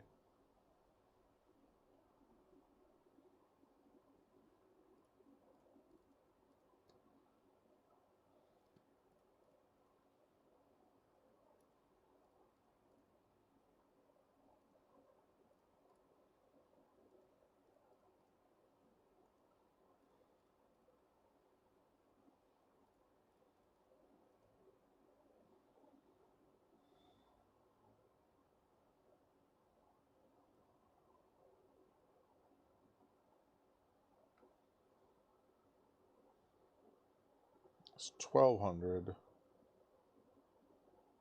How did I messed something up here?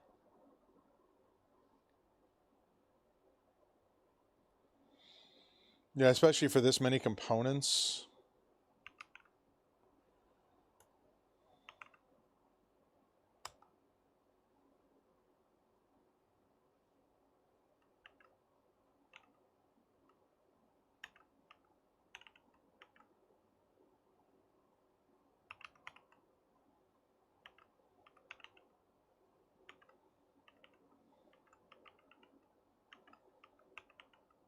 The best thing to do would be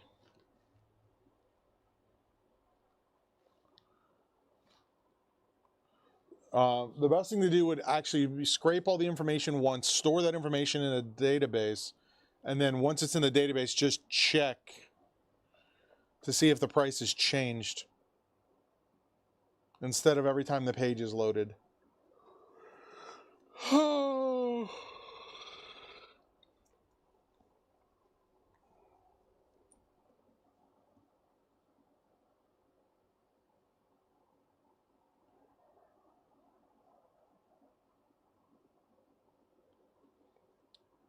Yeah, so that's almost 150 additional. So this is what I'm talking about. Like right now, ground wire on my Android just rang. My office phone rang, but my iOS phone did not.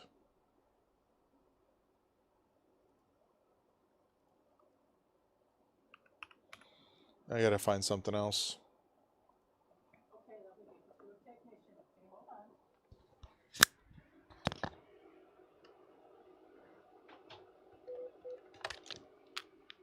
This is Chris.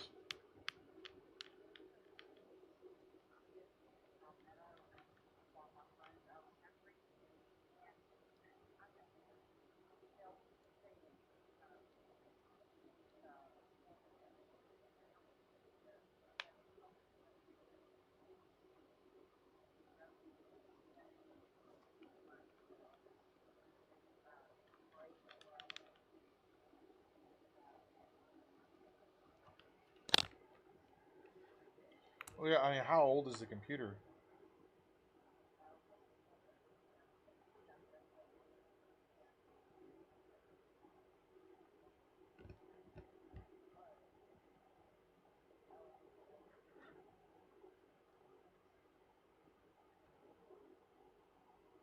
Yeah, I mean, like 8 gigs of RAM really isn't standard anymore. It hasn't been for a while. So, like, do you know what processor it has in it? Because that would be that'd probably be the biggest determining factor. Because there's a point where adding more RAM doesn't help anymore if the processor is a really, really low end processor.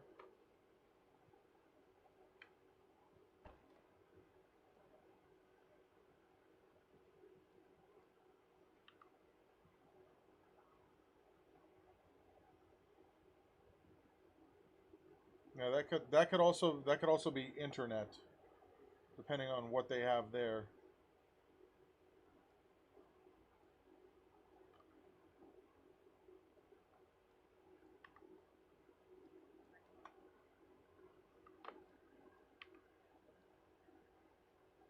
Mm-hmm.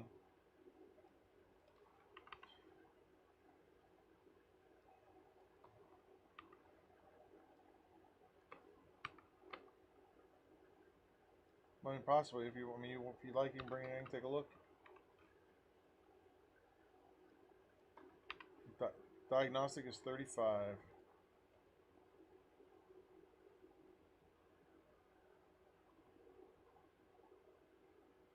You'd replace the computer.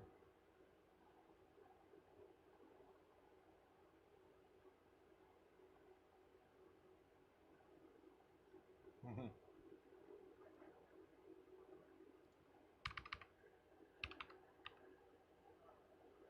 Okay. Yeah, so I mean, just decide what you'd like to do. I'll be here. Alrighty. Mm-hmm. You have a good one.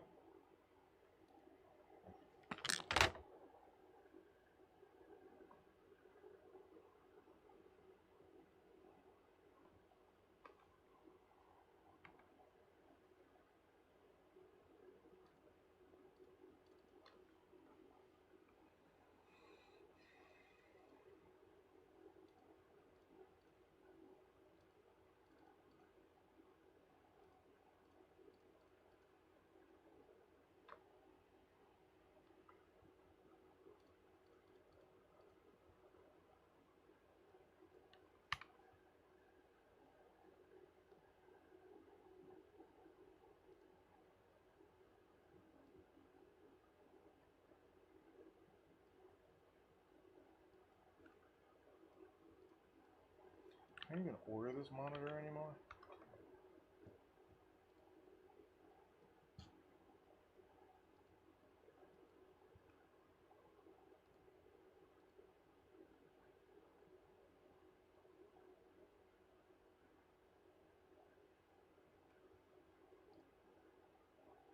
I guess so.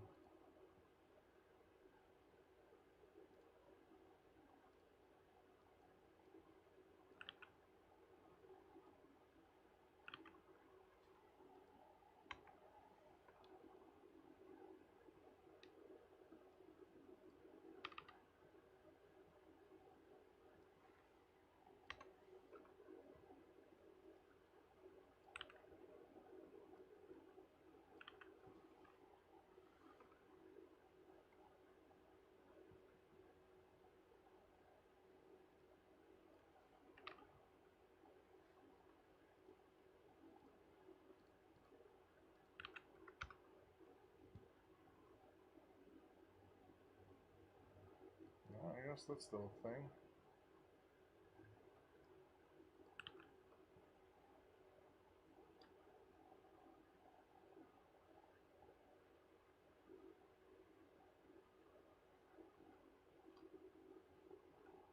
How much is this mouse now?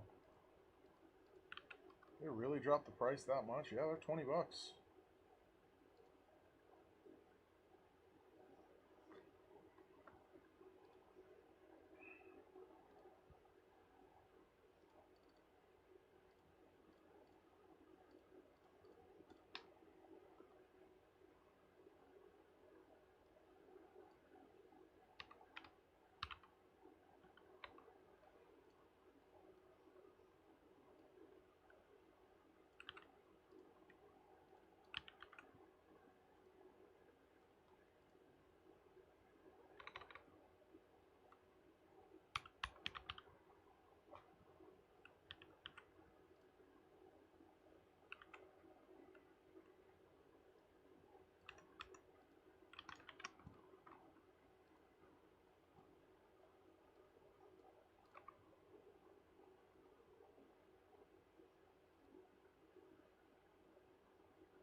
Is there a way on PC Part Picker to just see what the most commonly purchased part is in each thing?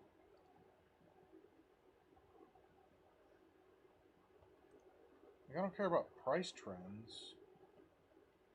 I'm just curious if there's a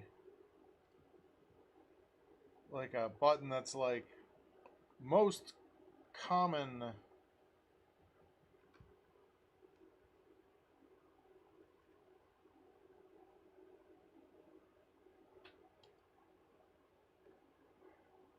in each category, you know?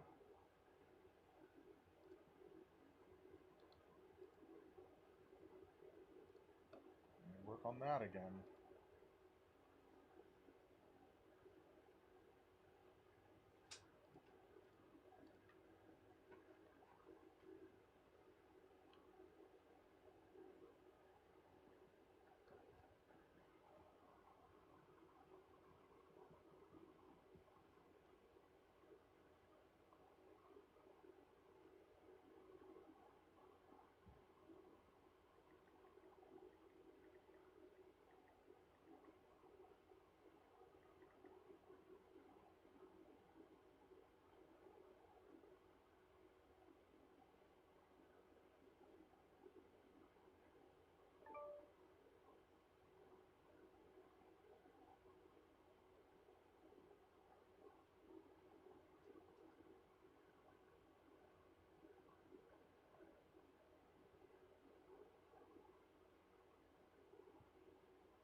Alright, so apparently it's sorted by popular.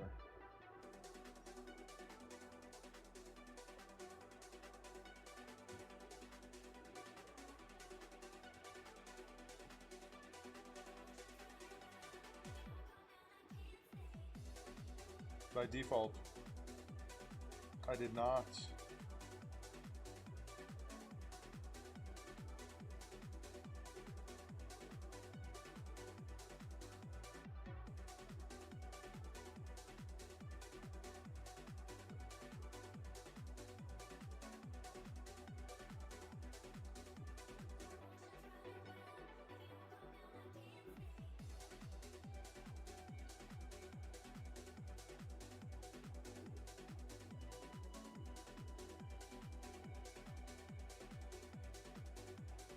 This is almost identical to what we just did.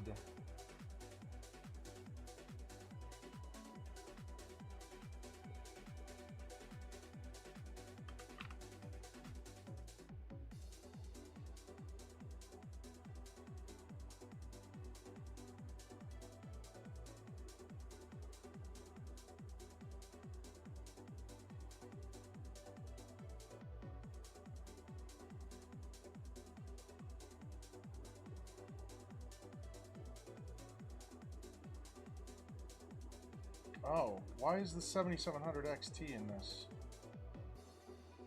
How much is the 7600 XT?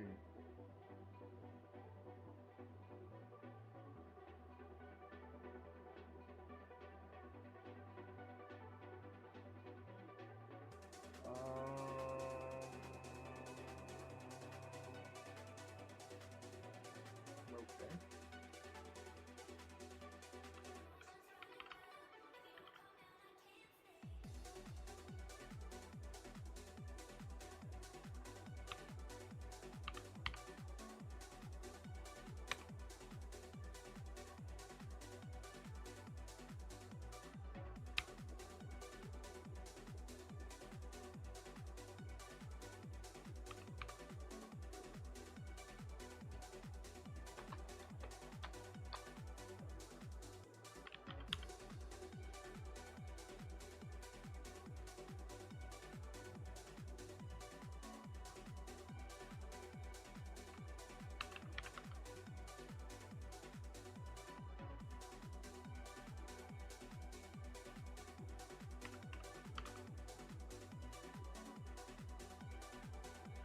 That's better.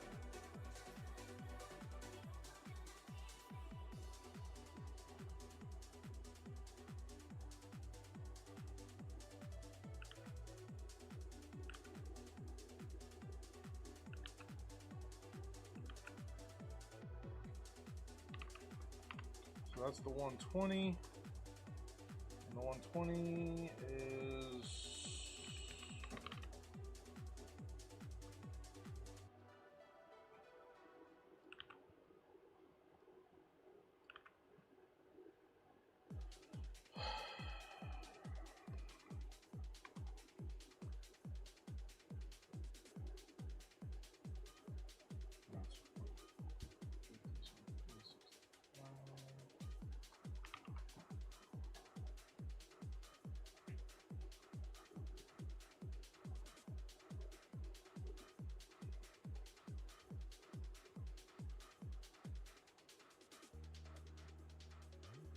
Who's promoting breaking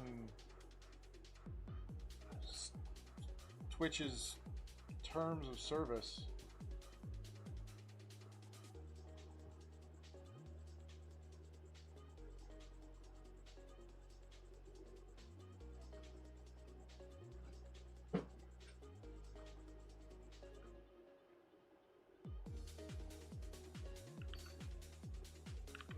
My brain is having trouble keeping up with what you guys are. 6000 CL36.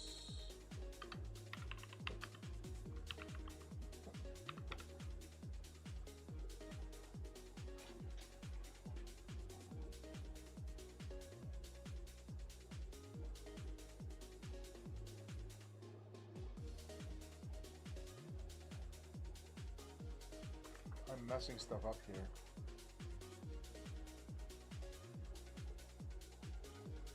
No, I'm right. Okay. So that is 115. So anytime that anyone puts like video on of anything else on Twitch, it's technically breaking the terms of service of not only Twitch but the site that it hosts the video. Quite stupid.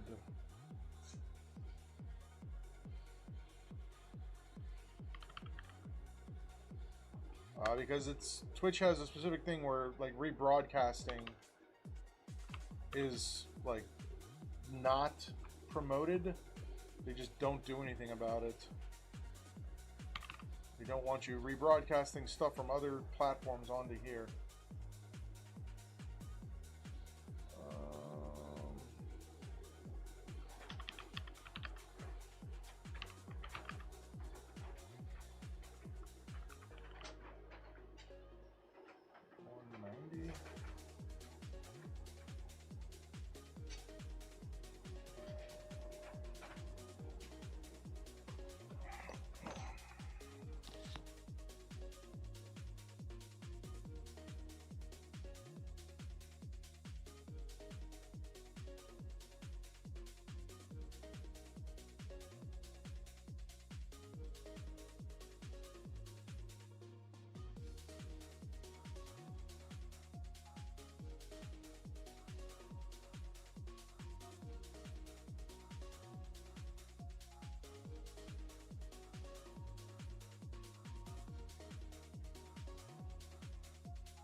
Yes, it is quite.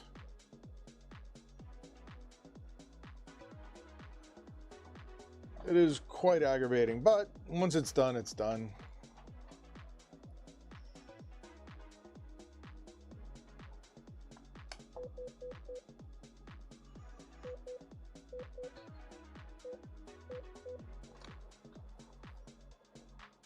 And then I'm printing the paperwork for it now, okay, Angeline?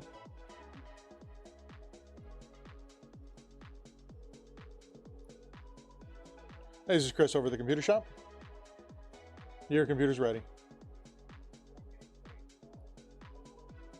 The total is $475.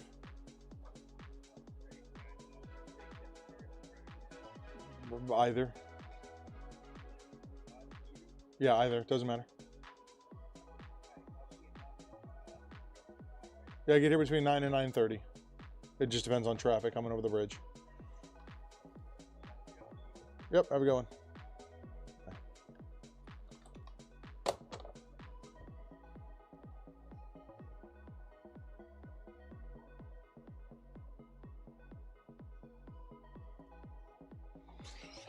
Yeah, I had to get to know the Twitch TOS, Emily, just because I'm streaming. I don't get that many, but I do get some. All right, where are we? Huh? Is the printer on?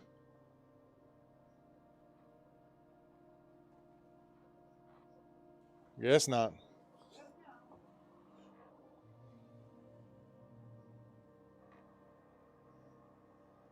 What makes this actually harder is the fact that I'm missing a 10 key.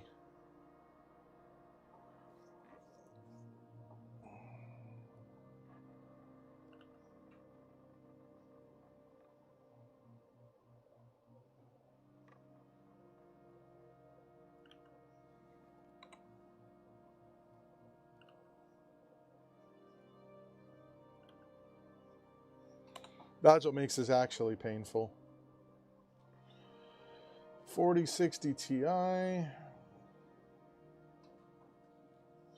Solid 115.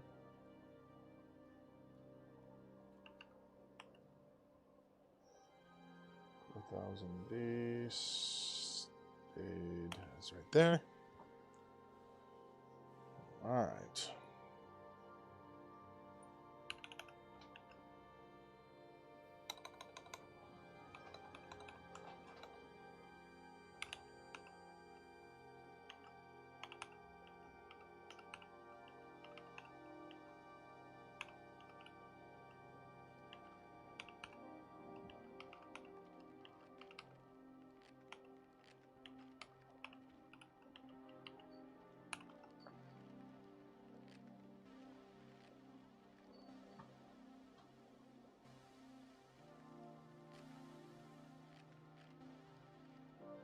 When I do that, it just doubles the price. Can I get a better processor than this?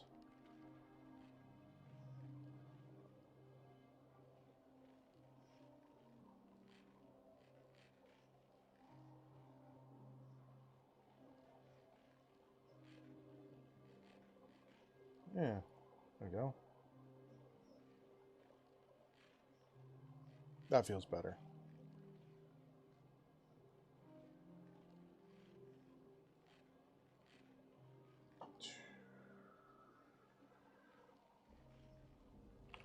$295. Yeah, there's a lot there that you do need to know, Emily. Plus 90.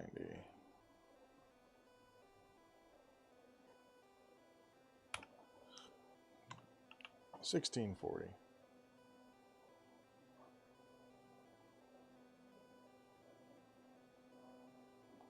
What did I do for?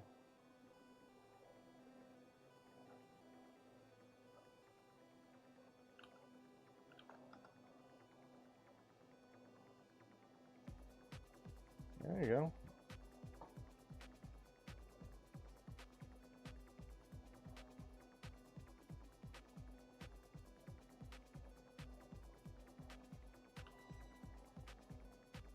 I'm gonna stick with this.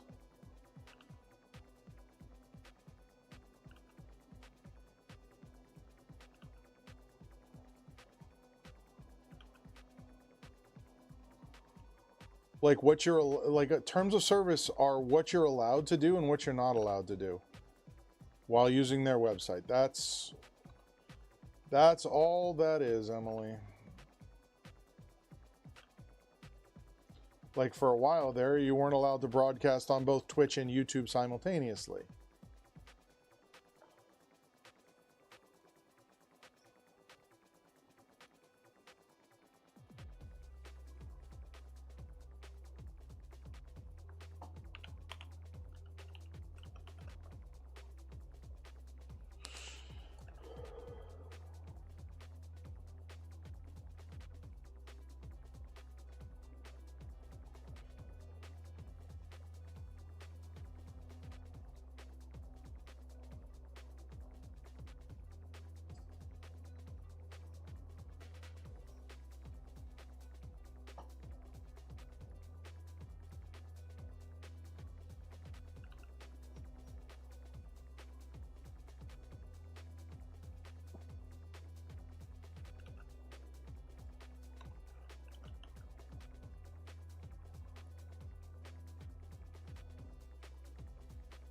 What is this?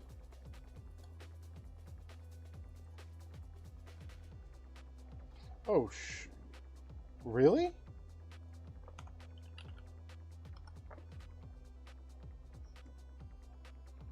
That's on my list of things to go through and replay for sure. Like this year. Hello, Rudy Maldonado. Right now, I'm updating the pricing for my gaming PC build charts for my website. And then later, we're gonna work on another laptop and some soldering.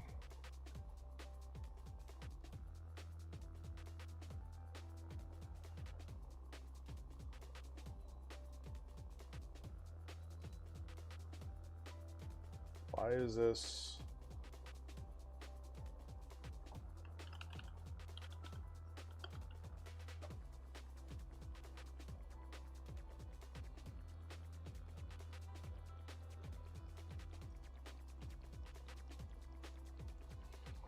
How many? What? I'm so confused.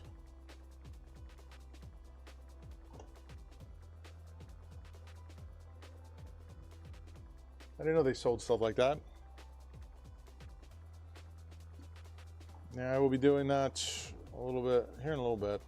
I just need to get all these prices updated for 2025. All right, high-end Intel.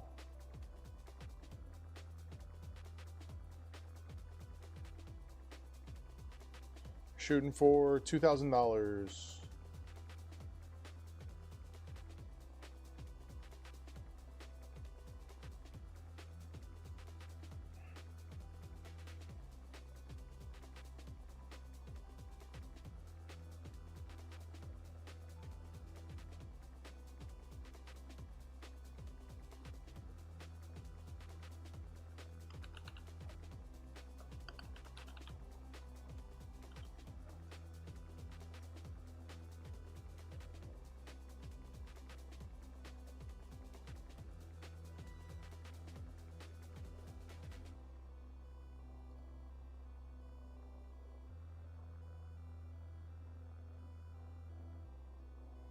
Yeah, well, so metal, like welding,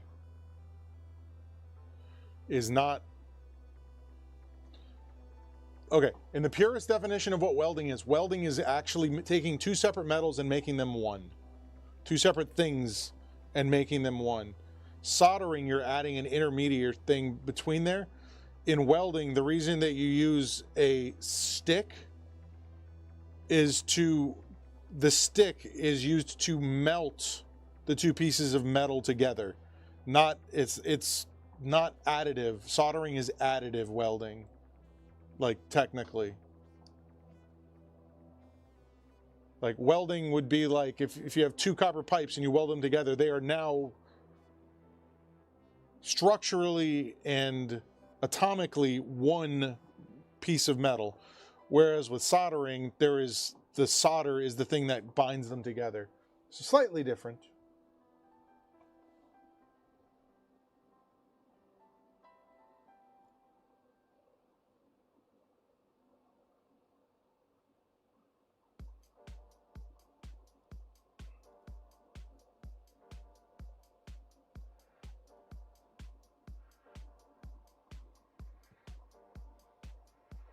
Right, but the intermediary is just there to cause the metal to melt.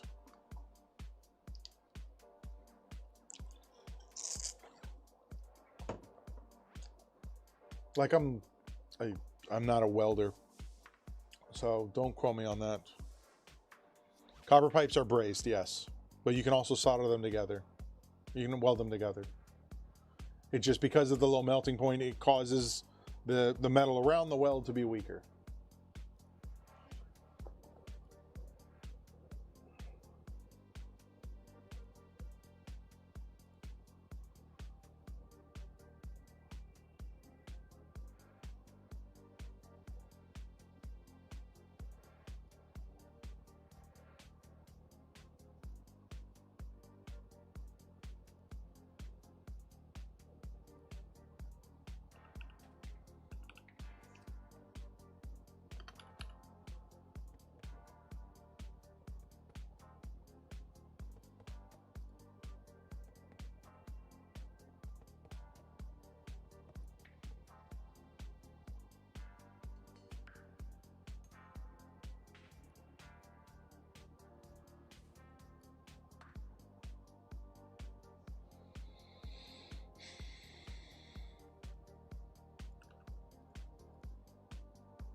Flux has a lower boiling point than the metal.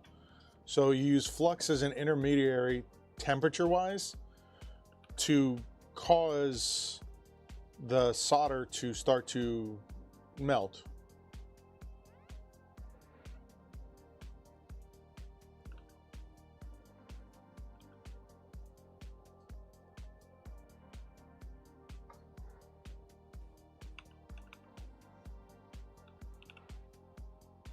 It is also a copper cleaner.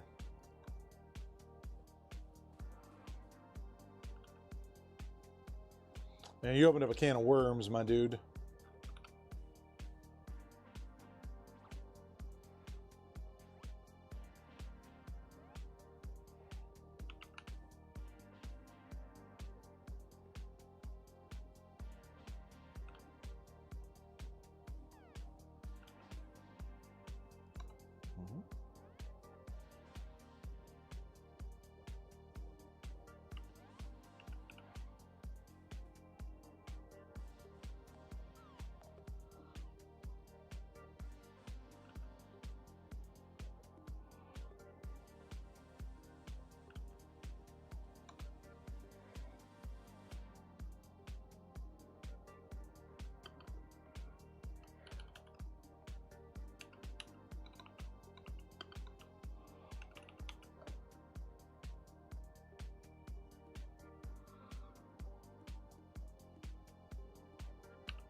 It's going to be much higher than that.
What was my old high-end Intel?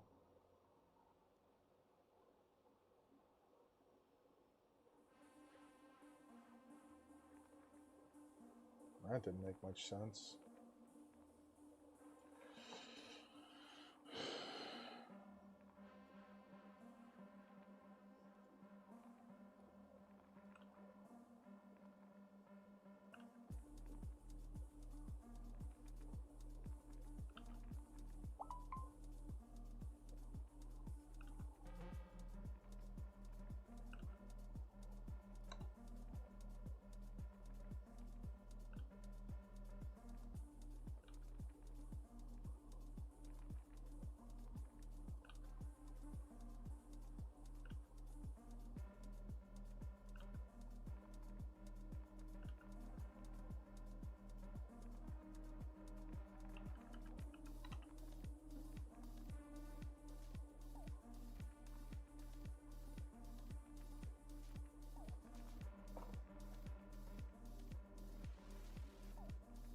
I think I selected the wrong one.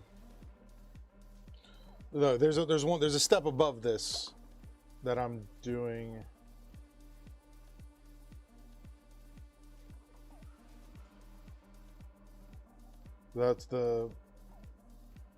That'll be the, yeah. I don't want to touch the 9000 series.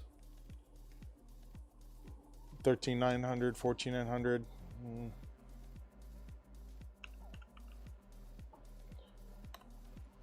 Yeah, so because that is the, so that's the Core Ultra 7,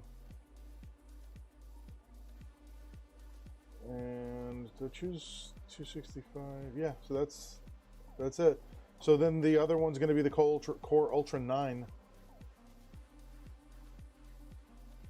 So yeah, that checks out. That's the i7.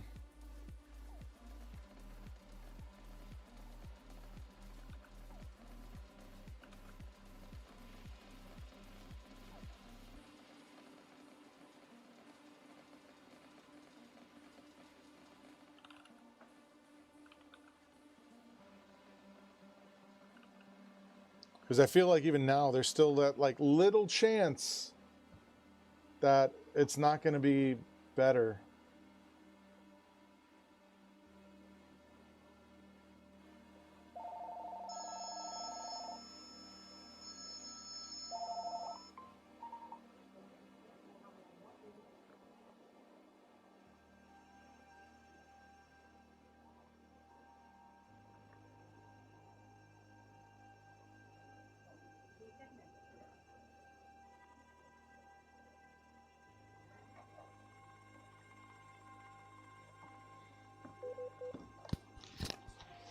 This is Chris. How can I help you?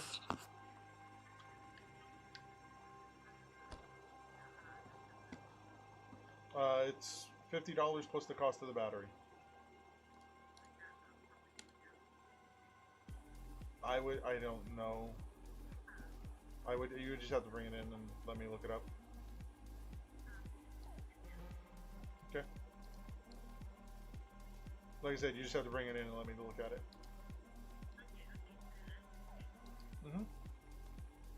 But repeating the same information to me isn't going to change the frickin'. Yeah, well, we'll see what the video card launch does.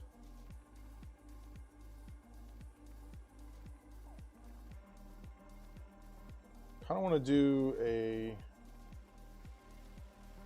420.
Yeah. Yeah, I've sold, I think, 2 or 3 builds at this point that have used that, and everyone's loved them.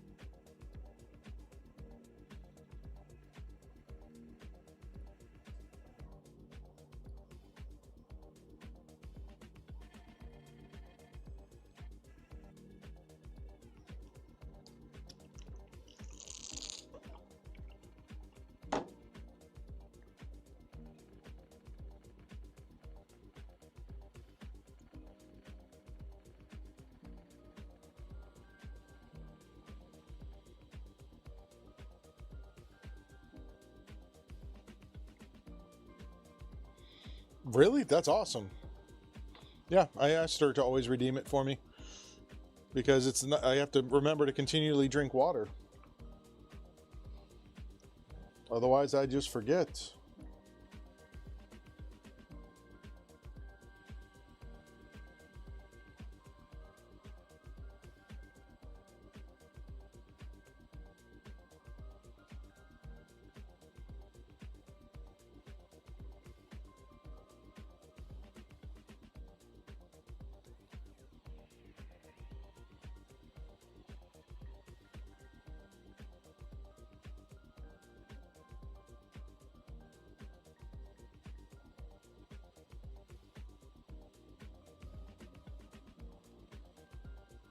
Yeah.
Which charger?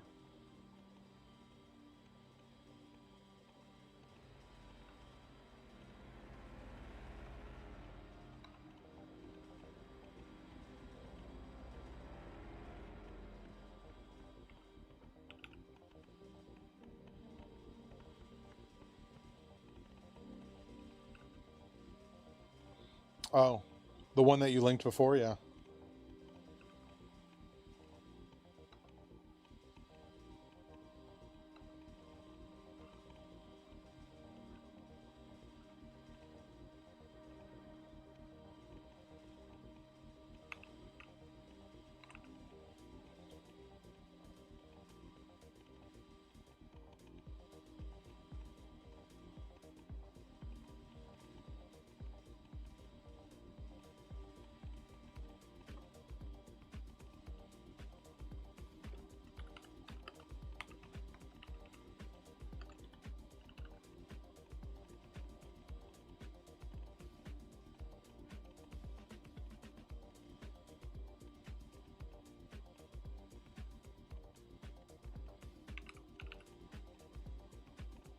Yeah,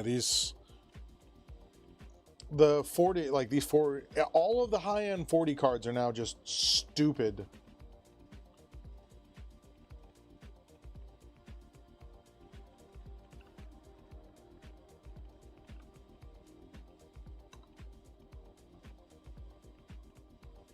Yes, I know who Deadpool is.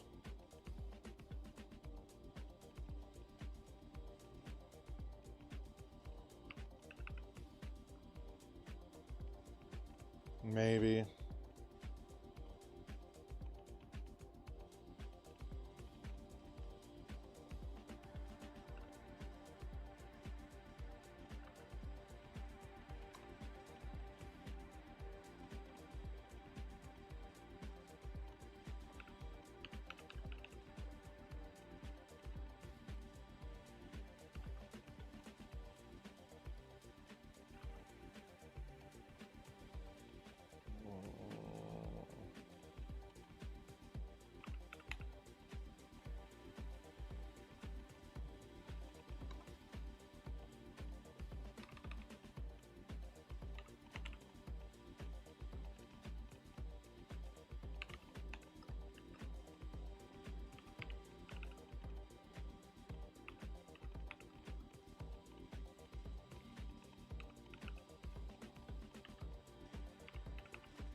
Oh, that's awesome. There's that one game that the Deadpool game from a few years ago that got pulled.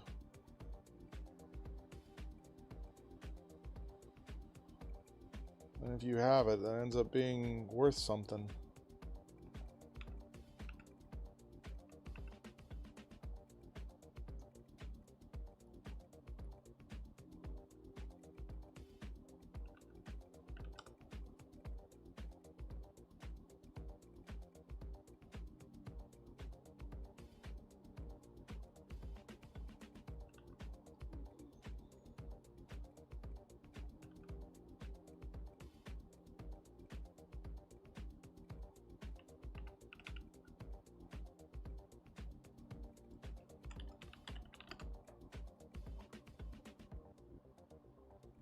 Yeah, it was an awful game, but people still loved it.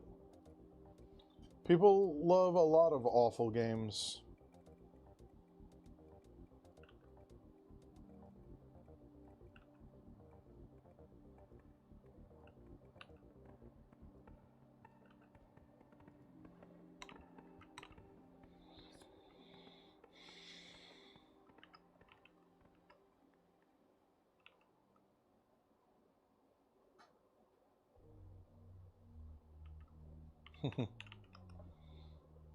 I hear you.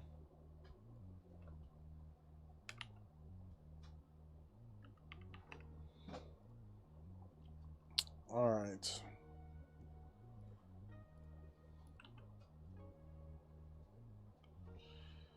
High-end AMD. This is going to be harder. Because, actually, let's just do the insane AMD. Because some of these parts are not even available yet. Or, like, they're available, they're just impossible to actually get.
Yeah, it's just insanely priced.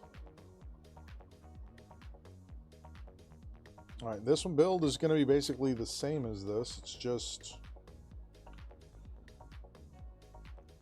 that, which is 805. So let's just grab this.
And that was 45.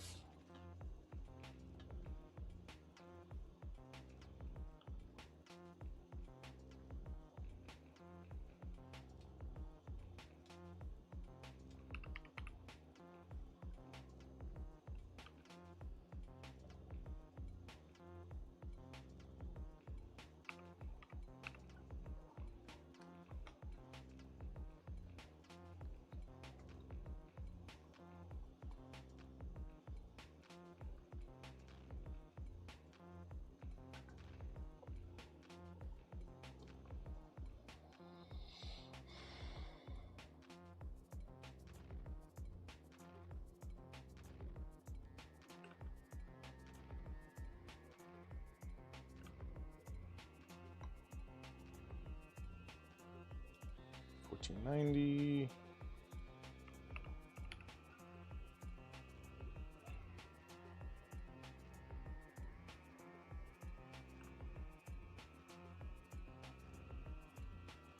I seriously doubt it.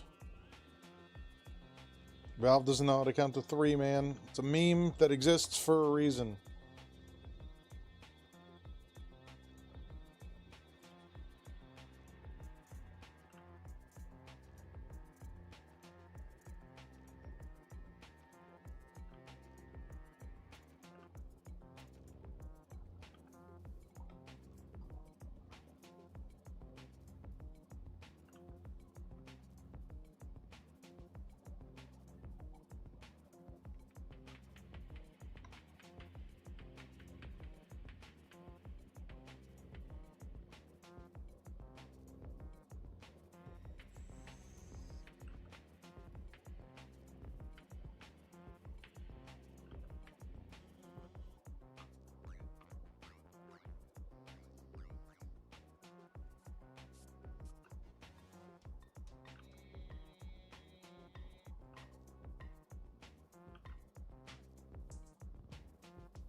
$625.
I definitely missed stuff there.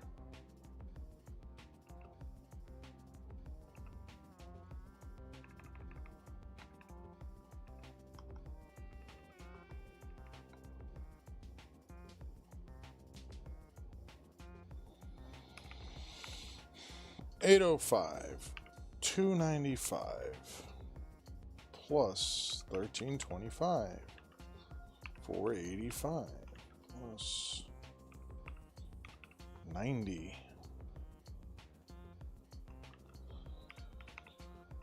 plus 625 plus 465 plus 140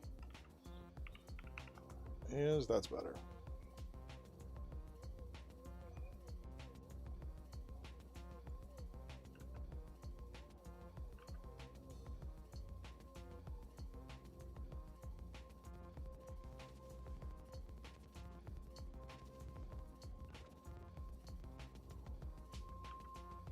All right, high-end AMD, not absolutely insane AMD.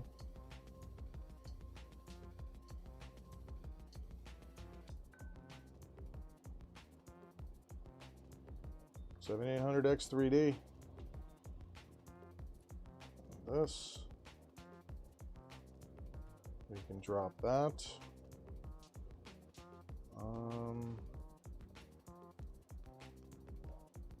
Case 011 dynamic Evo and 350 watt power supply.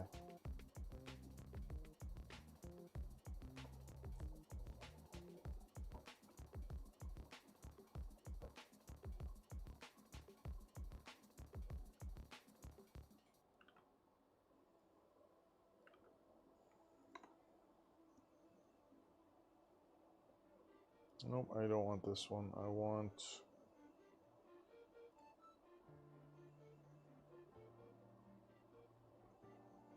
want the Corsair H150i LCD.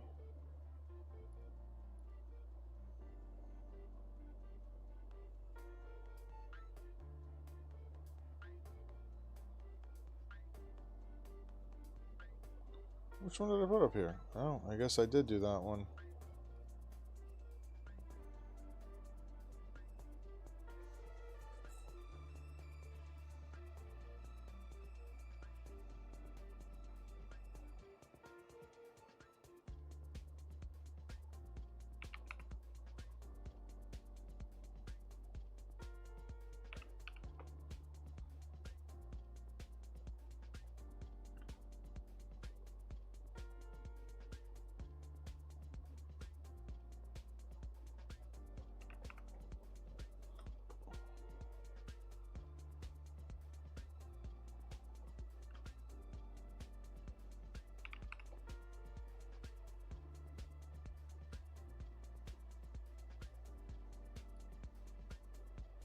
It is.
Two terabytes.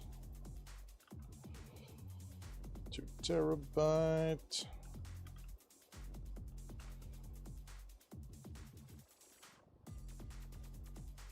Power supply.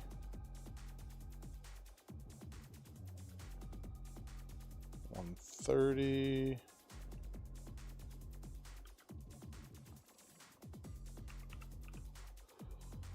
And then good old Leo 11 dynamic RGB.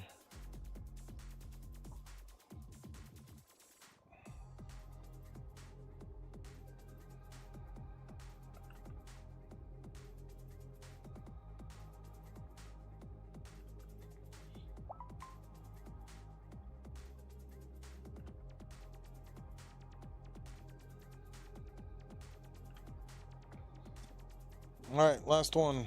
This is my website.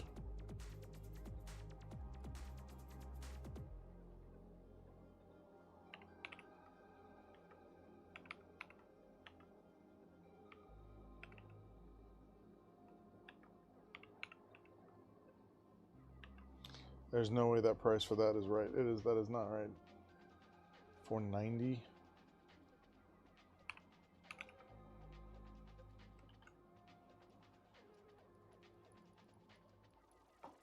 Don't know.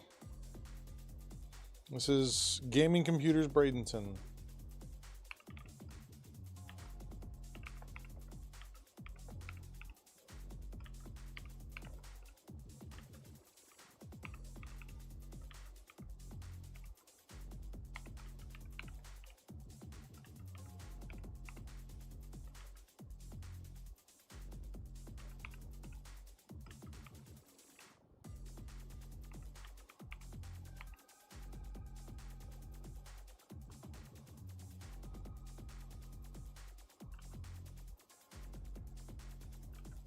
$36.25.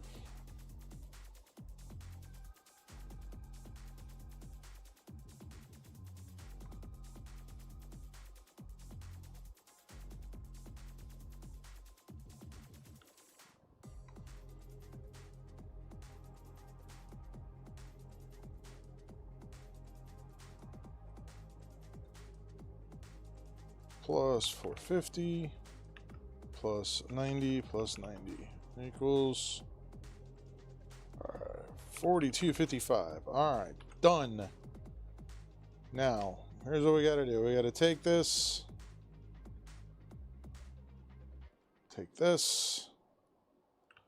copy. We're going to put you right here.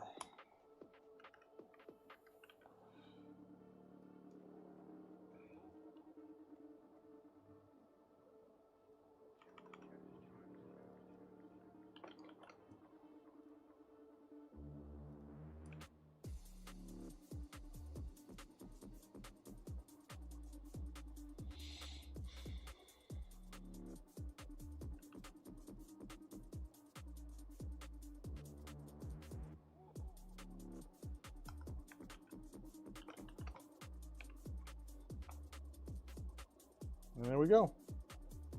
It is now integrated into my site.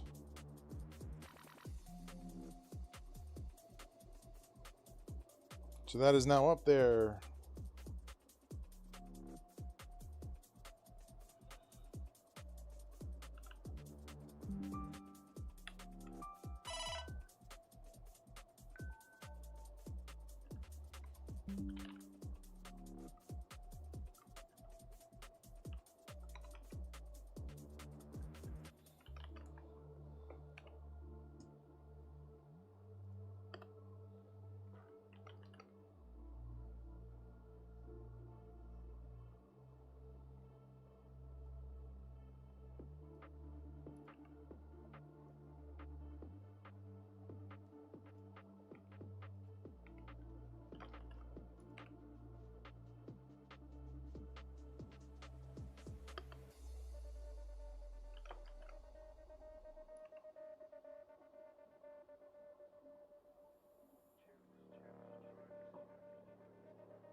Okay.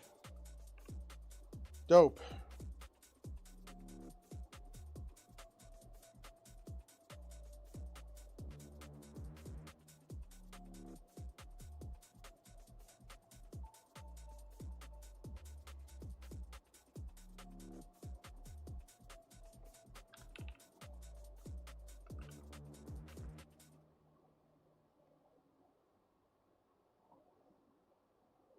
What happened to my Intel Extreme price?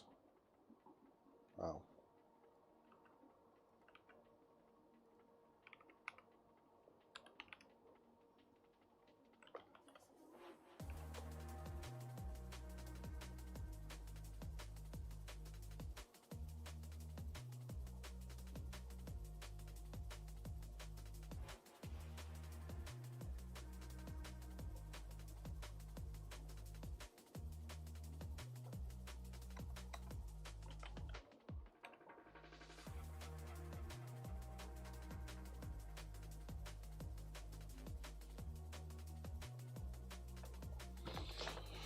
Okay.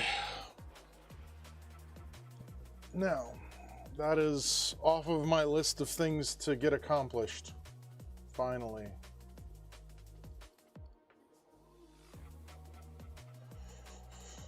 I'm gonna do some soldering on this first thing in the morning, more than likely. It's 4 o'clock. Emily's probably going to bed soon.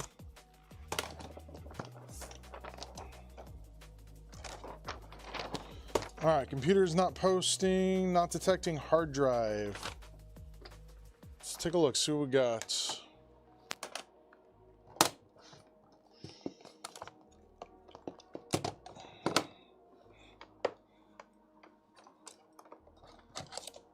Hold on to this.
Did the time change, Emily? Because you normally go to bed right about now.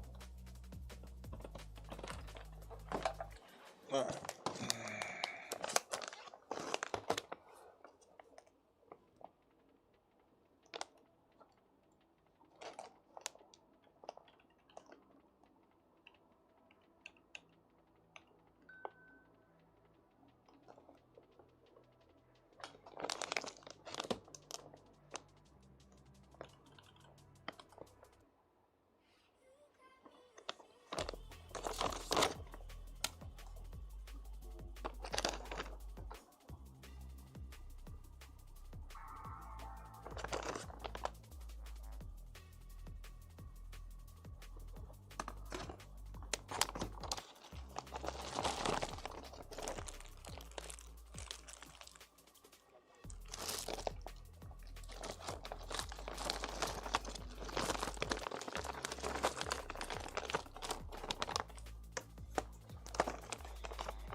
All right, this guy, you're going, like, we're just gonna go ahead and take this apart, okay? And parts. You're gonna need the little special screwdriver that's in there to take these apart, okay?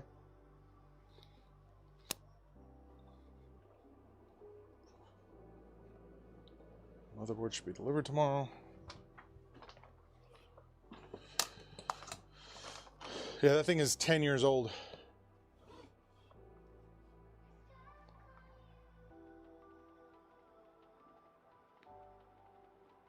Okay. I think I need to grab a power cord for this. Yeah, let me grab a power cord. I need a power cord.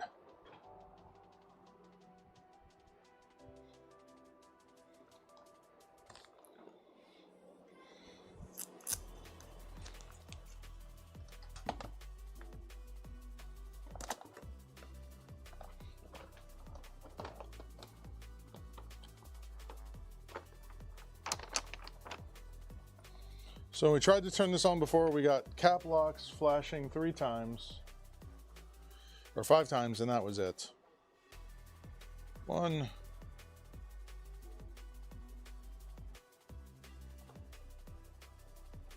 I don't even think that's flashing. I think that's just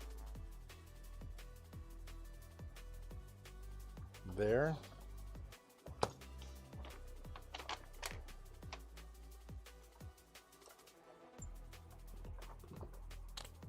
All right, let's see what we got here.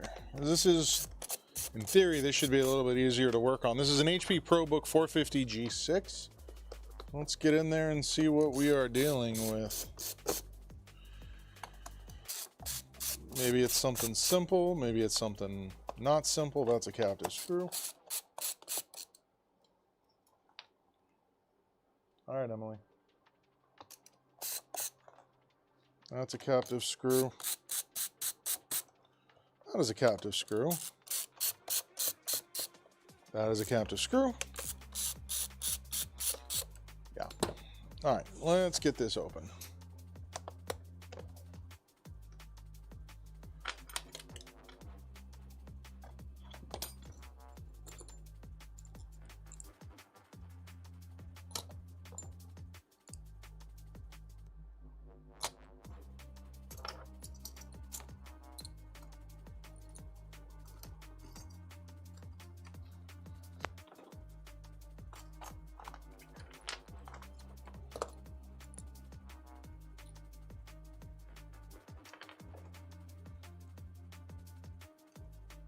All right.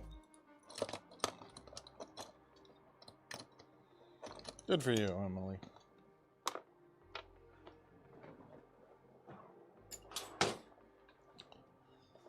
All right. Go into this corner, and we're just gonna peel. Let's take a look and see what we got here. Well, that's been moved before. Definitely doesn't look that way from the factory. We have a flashing orange light.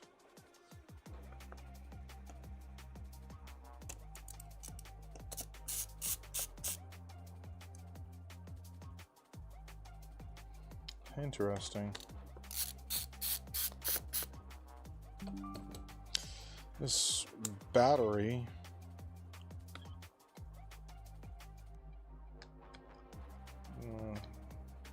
actually power this thing all the way off.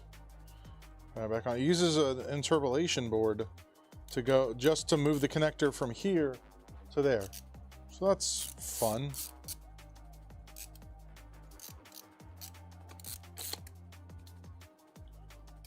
So that should reset everything in the computer. So let's see if we get something different now. One, Emily.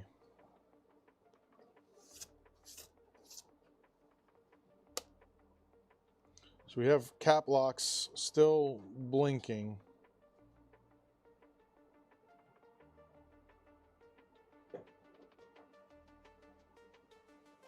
It is now stopped.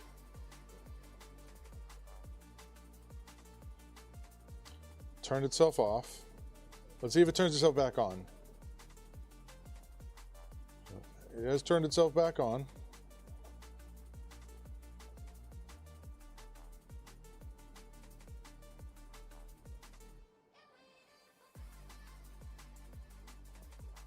See if it does it again.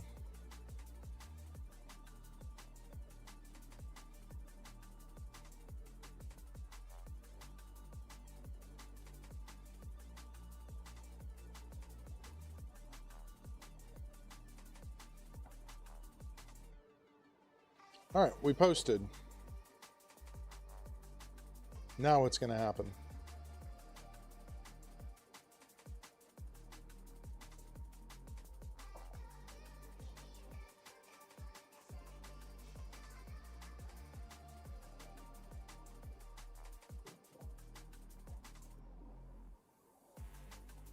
No storage installed.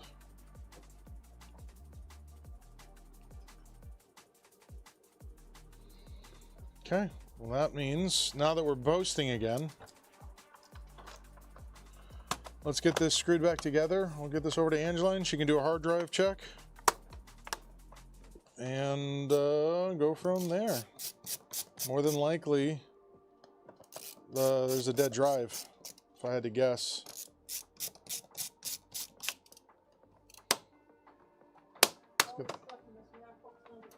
Yep. And obviously shred any personal information. No, it was a Toshiba.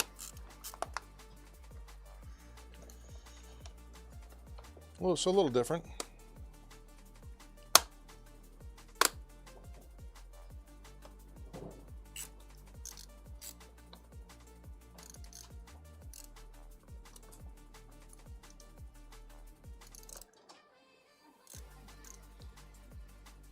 So I'm gonna bring 34 over to you, Angeline. I think there's only like one left, right? I got two. No, I think there's only one left. What about number 12? Why do you skip over the ones? You skip over them all the time. You ignore them.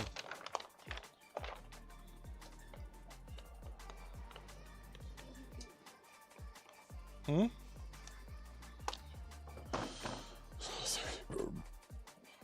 Number 12?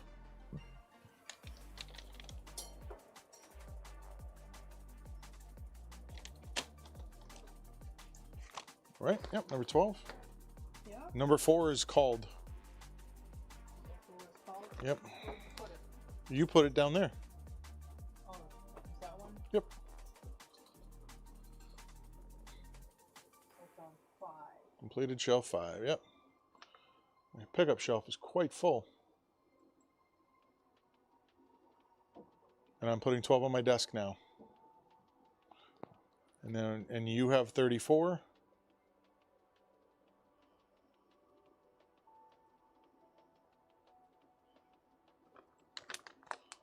So it just leaves. Yeah. I'll move that one once I put that back on the shelf and go to the bathroom. Okay.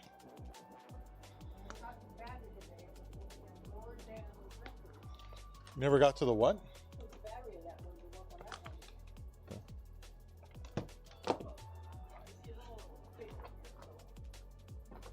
Yes. No idea. I don't know what I need to do with them. You keep saying there's a thing I need to do. I don't know. So we have to plug it in and I have to see. You had curry pumpkins like you want. Okay, I don't know what that means. Well, I don't know what you said either. Yeah, so we have to plug it in and find out. You mean get rid of those three? All right, so this one here, everything passed. So this one here just needs a Windows reinstall.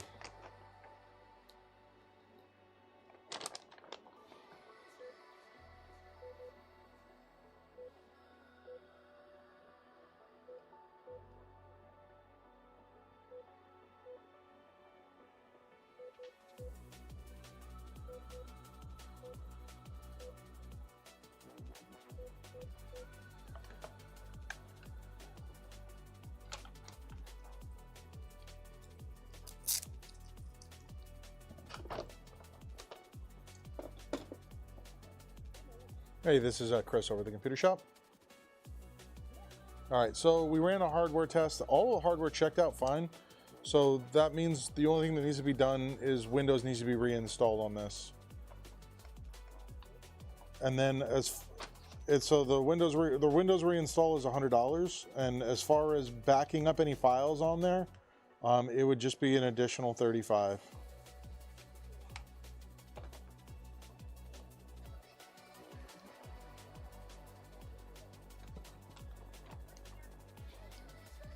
Windows, it's whatever's on here.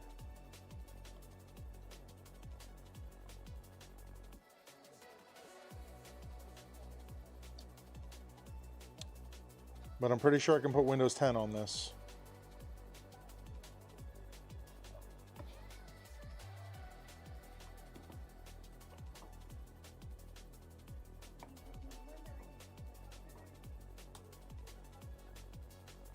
Yes, this can run Windows 10.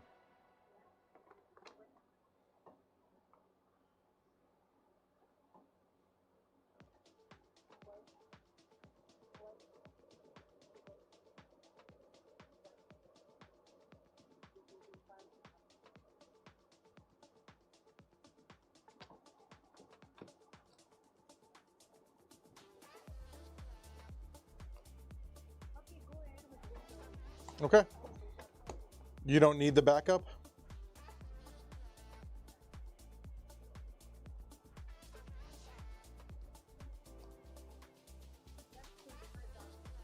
That is correct, yes.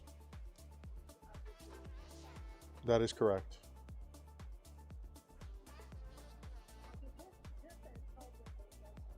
Okay, all right, and it's going to delete all of the files on this computer, just making sure you're aware.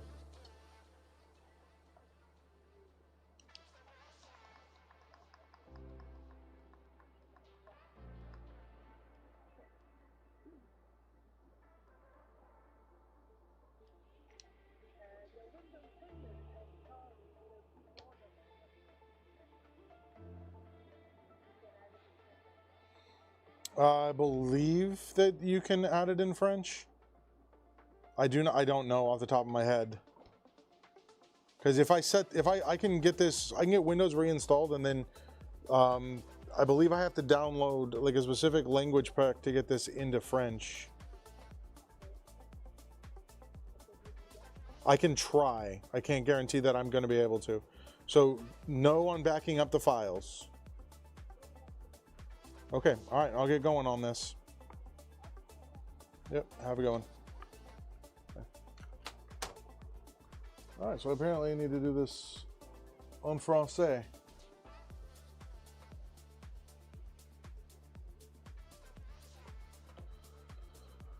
No, there's a way to do it outside of that.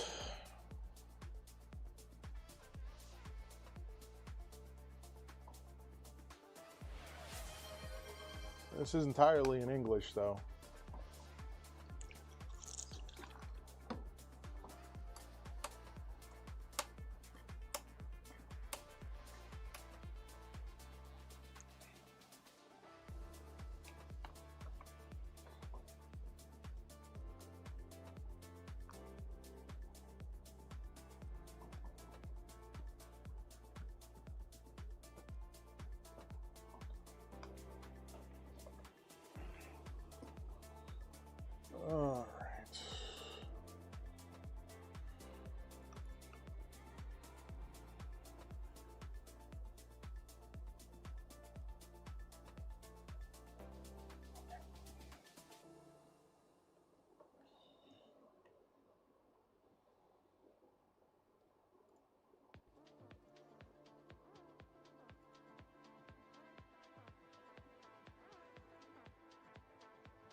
How you doing?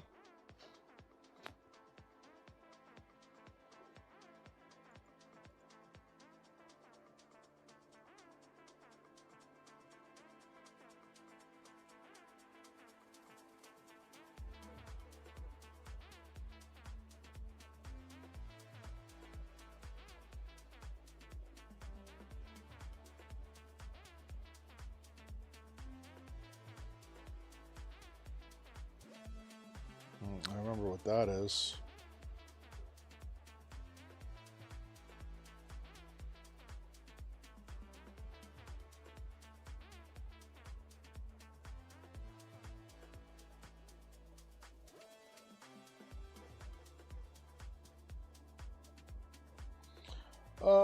And I gotta find his UUP dump. Yeah, they released a new app as well, if I remember right.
The Apple? Hard drive check. As it is starting again. Oh, okay.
Huh?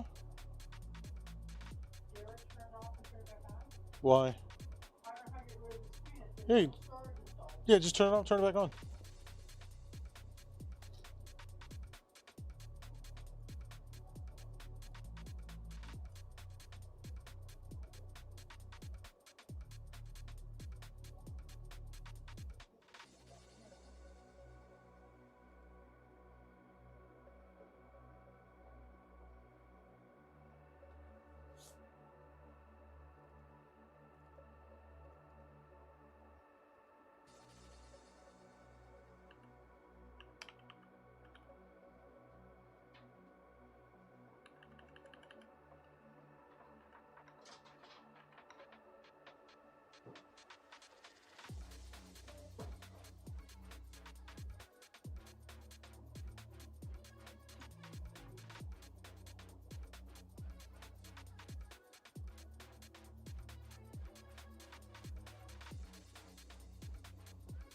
Do you need a?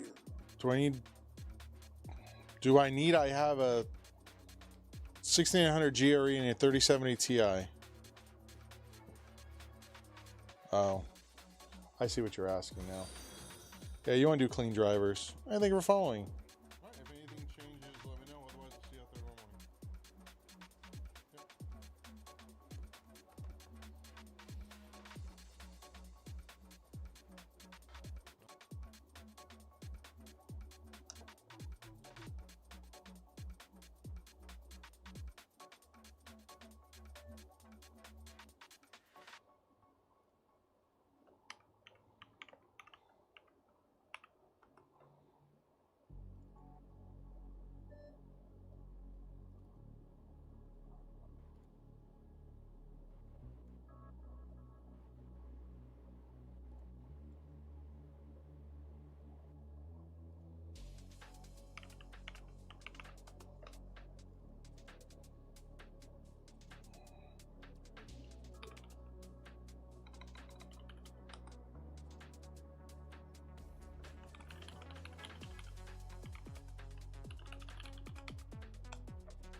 Yeah, I would sell a 3070 Ti right now. That's especially with prices being jacked up as they are.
All the way under.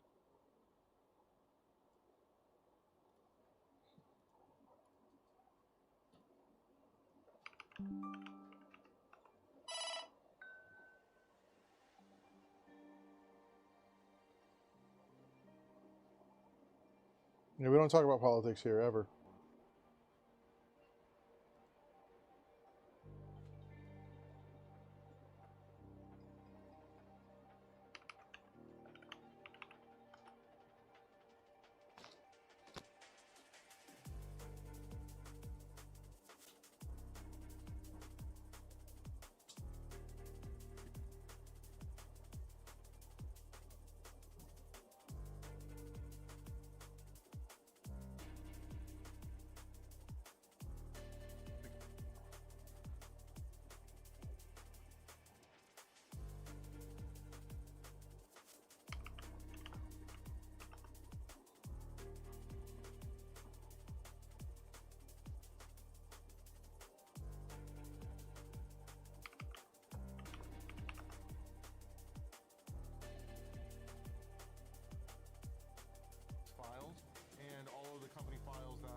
Are you talking to me, Atomic? Who are you talking to?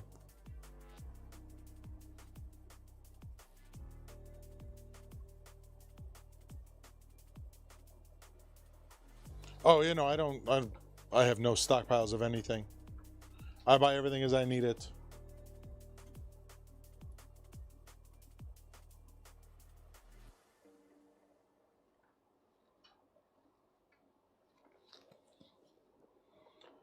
So, what am I missing here?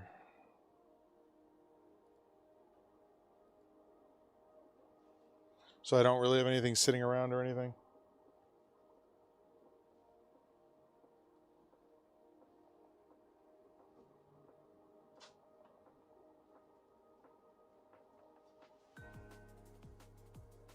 So where's 11:05?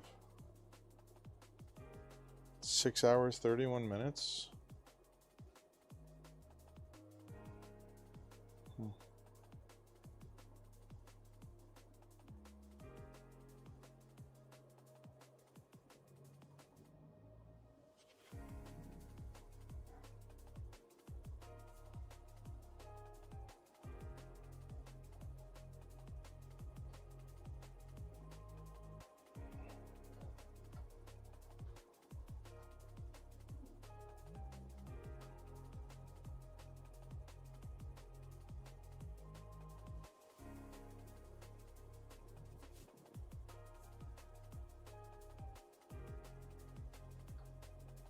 Six, 7, 8, 9. Where's 10? Didn't stream. 11, 12, 13, 14.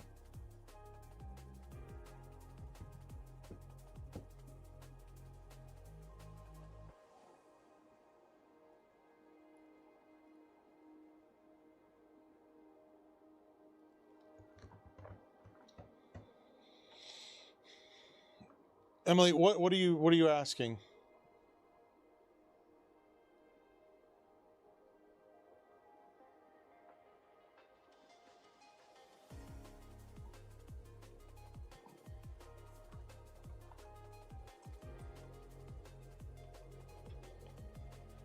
Are you asking if I've ever tried to play games with my left hand? I have never tried to play games with my left hand.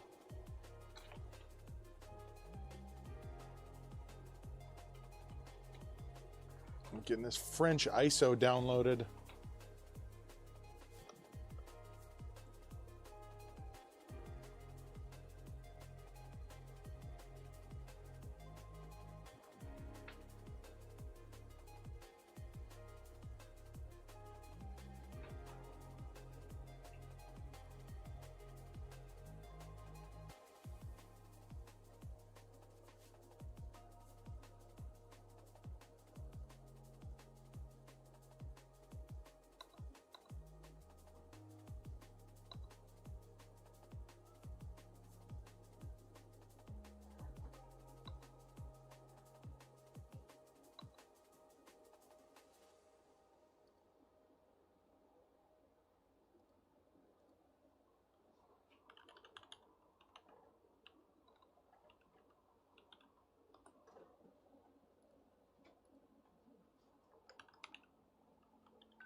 Right-handed, Emily.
All right. Windows 10 Friend Shay.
Language to install. It says English.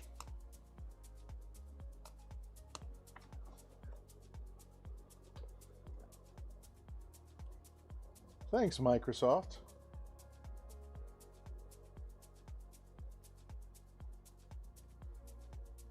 Utterly useful.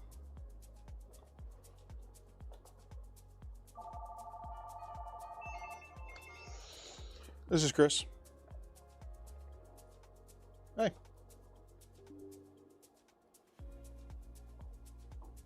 Okay. Okay, yeah, it just plugs in into the back.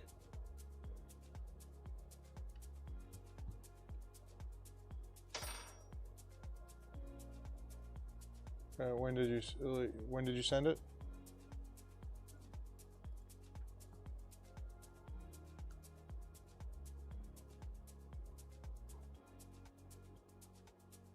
I have not yet.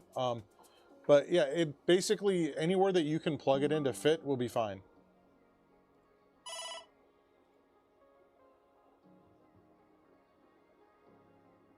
Right, it just needs to go into a USB. Yeah, so one of the ones that has the blue things inside. Yes. Yep, you're good. Yep, have a good one.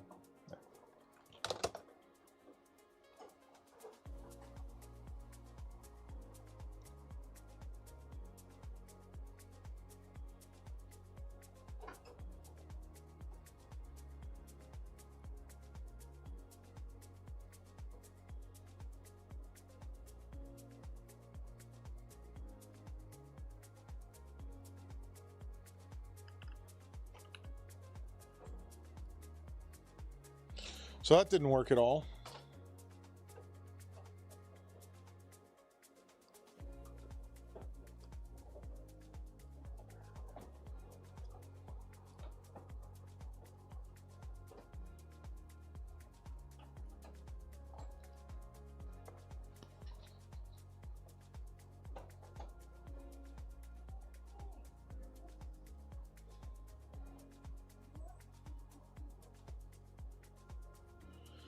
I don't know where they are, Mom. Okay.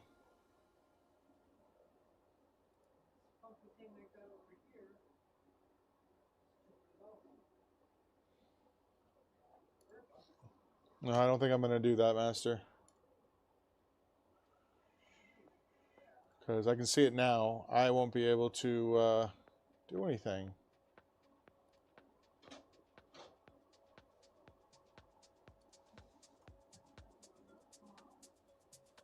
And that's done. Oh.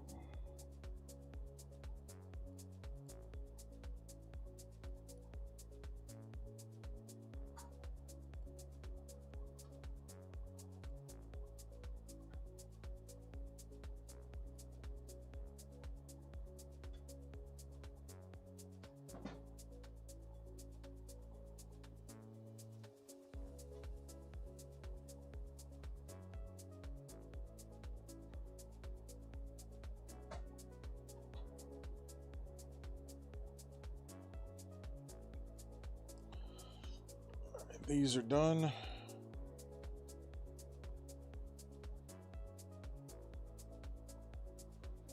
So we're downloading. We're going to try this again, Microsoft.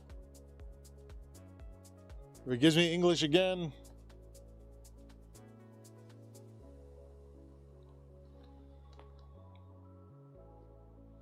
yeah, but my brain doesn't work like that, Master. Your fancy brain might. Mine does not. Oh, something broke here.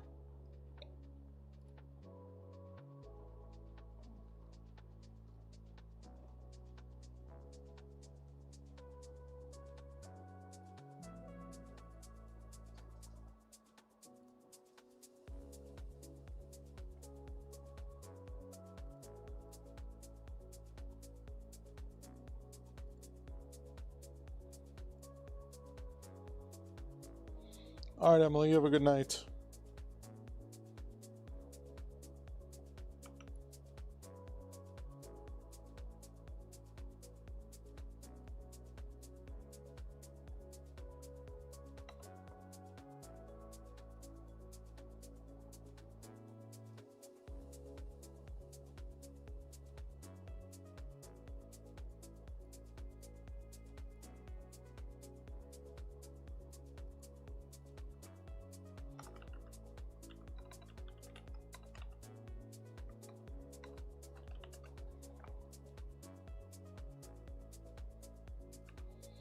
Is it?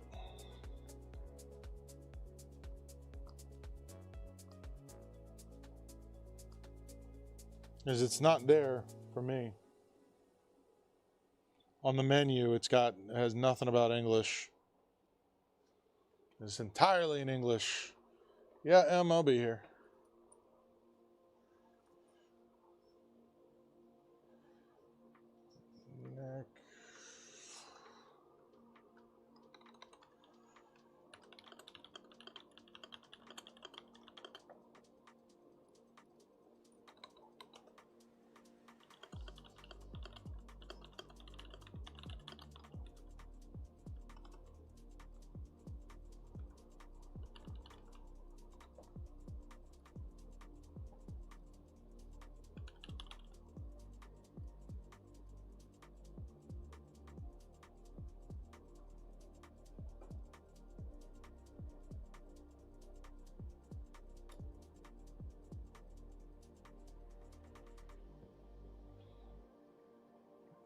No. I mean, I can just go ahead and give it a try.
So, and I'm pretty sure what you're referring to, Master, is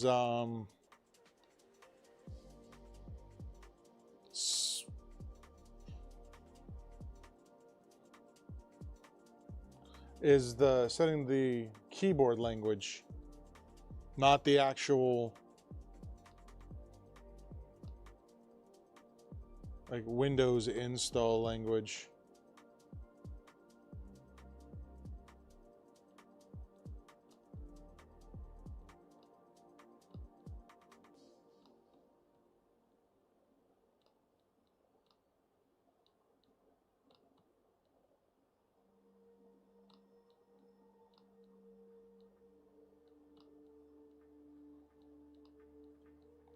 I mean, regardless, BitLocker won't be on, so the process will be a lot faster.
It does not, no.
This thing is slow for being an SSD. Thank you, Emily. I hope you have a good night.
Yes, they did. Yeah, everyone's been complaining about it.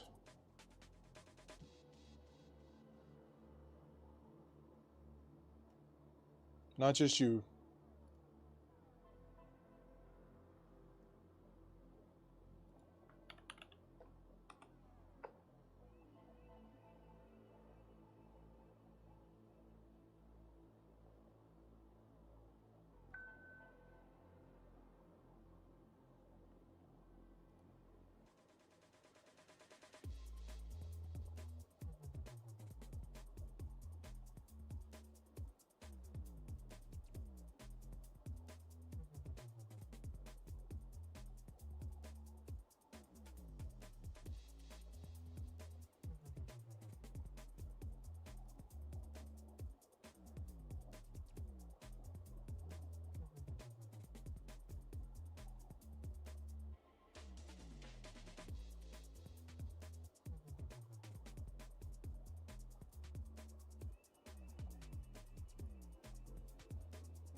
Transferring files. This is taking a minute.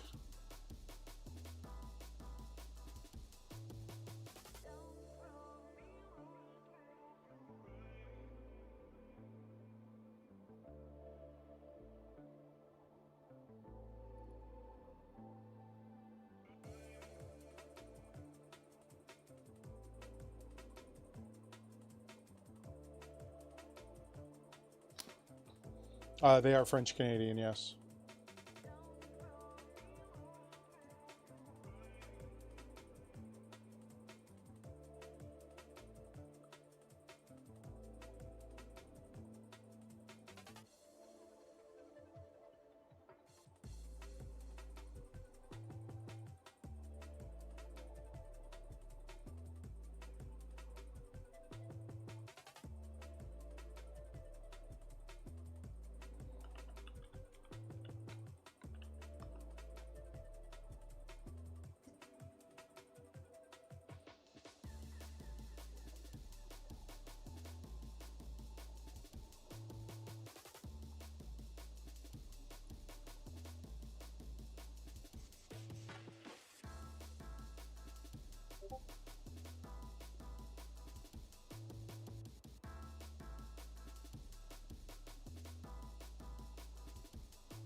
What is this thing called? And it's not, it needs to be pound. I guess I need to go over there.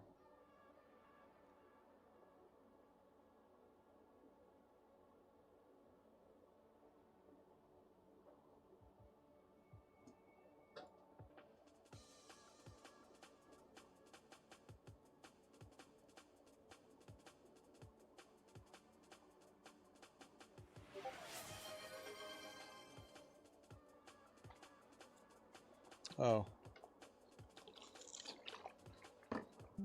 Back out to the place I was last Friday.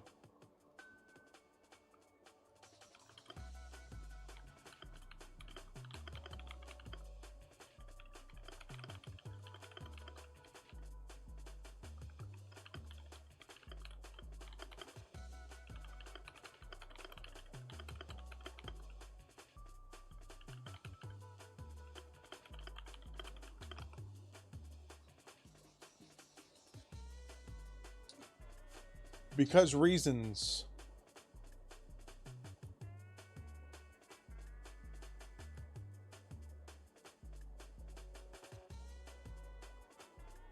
Because they are apparently unable to do this.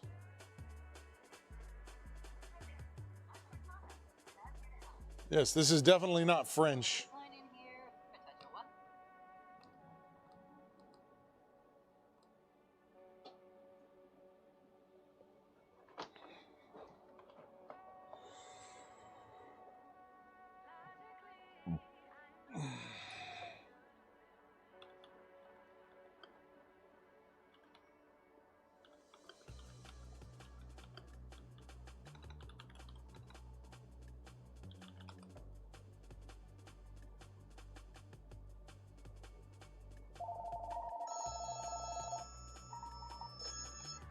This is Chris.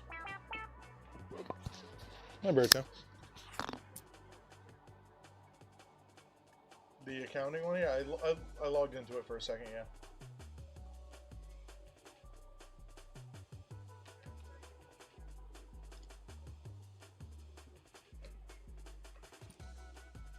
Okay, so hold on. The Lupita's computer's showing offline. Yes, she's admin, right? So is the gray cable plugged in into her computer? Did you guys move offices yet? Okay.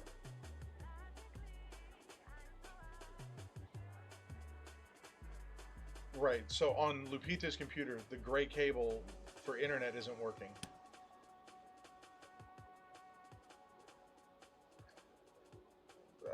I understand, but I can see that it's offline right now, so that means that it's not getting internet. Yeah.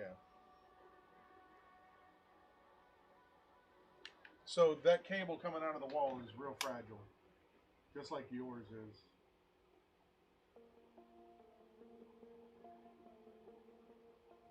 Yeah, the gray one that goes over. It goes over to the other side of your file cabinet, I believe. No, we just gotta follow that cable to the other to the other end of it and figure out.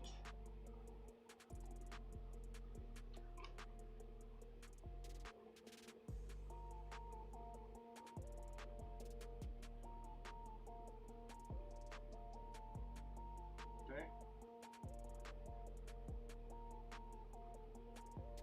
Are the lights on there? So there should be lights on there. Yeah, because otherwise that means it doesn't have electricity.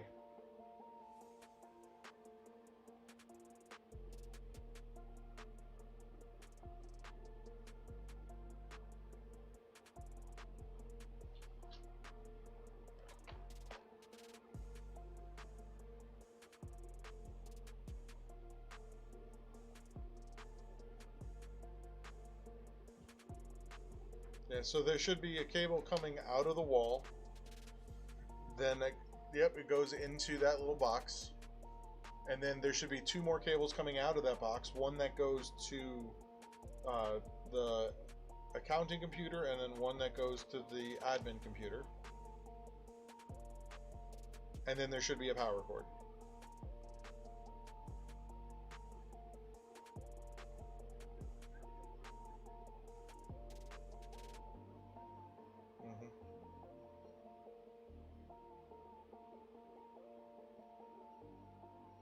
So you're missing the power cord.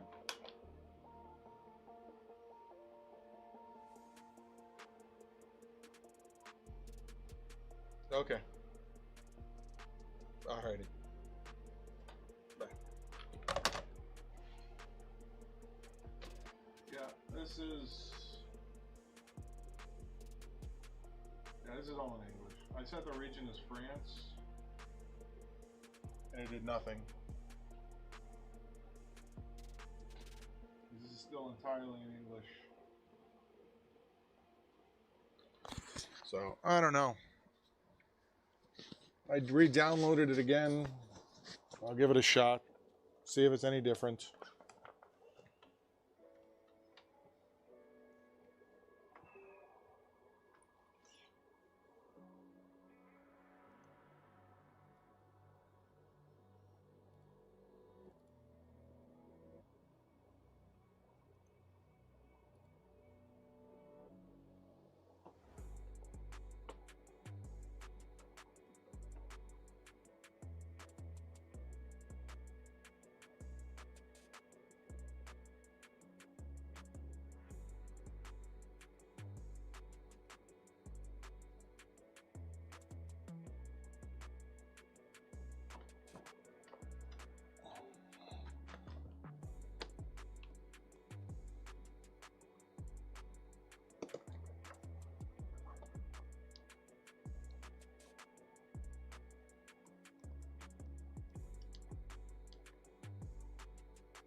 Alright, let's see what happens.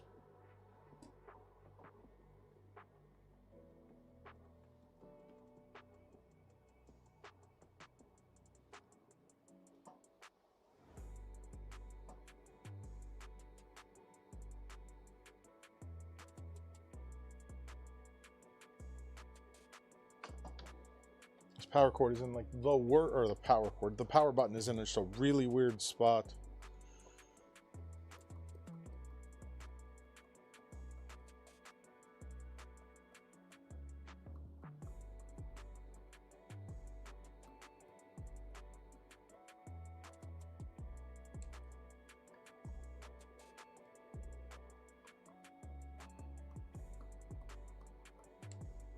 Thank you for not actually responding to what I was pressing at all.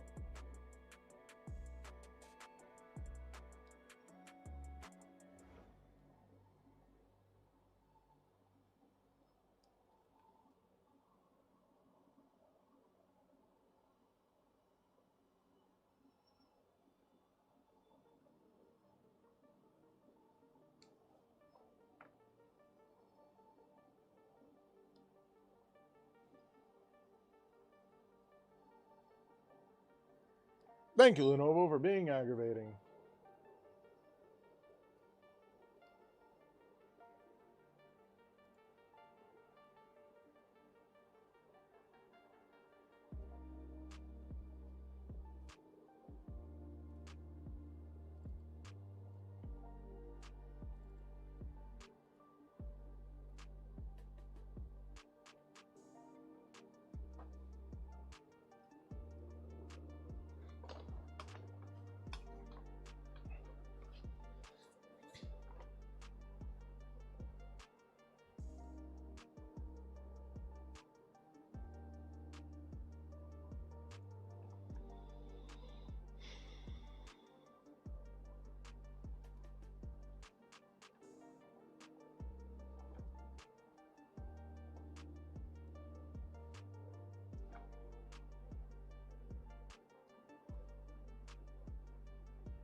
Nope, did the exact same thing.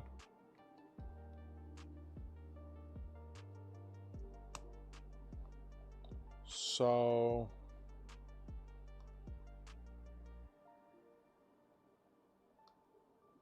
yep, nothing I can do.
The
It is old. It is old for sure.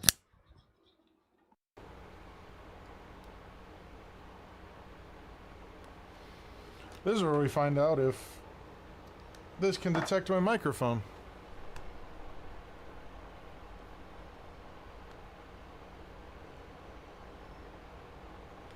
Can you guys still hear me?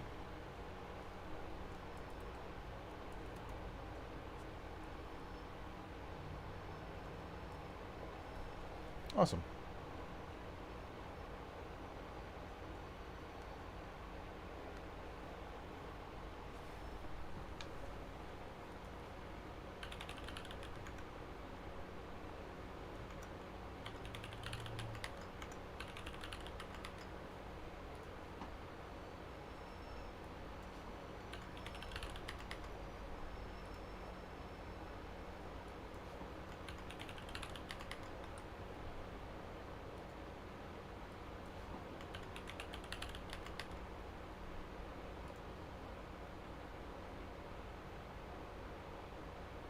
Yep, should be this.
Yes, there's a large fan running behind me.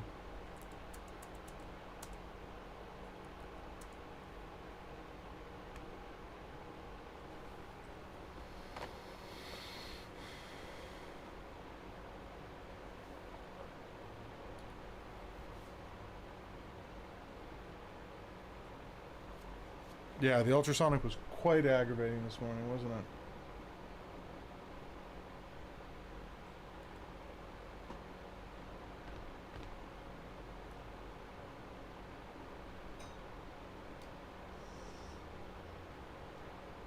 Did a good job cleaning that stuff, though.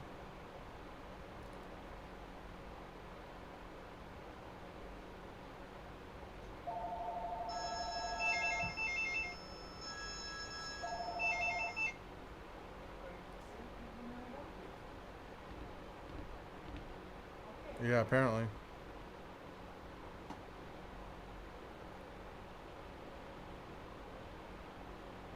Yeah.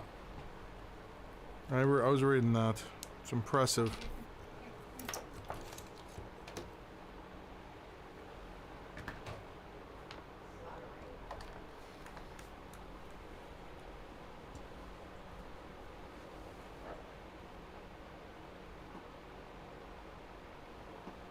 This is Chris. Doing all right?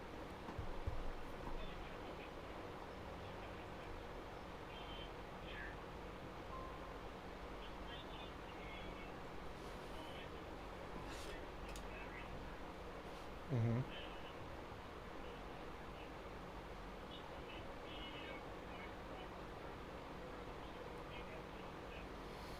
Not doing circuit level repair on an iPad, no.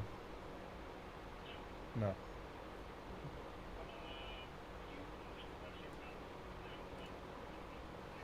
There's no one locally that I know. There's a couple online places that I can recommend. But yeah, no one local. Yep, how we going?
This is hilarious. How old is this install? What Windows version downloaded from Microsoft? Because this still has the old Edge on it.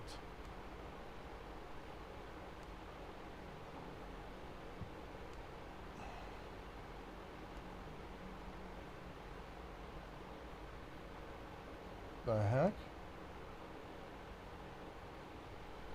Windows 10 Pro 1809.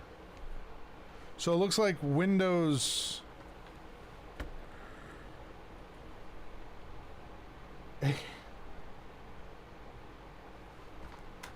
It looks like Microsoft just straight up... Their downloader thing's gotta be broken.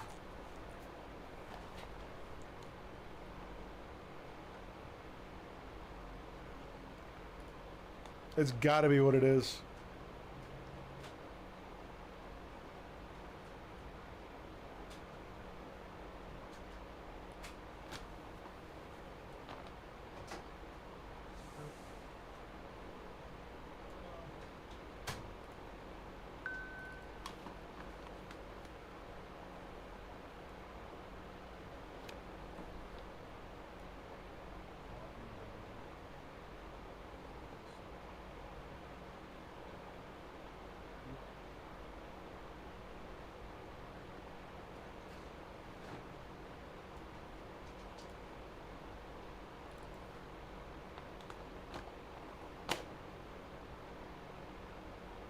Wait a second. Hold on.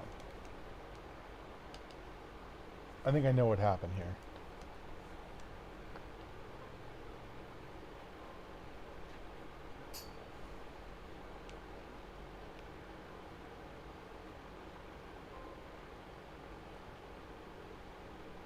I think I know what happened.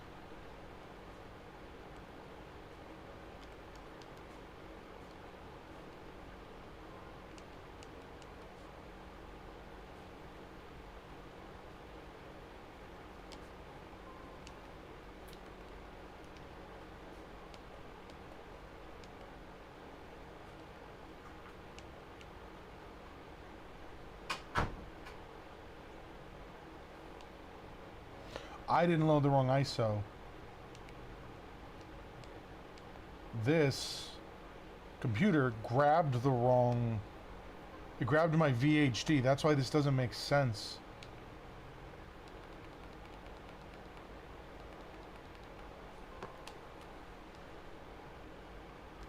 Like, it makes... Like, I'm like... Yeah. It grabbed the VHD file instead of grabbing the actual... ISO.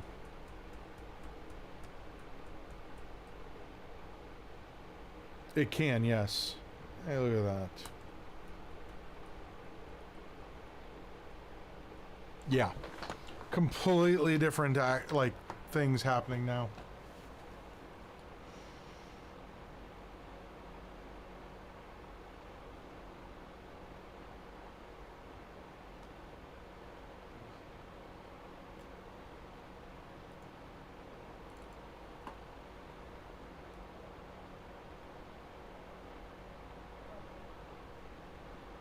Hey, look at that. I can't read it.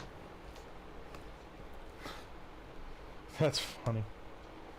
As soon as I saw that Windows 10 version, I was like, there's all, like, I recently did this for someone.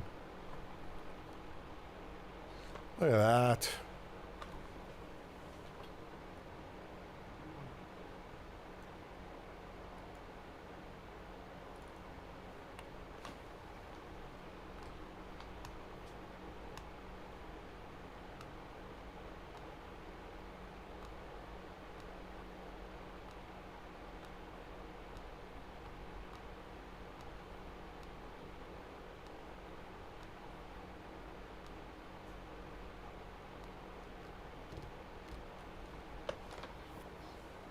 Well, once I figured out what was going on.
All right, we out, guys. We'll see you later. Everyone, stay safe out there. Have a good night.